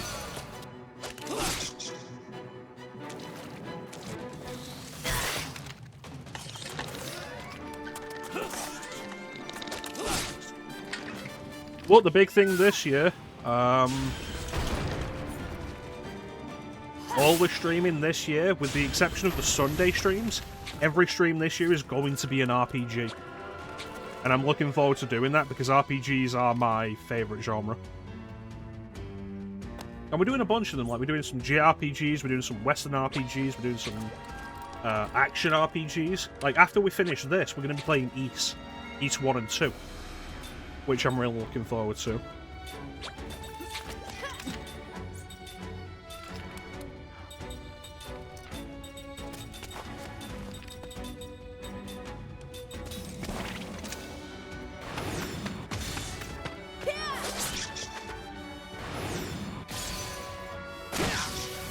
Yeah, I definitely need something to deal with hardened.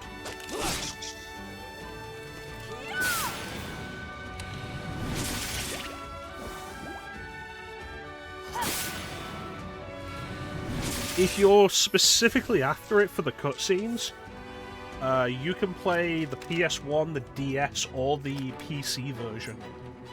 If you have a PC. Because they are in all 3 of those versions.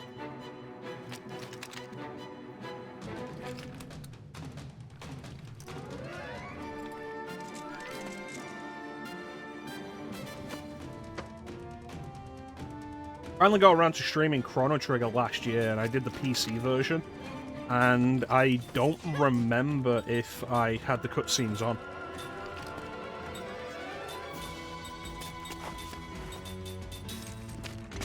Yeah. Then you've got choices.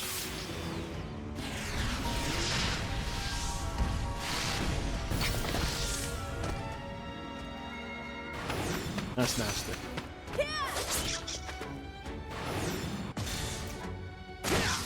If you're after playing it for yourself, I would recommend like play the DS version. The DS version's great.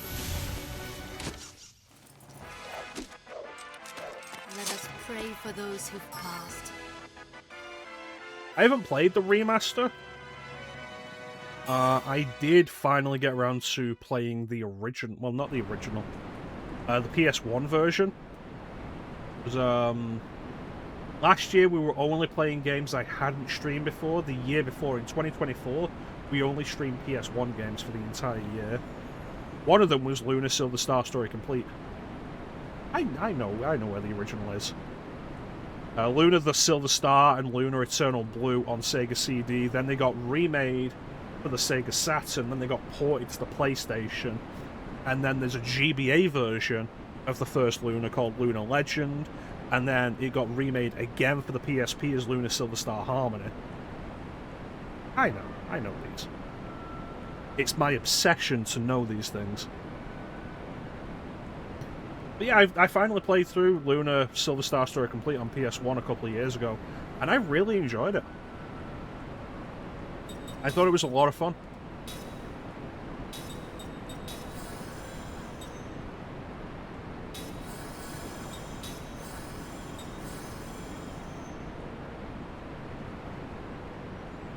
Am I a working design fan?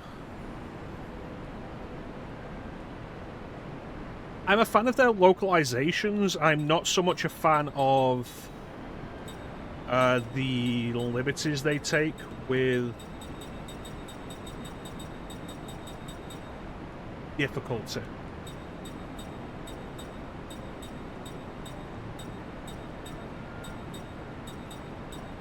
You know what? There is a working design localized game that I am actually a big fan of. And I'll give you 3 guesses. I'll give you 3 guesses which one it is. There we go.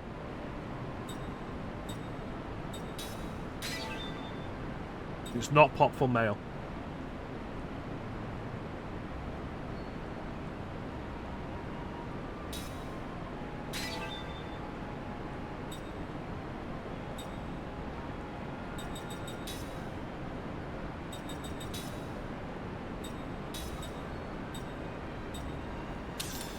Not Albert Odyssey.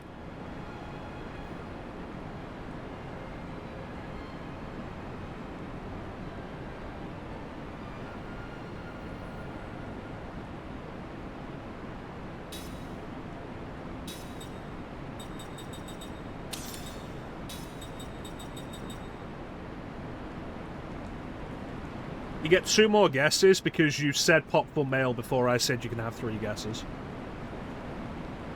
Not Vanguard Bandits. No.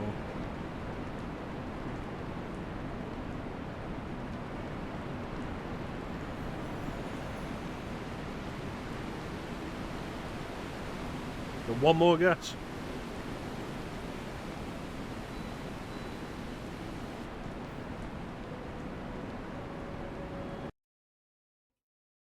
It's probably not going to be much of a clue, but it is a game I've streamed, and I streamed it in my first year. Not Dragon Force, no. It was a game I streamed in my first year of streaming. Like, I'd been streaming for less than a year when I streamed it. It's Alundra. Absolutely is Alundra. Yep. Love Alundra.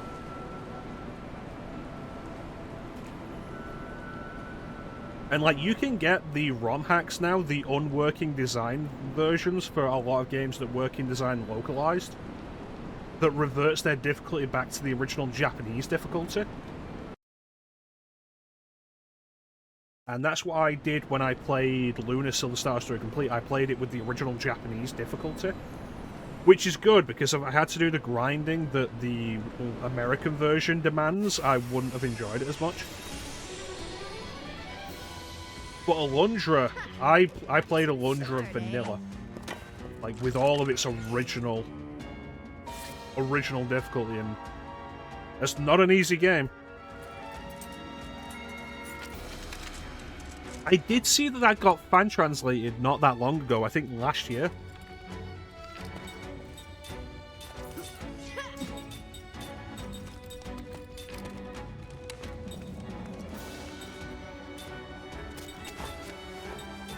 And I'd be curious, because it's interesting to see a game that isn't just another version of Luna 1 again.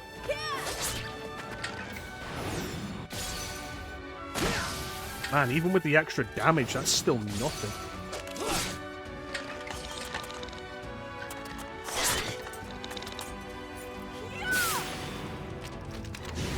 Tell you what I want to get to at some point on Sega Saturn. Enemy Zero. I'd love to sit down and play through Enemy Zero at some point.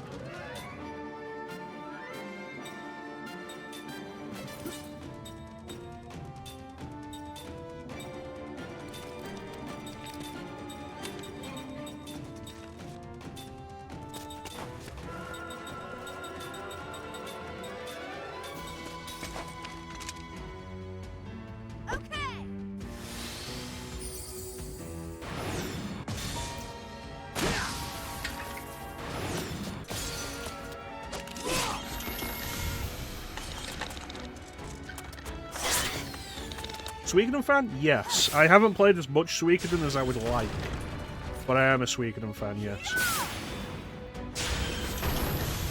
I own 3 of the PS2 games physically. I did it! A perfect battle! I own 4, 5, and Tactics physically. And I own 1, 2, and 3 digitally. 1 and 2 digitally because I'm not paying physical prices for them. 3 digitally because I bought it on PS3 as a PS2 classic. Because it wasn't released in this country. And while I have bought an imported copy of it previously, that was for a friend who... He's physically collecting them.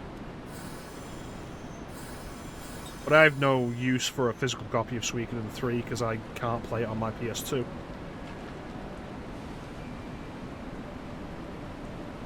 Resonance of Fate. I have that on PS3. I have it on PC as well. Developed by Triace. I would love to play through it at some point, but the tutorial has always put me off.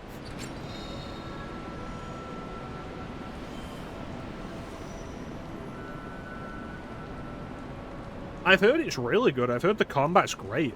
The trouble is the tutorial is so long and extensive. I do have it on disc. I have it on disc on PS3. Don't overdo it! I think. Unless I sold it, I forget. But I own it on PS3 and PC. And it's nice that you can buy it on current-gen systems. Great. It's a game that probably deserves a bit more attention. But the tutorial is really off-putting for it. It's optional, but you need to go through that tutorial to understand the combat system. It's really in-depth. It's very extensive. And there's a lot to it. And the tutorial is presented really poorly. White Knight Chronicles. Missed opportunity, I would say, with White Knight Chronicles. If you're interested in picking up White Knight Chronicles, ignore the first game, buy the second, because it comes with the full campaign of the first game with the gameplay improvements of the second. I own White Knight Chronicles 2. The biggest problem is that White Knight Chronicles 2 is not fully localized. So there's a whole back end of the story that isn't localized and you can't play in the Western release. So you get like half the game.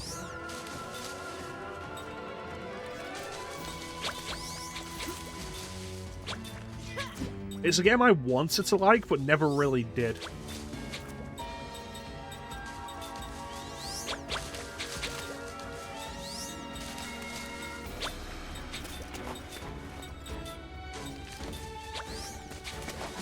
I've heard White Knight Chronicles Origins on PSP is a really good Monster Hunter clone, but I don't enjoy Monster Hunter clones. The only Monster Hunter clone I've ever really enjoyed was Freedom Wars on the Vita, which you can get on other systems now, and I would recommend it. It was quite fun.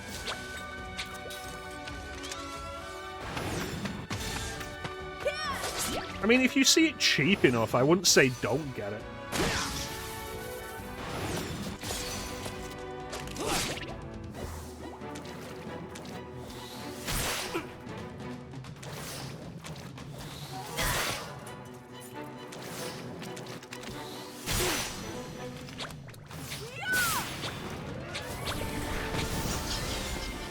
Good damage.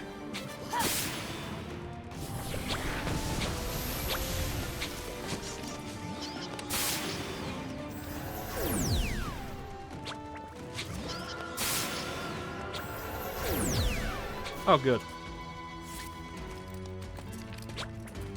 I do not play well with with tactical RPGs. I wish I did, but I just don't.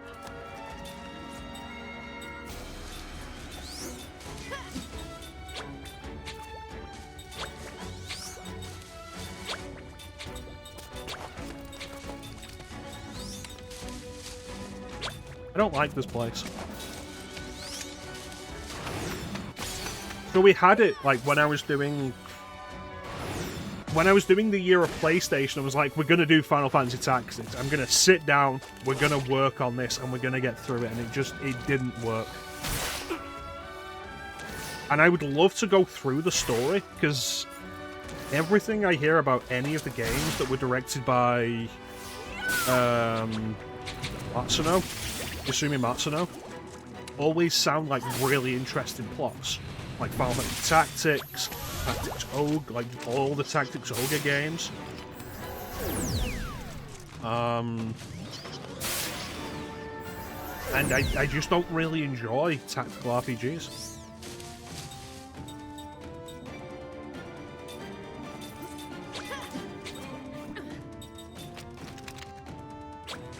At some point, I want to try and like sit down with Tactics Advance. I feel like Tactics Advance is probably a little more like bigger, like real beginner friendly.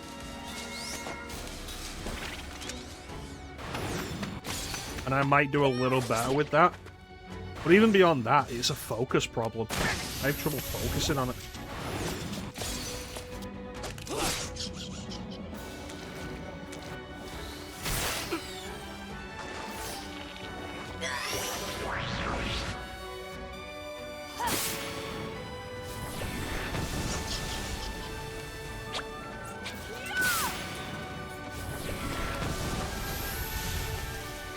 One day, maybe.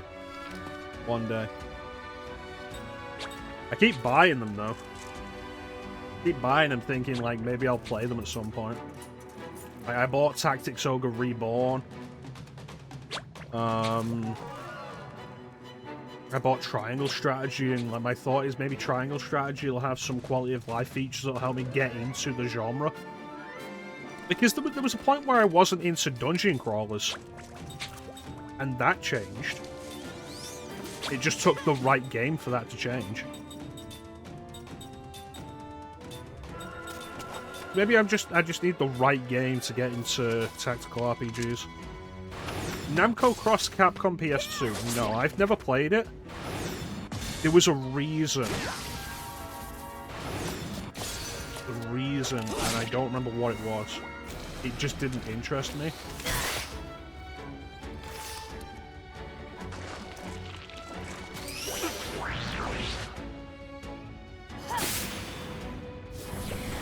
I think that was a tactical RPG as well, and that was the reason.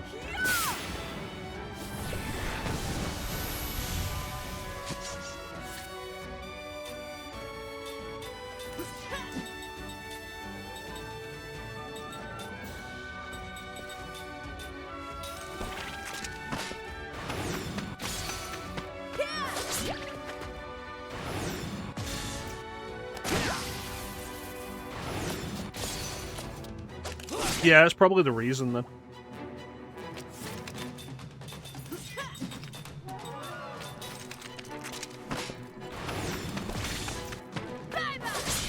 Like, I didn't end up picking up Project X Zone for the same reason.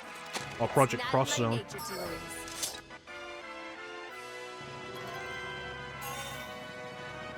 Excellent. New magic.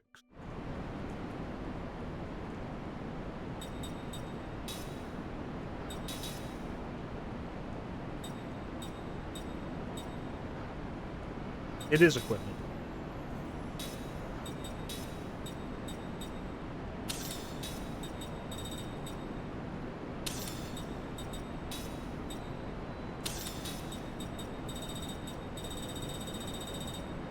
Alright, nothing there. Might as well boost Earth Resist.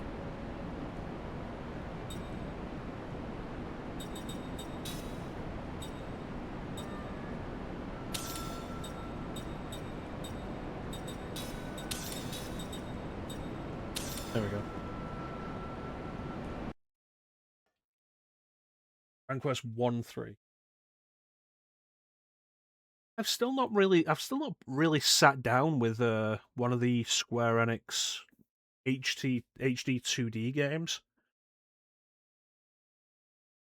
And I do wonder if I really want to pick up a new version of Dragon Quest 3. Dragon Quest 1, I've always been happy playing through the Game Boy Color version of Dragon Quest 1. Absolutely sick. Dragon Quest 3, I think, like, when I eventually stream that, I'm probably going to do the Super Famicom version. If you've never seen the Super Famicom version, I recommend looking it up. Absolutely stunning. Star Ocean, I've only really put any time into Star Ocean The Last Hope, which I did not enjoy. I thought it was bull. We have an ad coming up, though. So I'm going to have to run this ad. And then we'll be back, and we'll go through this cave, and I think this will be the last ad of the stream. We'll haul it before the next ad comes up.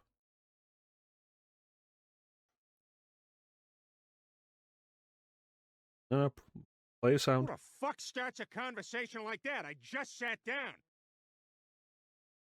Yeah, so we'll be right back. Go anywhere.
And we're back.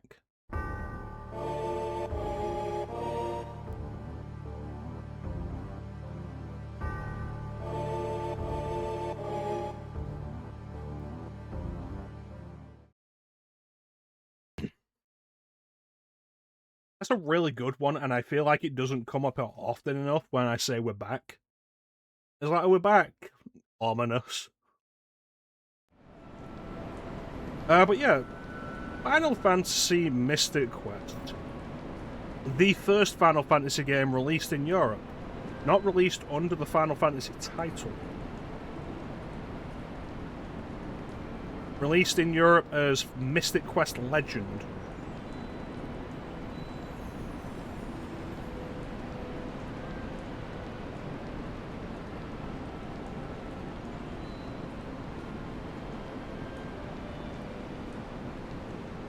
Remember, like, why did they call it Mystic Quest Legend if it was the first Final Fantasy game released in Europe? Technically, it wasn't. Like, you think that's great info? It's going to get better, right? Technically, the first Final Fantasy game released in Europe was Final Fantasy Adventure on the Game Boy, which is the first Mana game.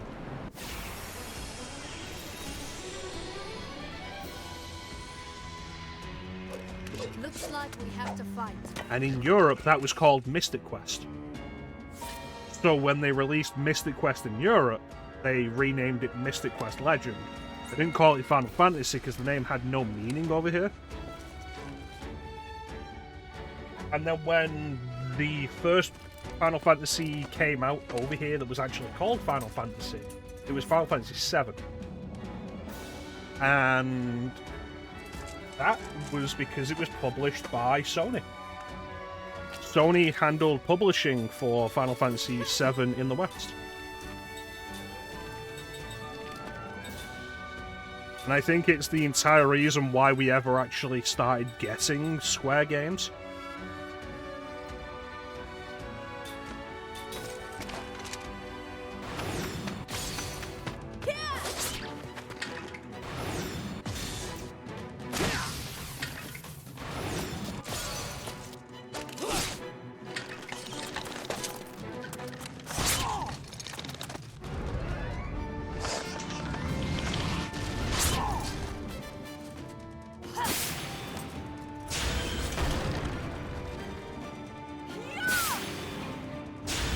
So it's kind of a weird thing to go back to.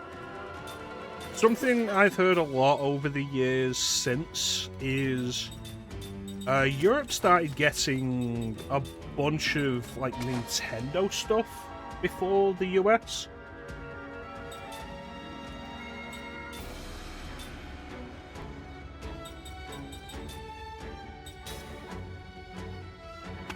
And I started hearing a lot of complaints from people in the US about it.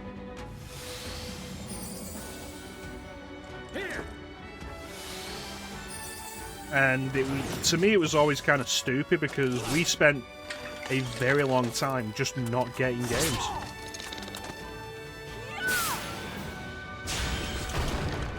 Like, we didn't get Final Fantasy at all until 7. I think the only Squaresoft game we got before that was like, we got Final Fantasy Adventure, we got Mystic Quest, and we got Secret of Mana, oddly enough. And then that was it. Dragon Quest, we didn't get Dragon Quest until Dragon Quest VIII on the PS2. We didn't get any of the ones before that. Chrono Trigger, we didn't get Chrono Trigger until the DS release. Which is especially weird because you have the PS1 re-releases of Final Fantasy Origins, which was 1 and 2, Final Fantasy Chronicles, which was Final Fantasy 4 and Chrono Trigger, and Final Fantasy Anthology, which was 5 and 6. But in Europe, it was Origins, which was 1 and 2, Anthology, which was 4 and 5, and Final Fantasy 6 on its own with a demo for Final Fantasy X. They just cut out they call it Chrono Trigger for some reason.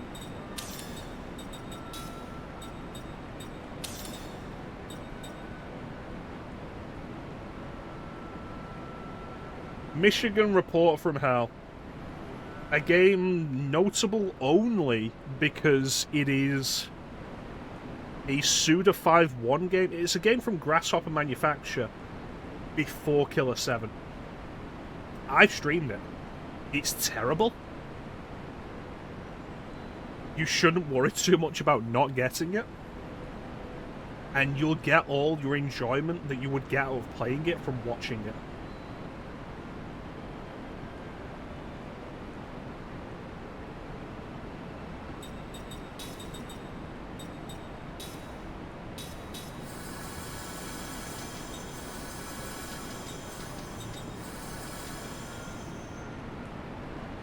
One horror game you wanted because you were born in Michigan. I know somebody else like that. There is another horror game. Like, if you were to say to me, hey, Chrono, horror game released on the PS2 in Europe but not the US, I'd be like, oh, you're talking Forbidden Siren 2. Which never came out in the US. Have I fully explored this place? Is that all there is?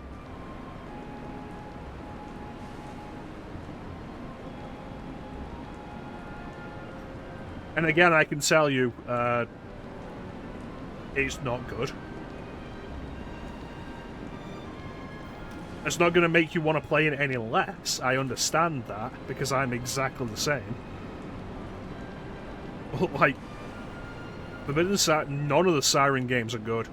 It's crazy how that is a series that got 3 games and none of them were good. It's also crazy how I own all 3 of them.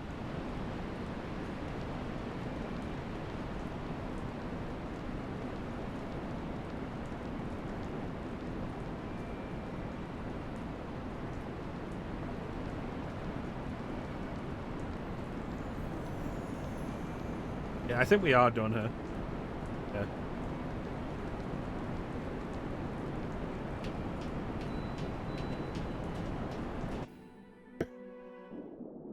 Yeah, Forbidden Siren is an interesting series.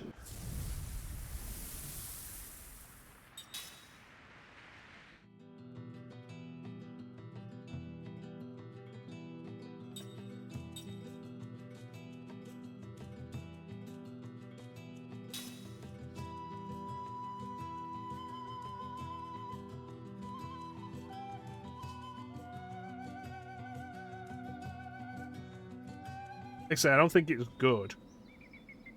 But it's interesting. It's been a long time. This is probably going to be story stuff now. A warning EID. In case you're interested in playing this for yourself, blind, which I fully understand. It's the way I prefer to play stuff. I'm always story stuff. Yeah, no, if you're ever after chatting about just random games, I'm always down for it. Might as well do something with all this knowledge that's in my head of video games and nothing else. It certainly has. You've been here before? Yep, I never thought I'd be back. Yep, we need it again, though. Need what? The power that comes from synergy with magic energy. There is a technique to amplify the various powers that abound in nature. It uses a unique form of psychic energy by means of spells that have existed since ancient times. They say there is a stone that this psychic energy is bound within. That's what you mean, right? Ah, you sure know your stuff. But I guess after 1,000 years, I mean, who wouldn't? Hey, that's enough. Ow. My. She does that. Moms are like that. Wait, back up. So the treasure you're talking about is a stinking rock? There was plenty where we came from. Yeah, there's a magic stone somewhere around here that binds the psychic energy of our ancient ancestors. I risked my life to get one a long time ago. That's what made the Nautilus more powerful than any other ship in the world. Oh, well, that clears it up. A waste of power. What's the matter? With the power of the stone, the people here flourished. But this power also brought them to ruin. Yes. The same thing is going to happen again. This time, we'll see more changes. There is more magic energy now, and I think it's more sinister.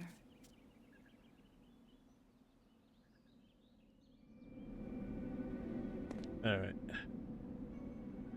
I appreciate that after we go back into the ship, I get a full heal.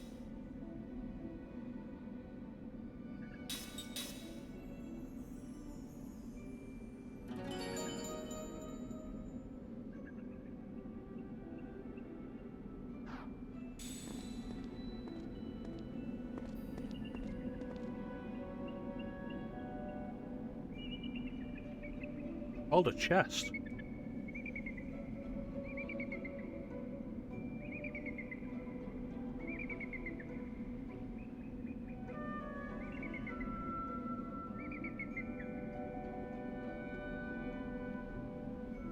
Okay, so floating platforms.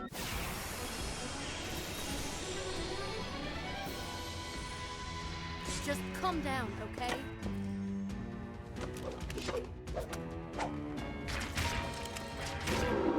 How bad is it? Organic, non-organic, magic. Alright, we can deal with that. Absolutely.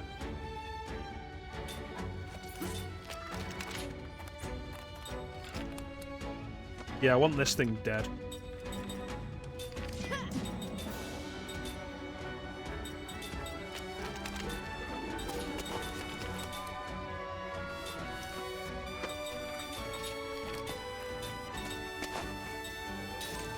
There we go.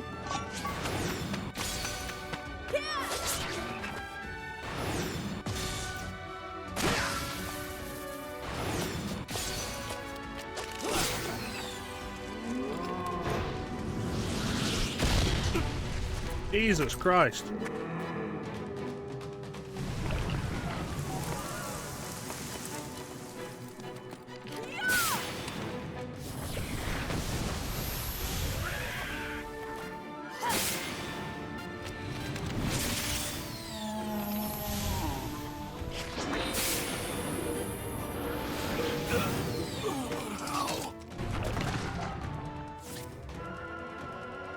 Well, now I'm just annoyed.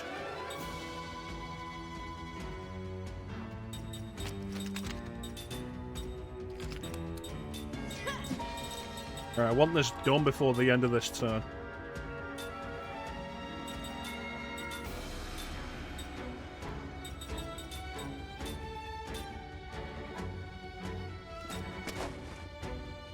No. Recycle that.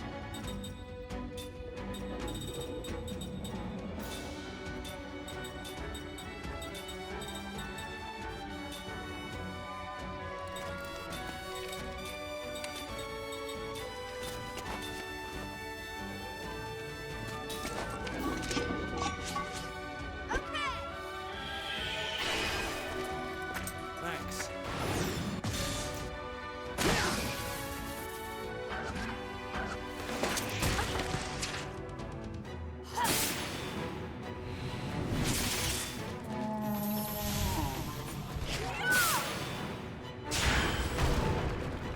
Oh, jeez.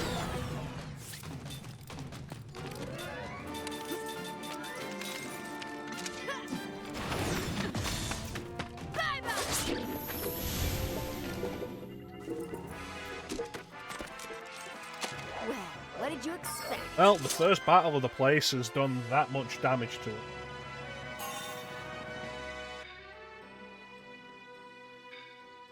Right.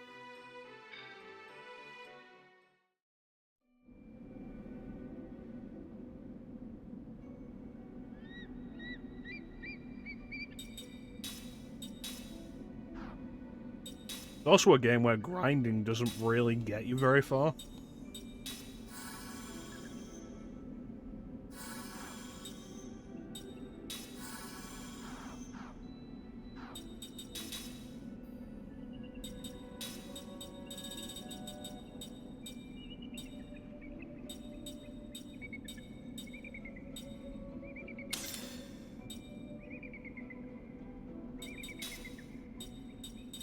Anything else? Oh, she's learned everything. So let's put on...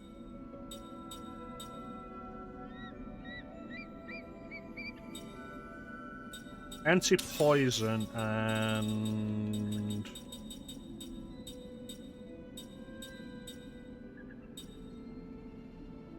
defense boot. Oh, yeah. Sarah's done with this. Oh yeah, she's already done with that.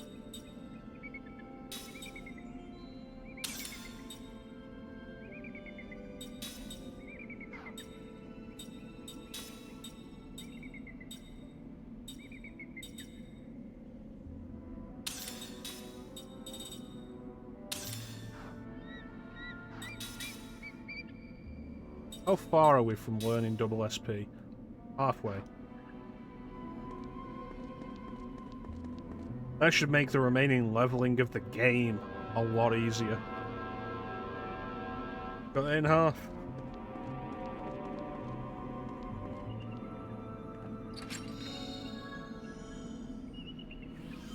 And the sooner we get it, the more cumulative the effects will be.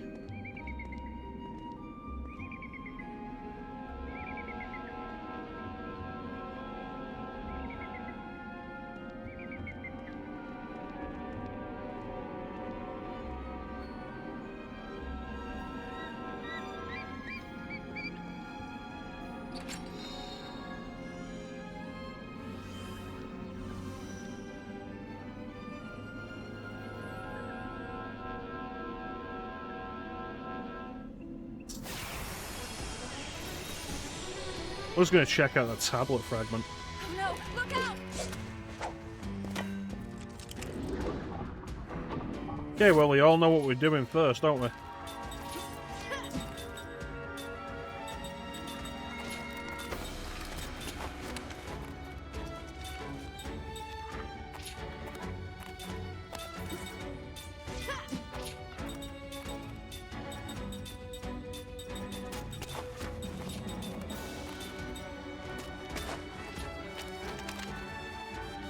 Turntail is a skill.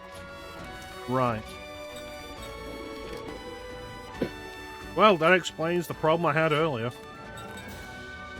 Last session.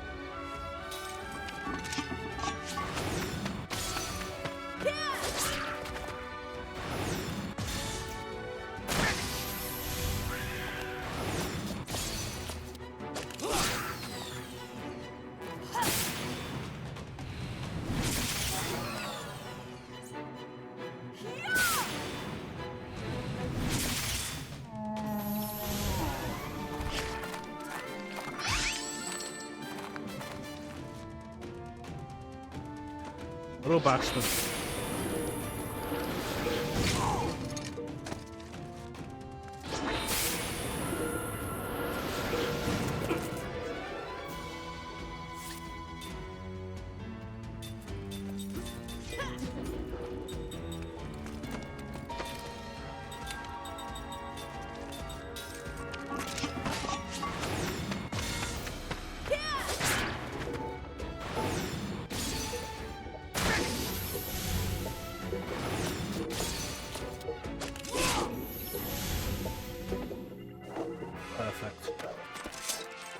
Only the strong.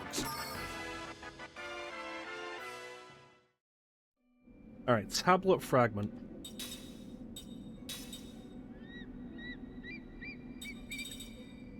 Huh. We have one. Yeah, if I ever get to go back to Numara,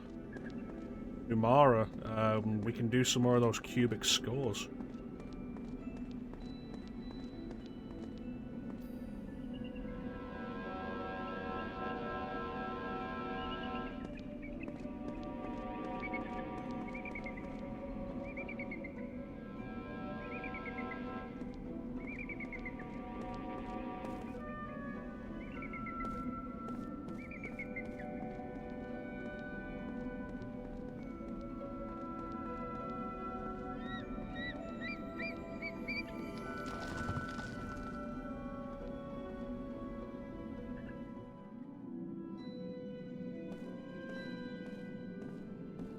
Oh, I'm getting Temple of the Ancients flashbacks.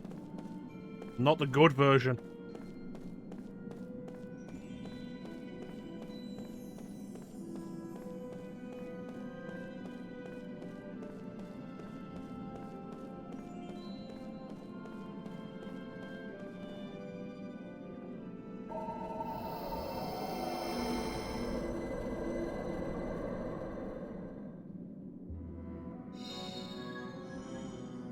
Golden Gauntlet.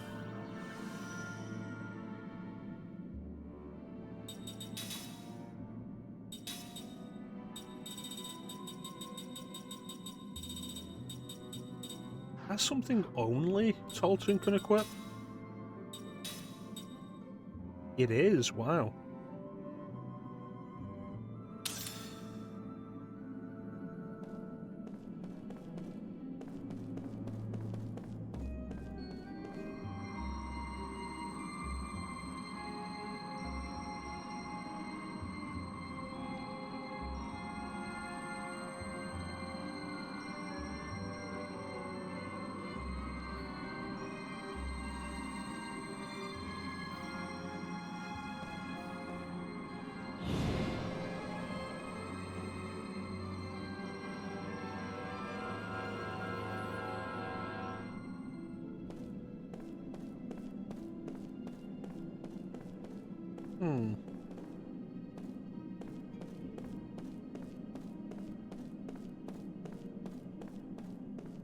Nothing over here.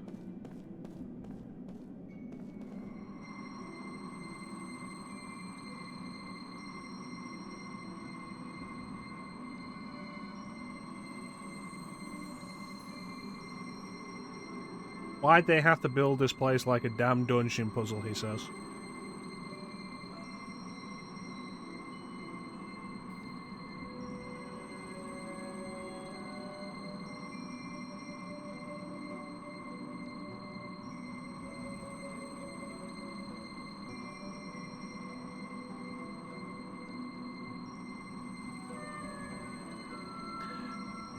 You know what? I don't want to do that right now. No, no, no. No, no, no.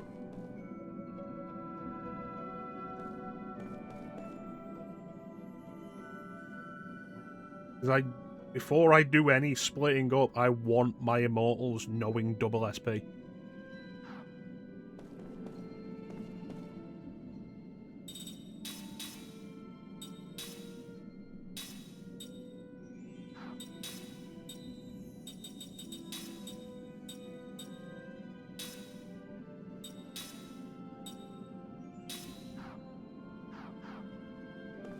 Couldn't have waited, could it?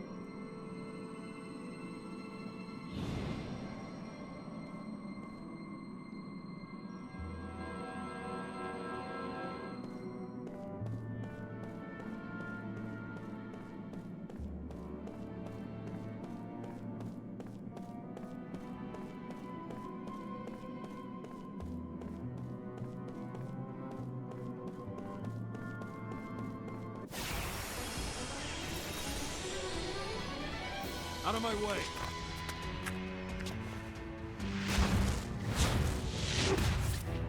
Okay.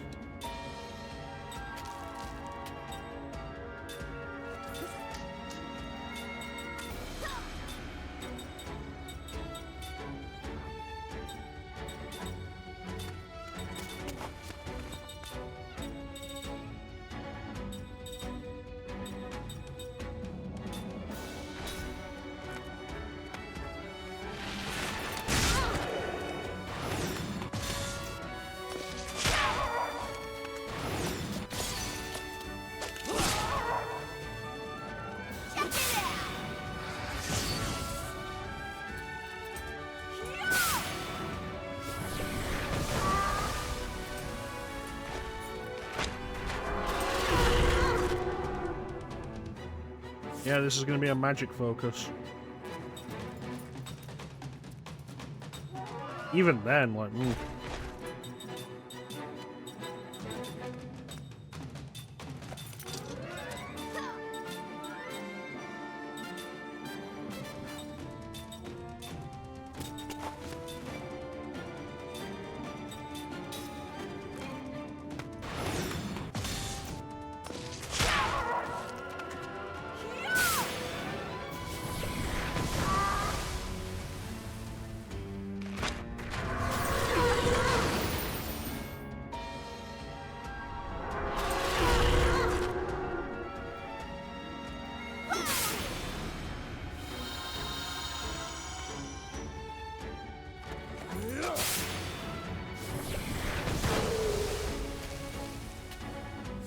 By the time that took, I might as well have just hit the damn thing.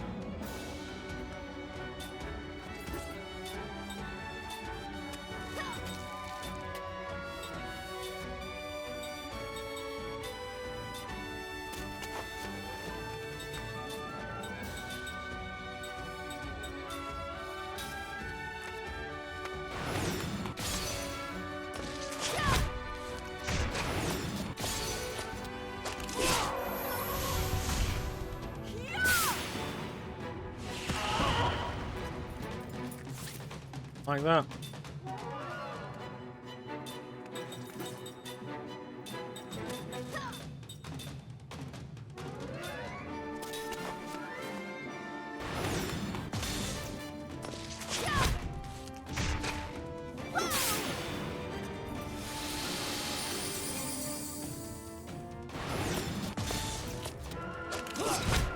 Really?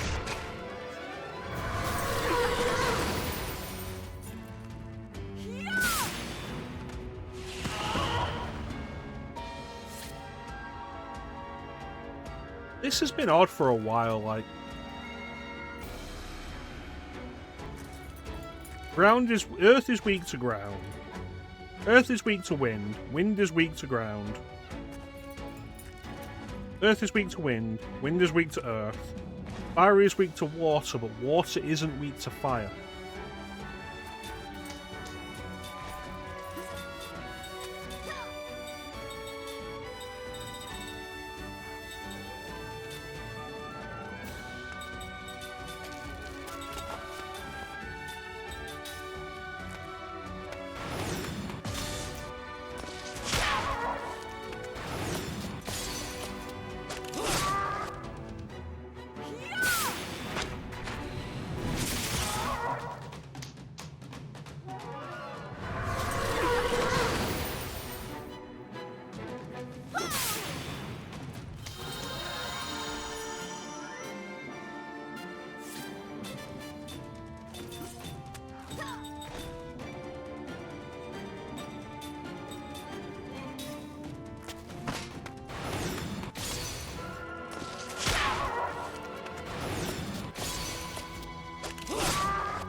That motherfucker. What a waste of time.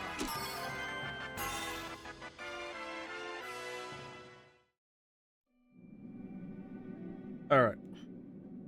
Immediately I want to put Cook back with... Other than spirit magic. Which one is second? Yeah, level 4 is fine.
Alright.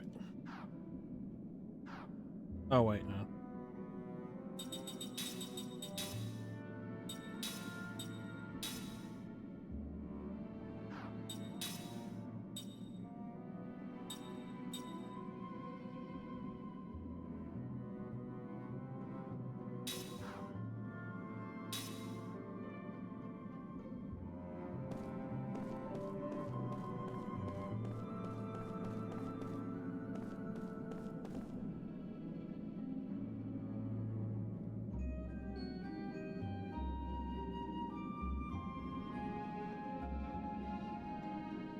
Yeah, if we knock it off.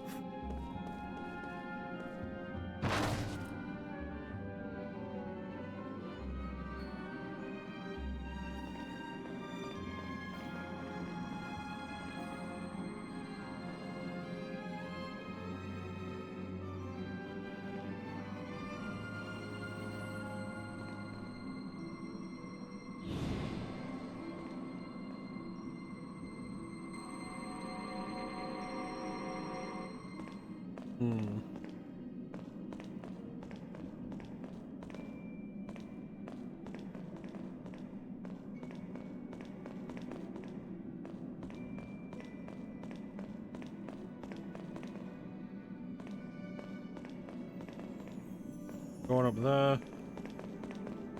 Cast heat.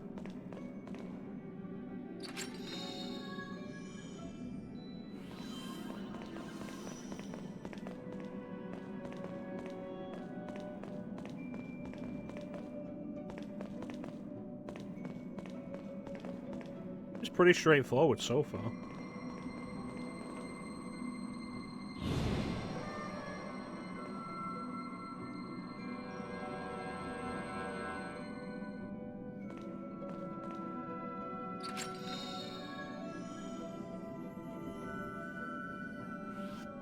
What does reset do?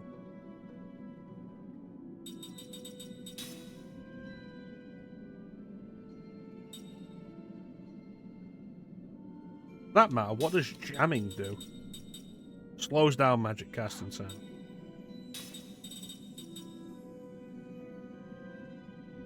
Reset parameter alterate.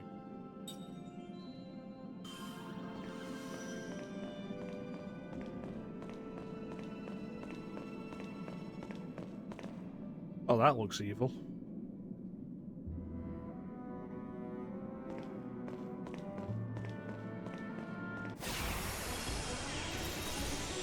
Jamming. Jamming.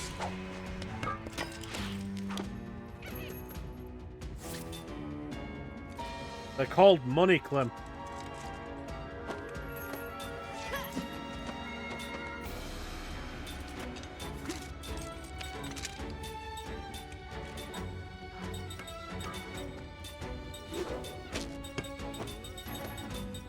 Well, let's see what they got.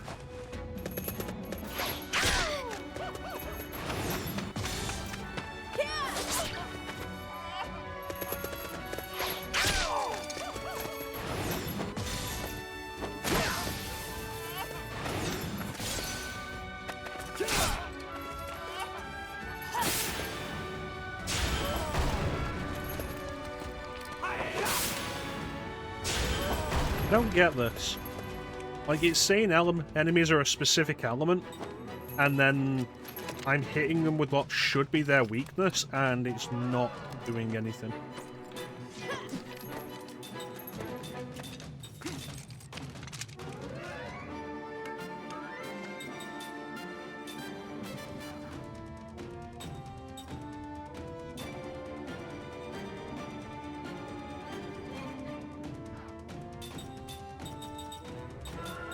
No point in spending big MP on it. That's the case.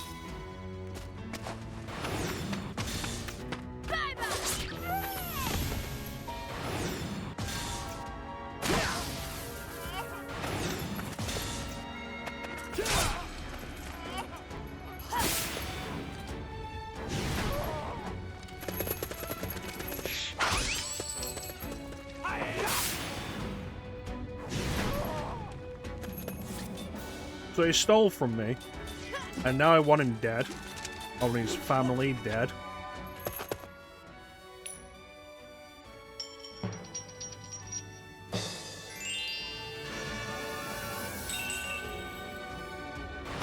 I want his dog dead.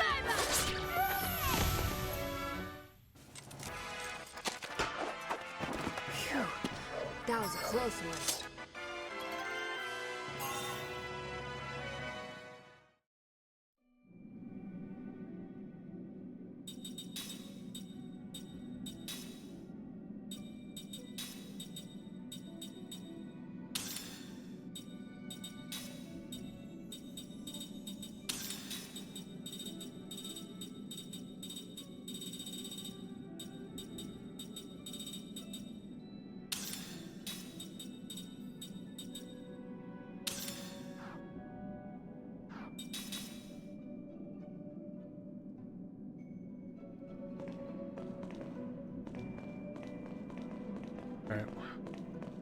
knock this over.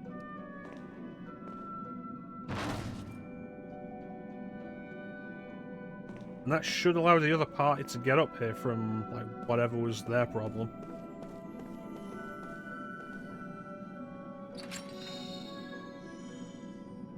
Magical lock.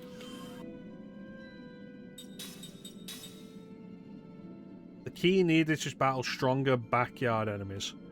Okay?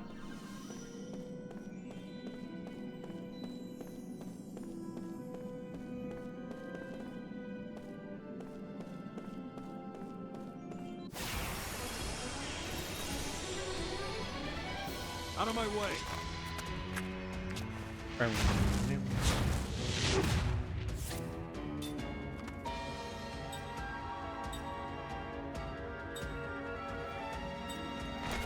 Okay, well, we can kill this immediately.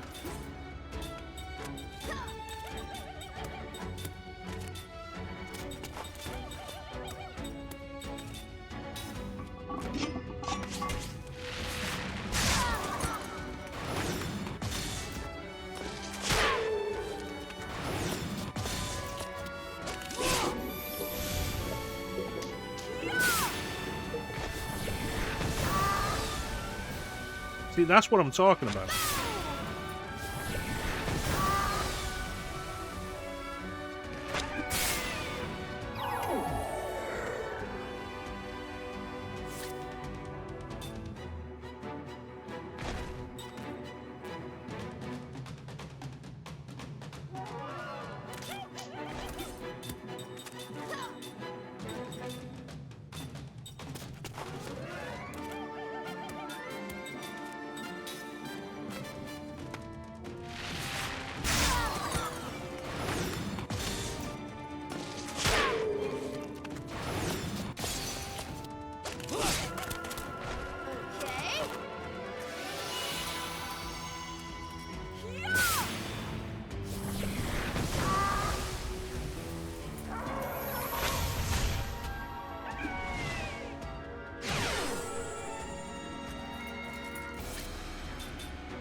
Good. That was close.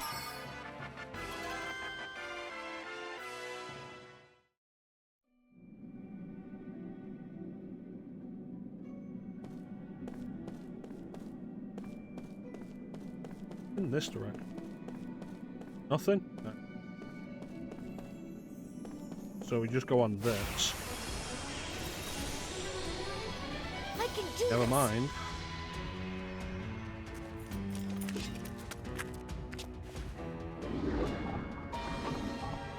Can we just have this fight?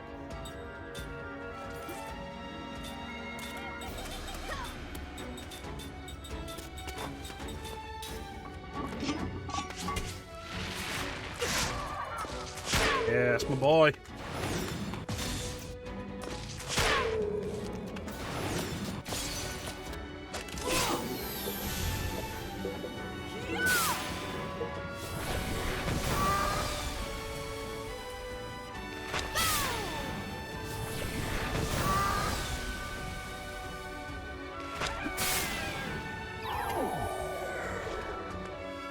So I want to double check for a second.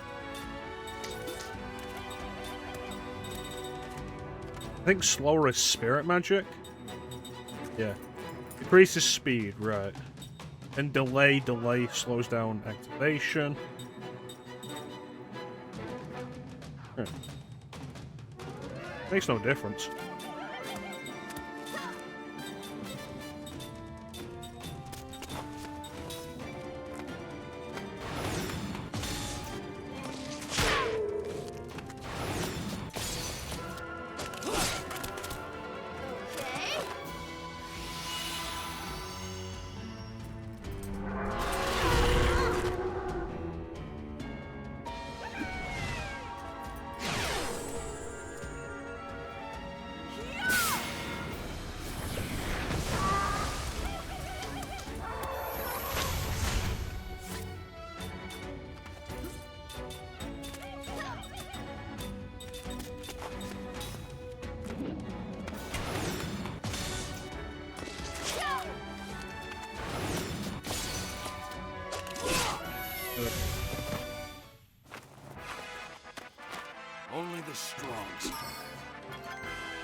close enough of that. That will probably take me up to the top, so I don't want to go there yet.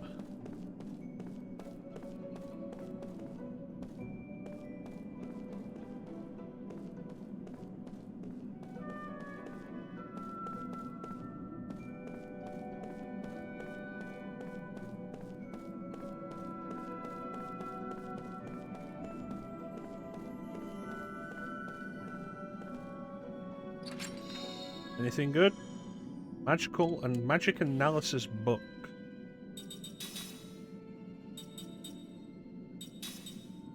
Level 3 composite, nice. I don't even know what I can do with level 3. Yep.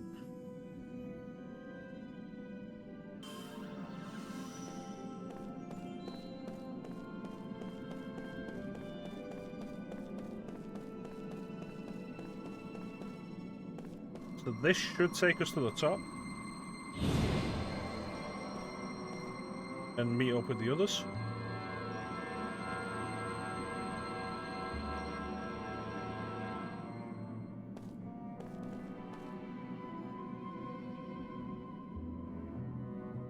Yeah, let's get going.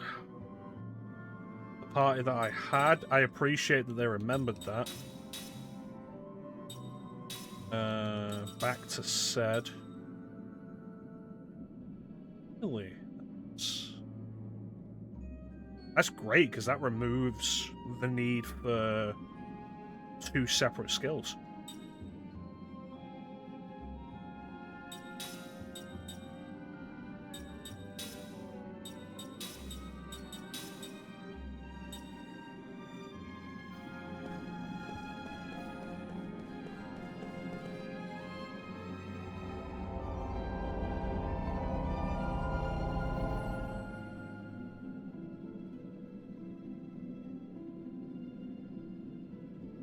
Cool. What if we want to go forward?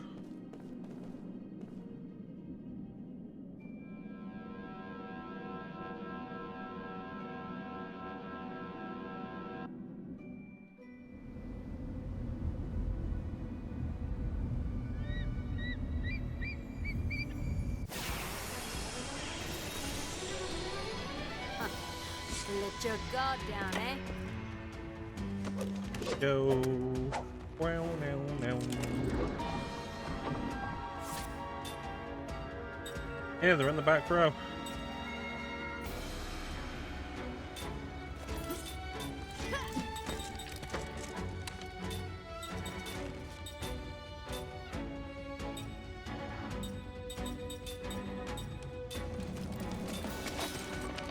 Yep.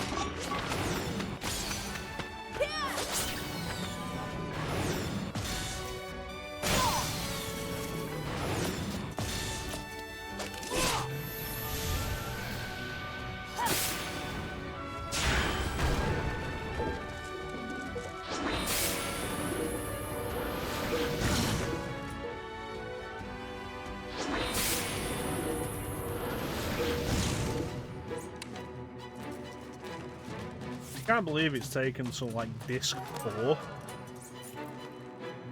for it to feel like the GC line on the park has anything.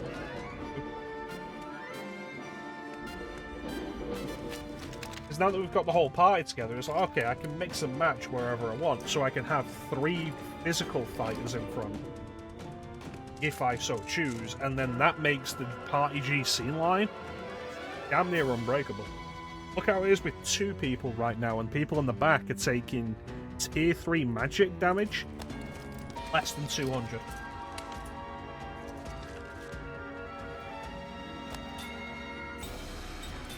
Alright.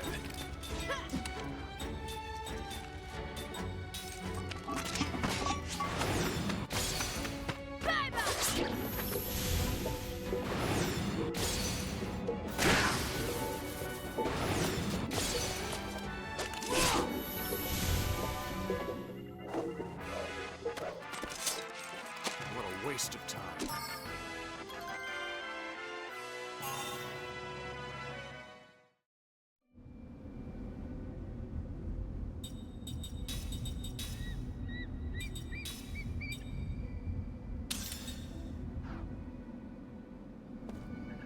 It's important that we're always growing.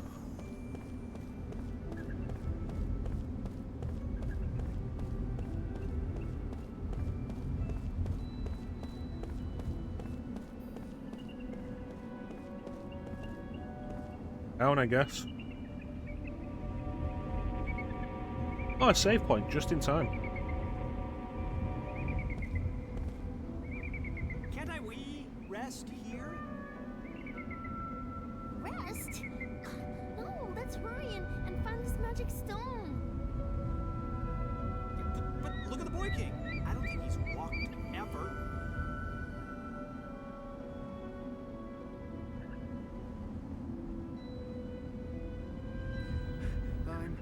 I'm okay. Yeah, I'll give him credit. He's not moaning.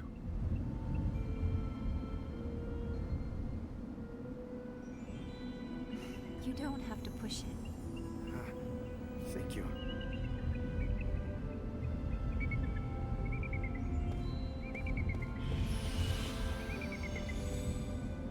This. Oh, please don't tell me that taking that 2 steps forward to that chest is going to put me in a boss battle.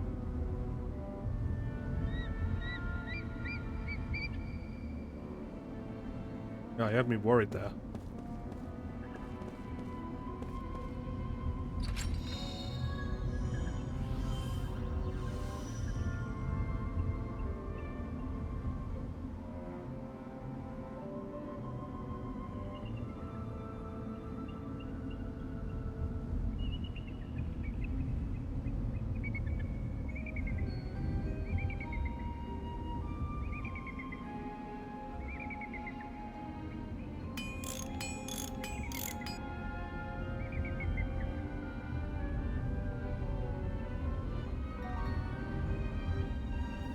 Cool. Now let's stop running into cutscenes and just save.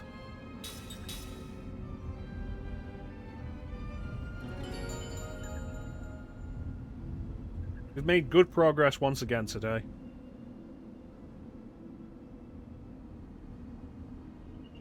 Wonder how much longer's left.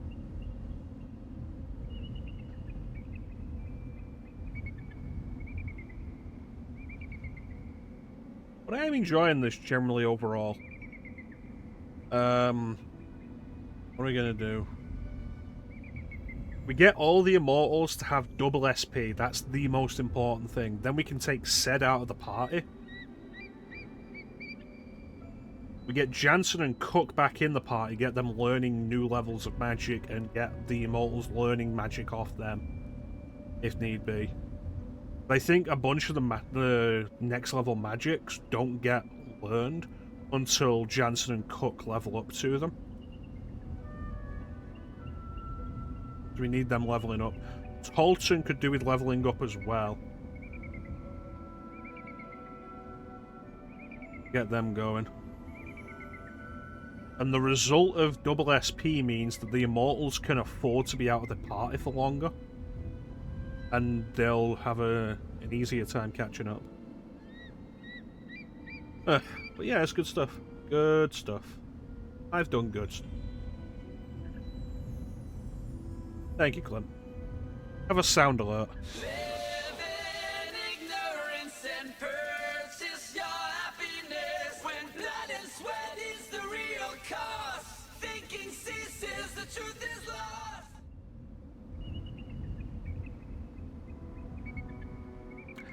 Anyway.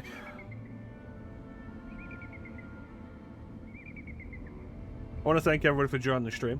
I always really appreciate the support. Big special thank you to everybody in the chat. Chat is always the best part of the stream. Teak, Clem, Bug, and EID. Good to see you. It was good to see EID again. It's been a long time. Like I say, we're hoping we can finish this before the end of the week. Good stuff. But if we can't, there's no horror. There's still the rest of the year.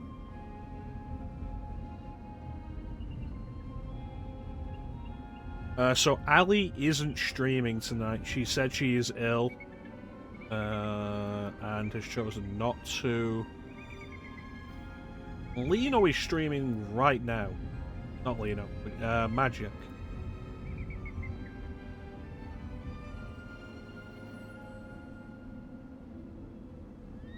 Magic is currently live playing through Elden Ring.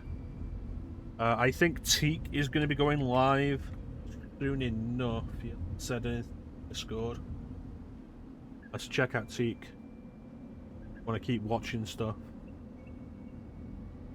And I will be back when I feel like it.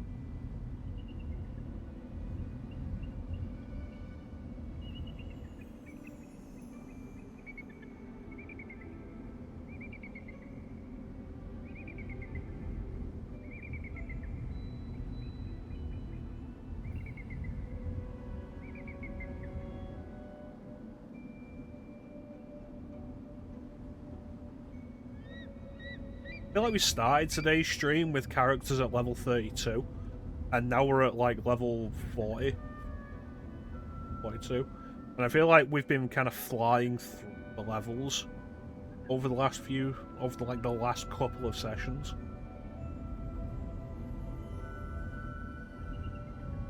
Yeah, it's nice to have the full party. It's kind of crazy how long it takes to get the full party. Said felt like a really weirdly late addition. See if that goes anywhere. Usually an addition to the party as late as that ends up being like the least characterized. Usually unfortunate. But sometimes not. Sometimes the character you meet in Disc 1 is the least characterized because they had one plot line for, and then they stopped giving her relevant scenes.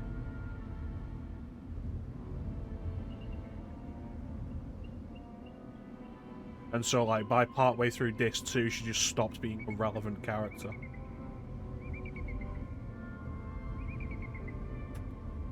So there's not really anything else to say, except thank you all for watching, have yourselves a fantastic time of day, and take care. We'll catch you next time, guys. Bye.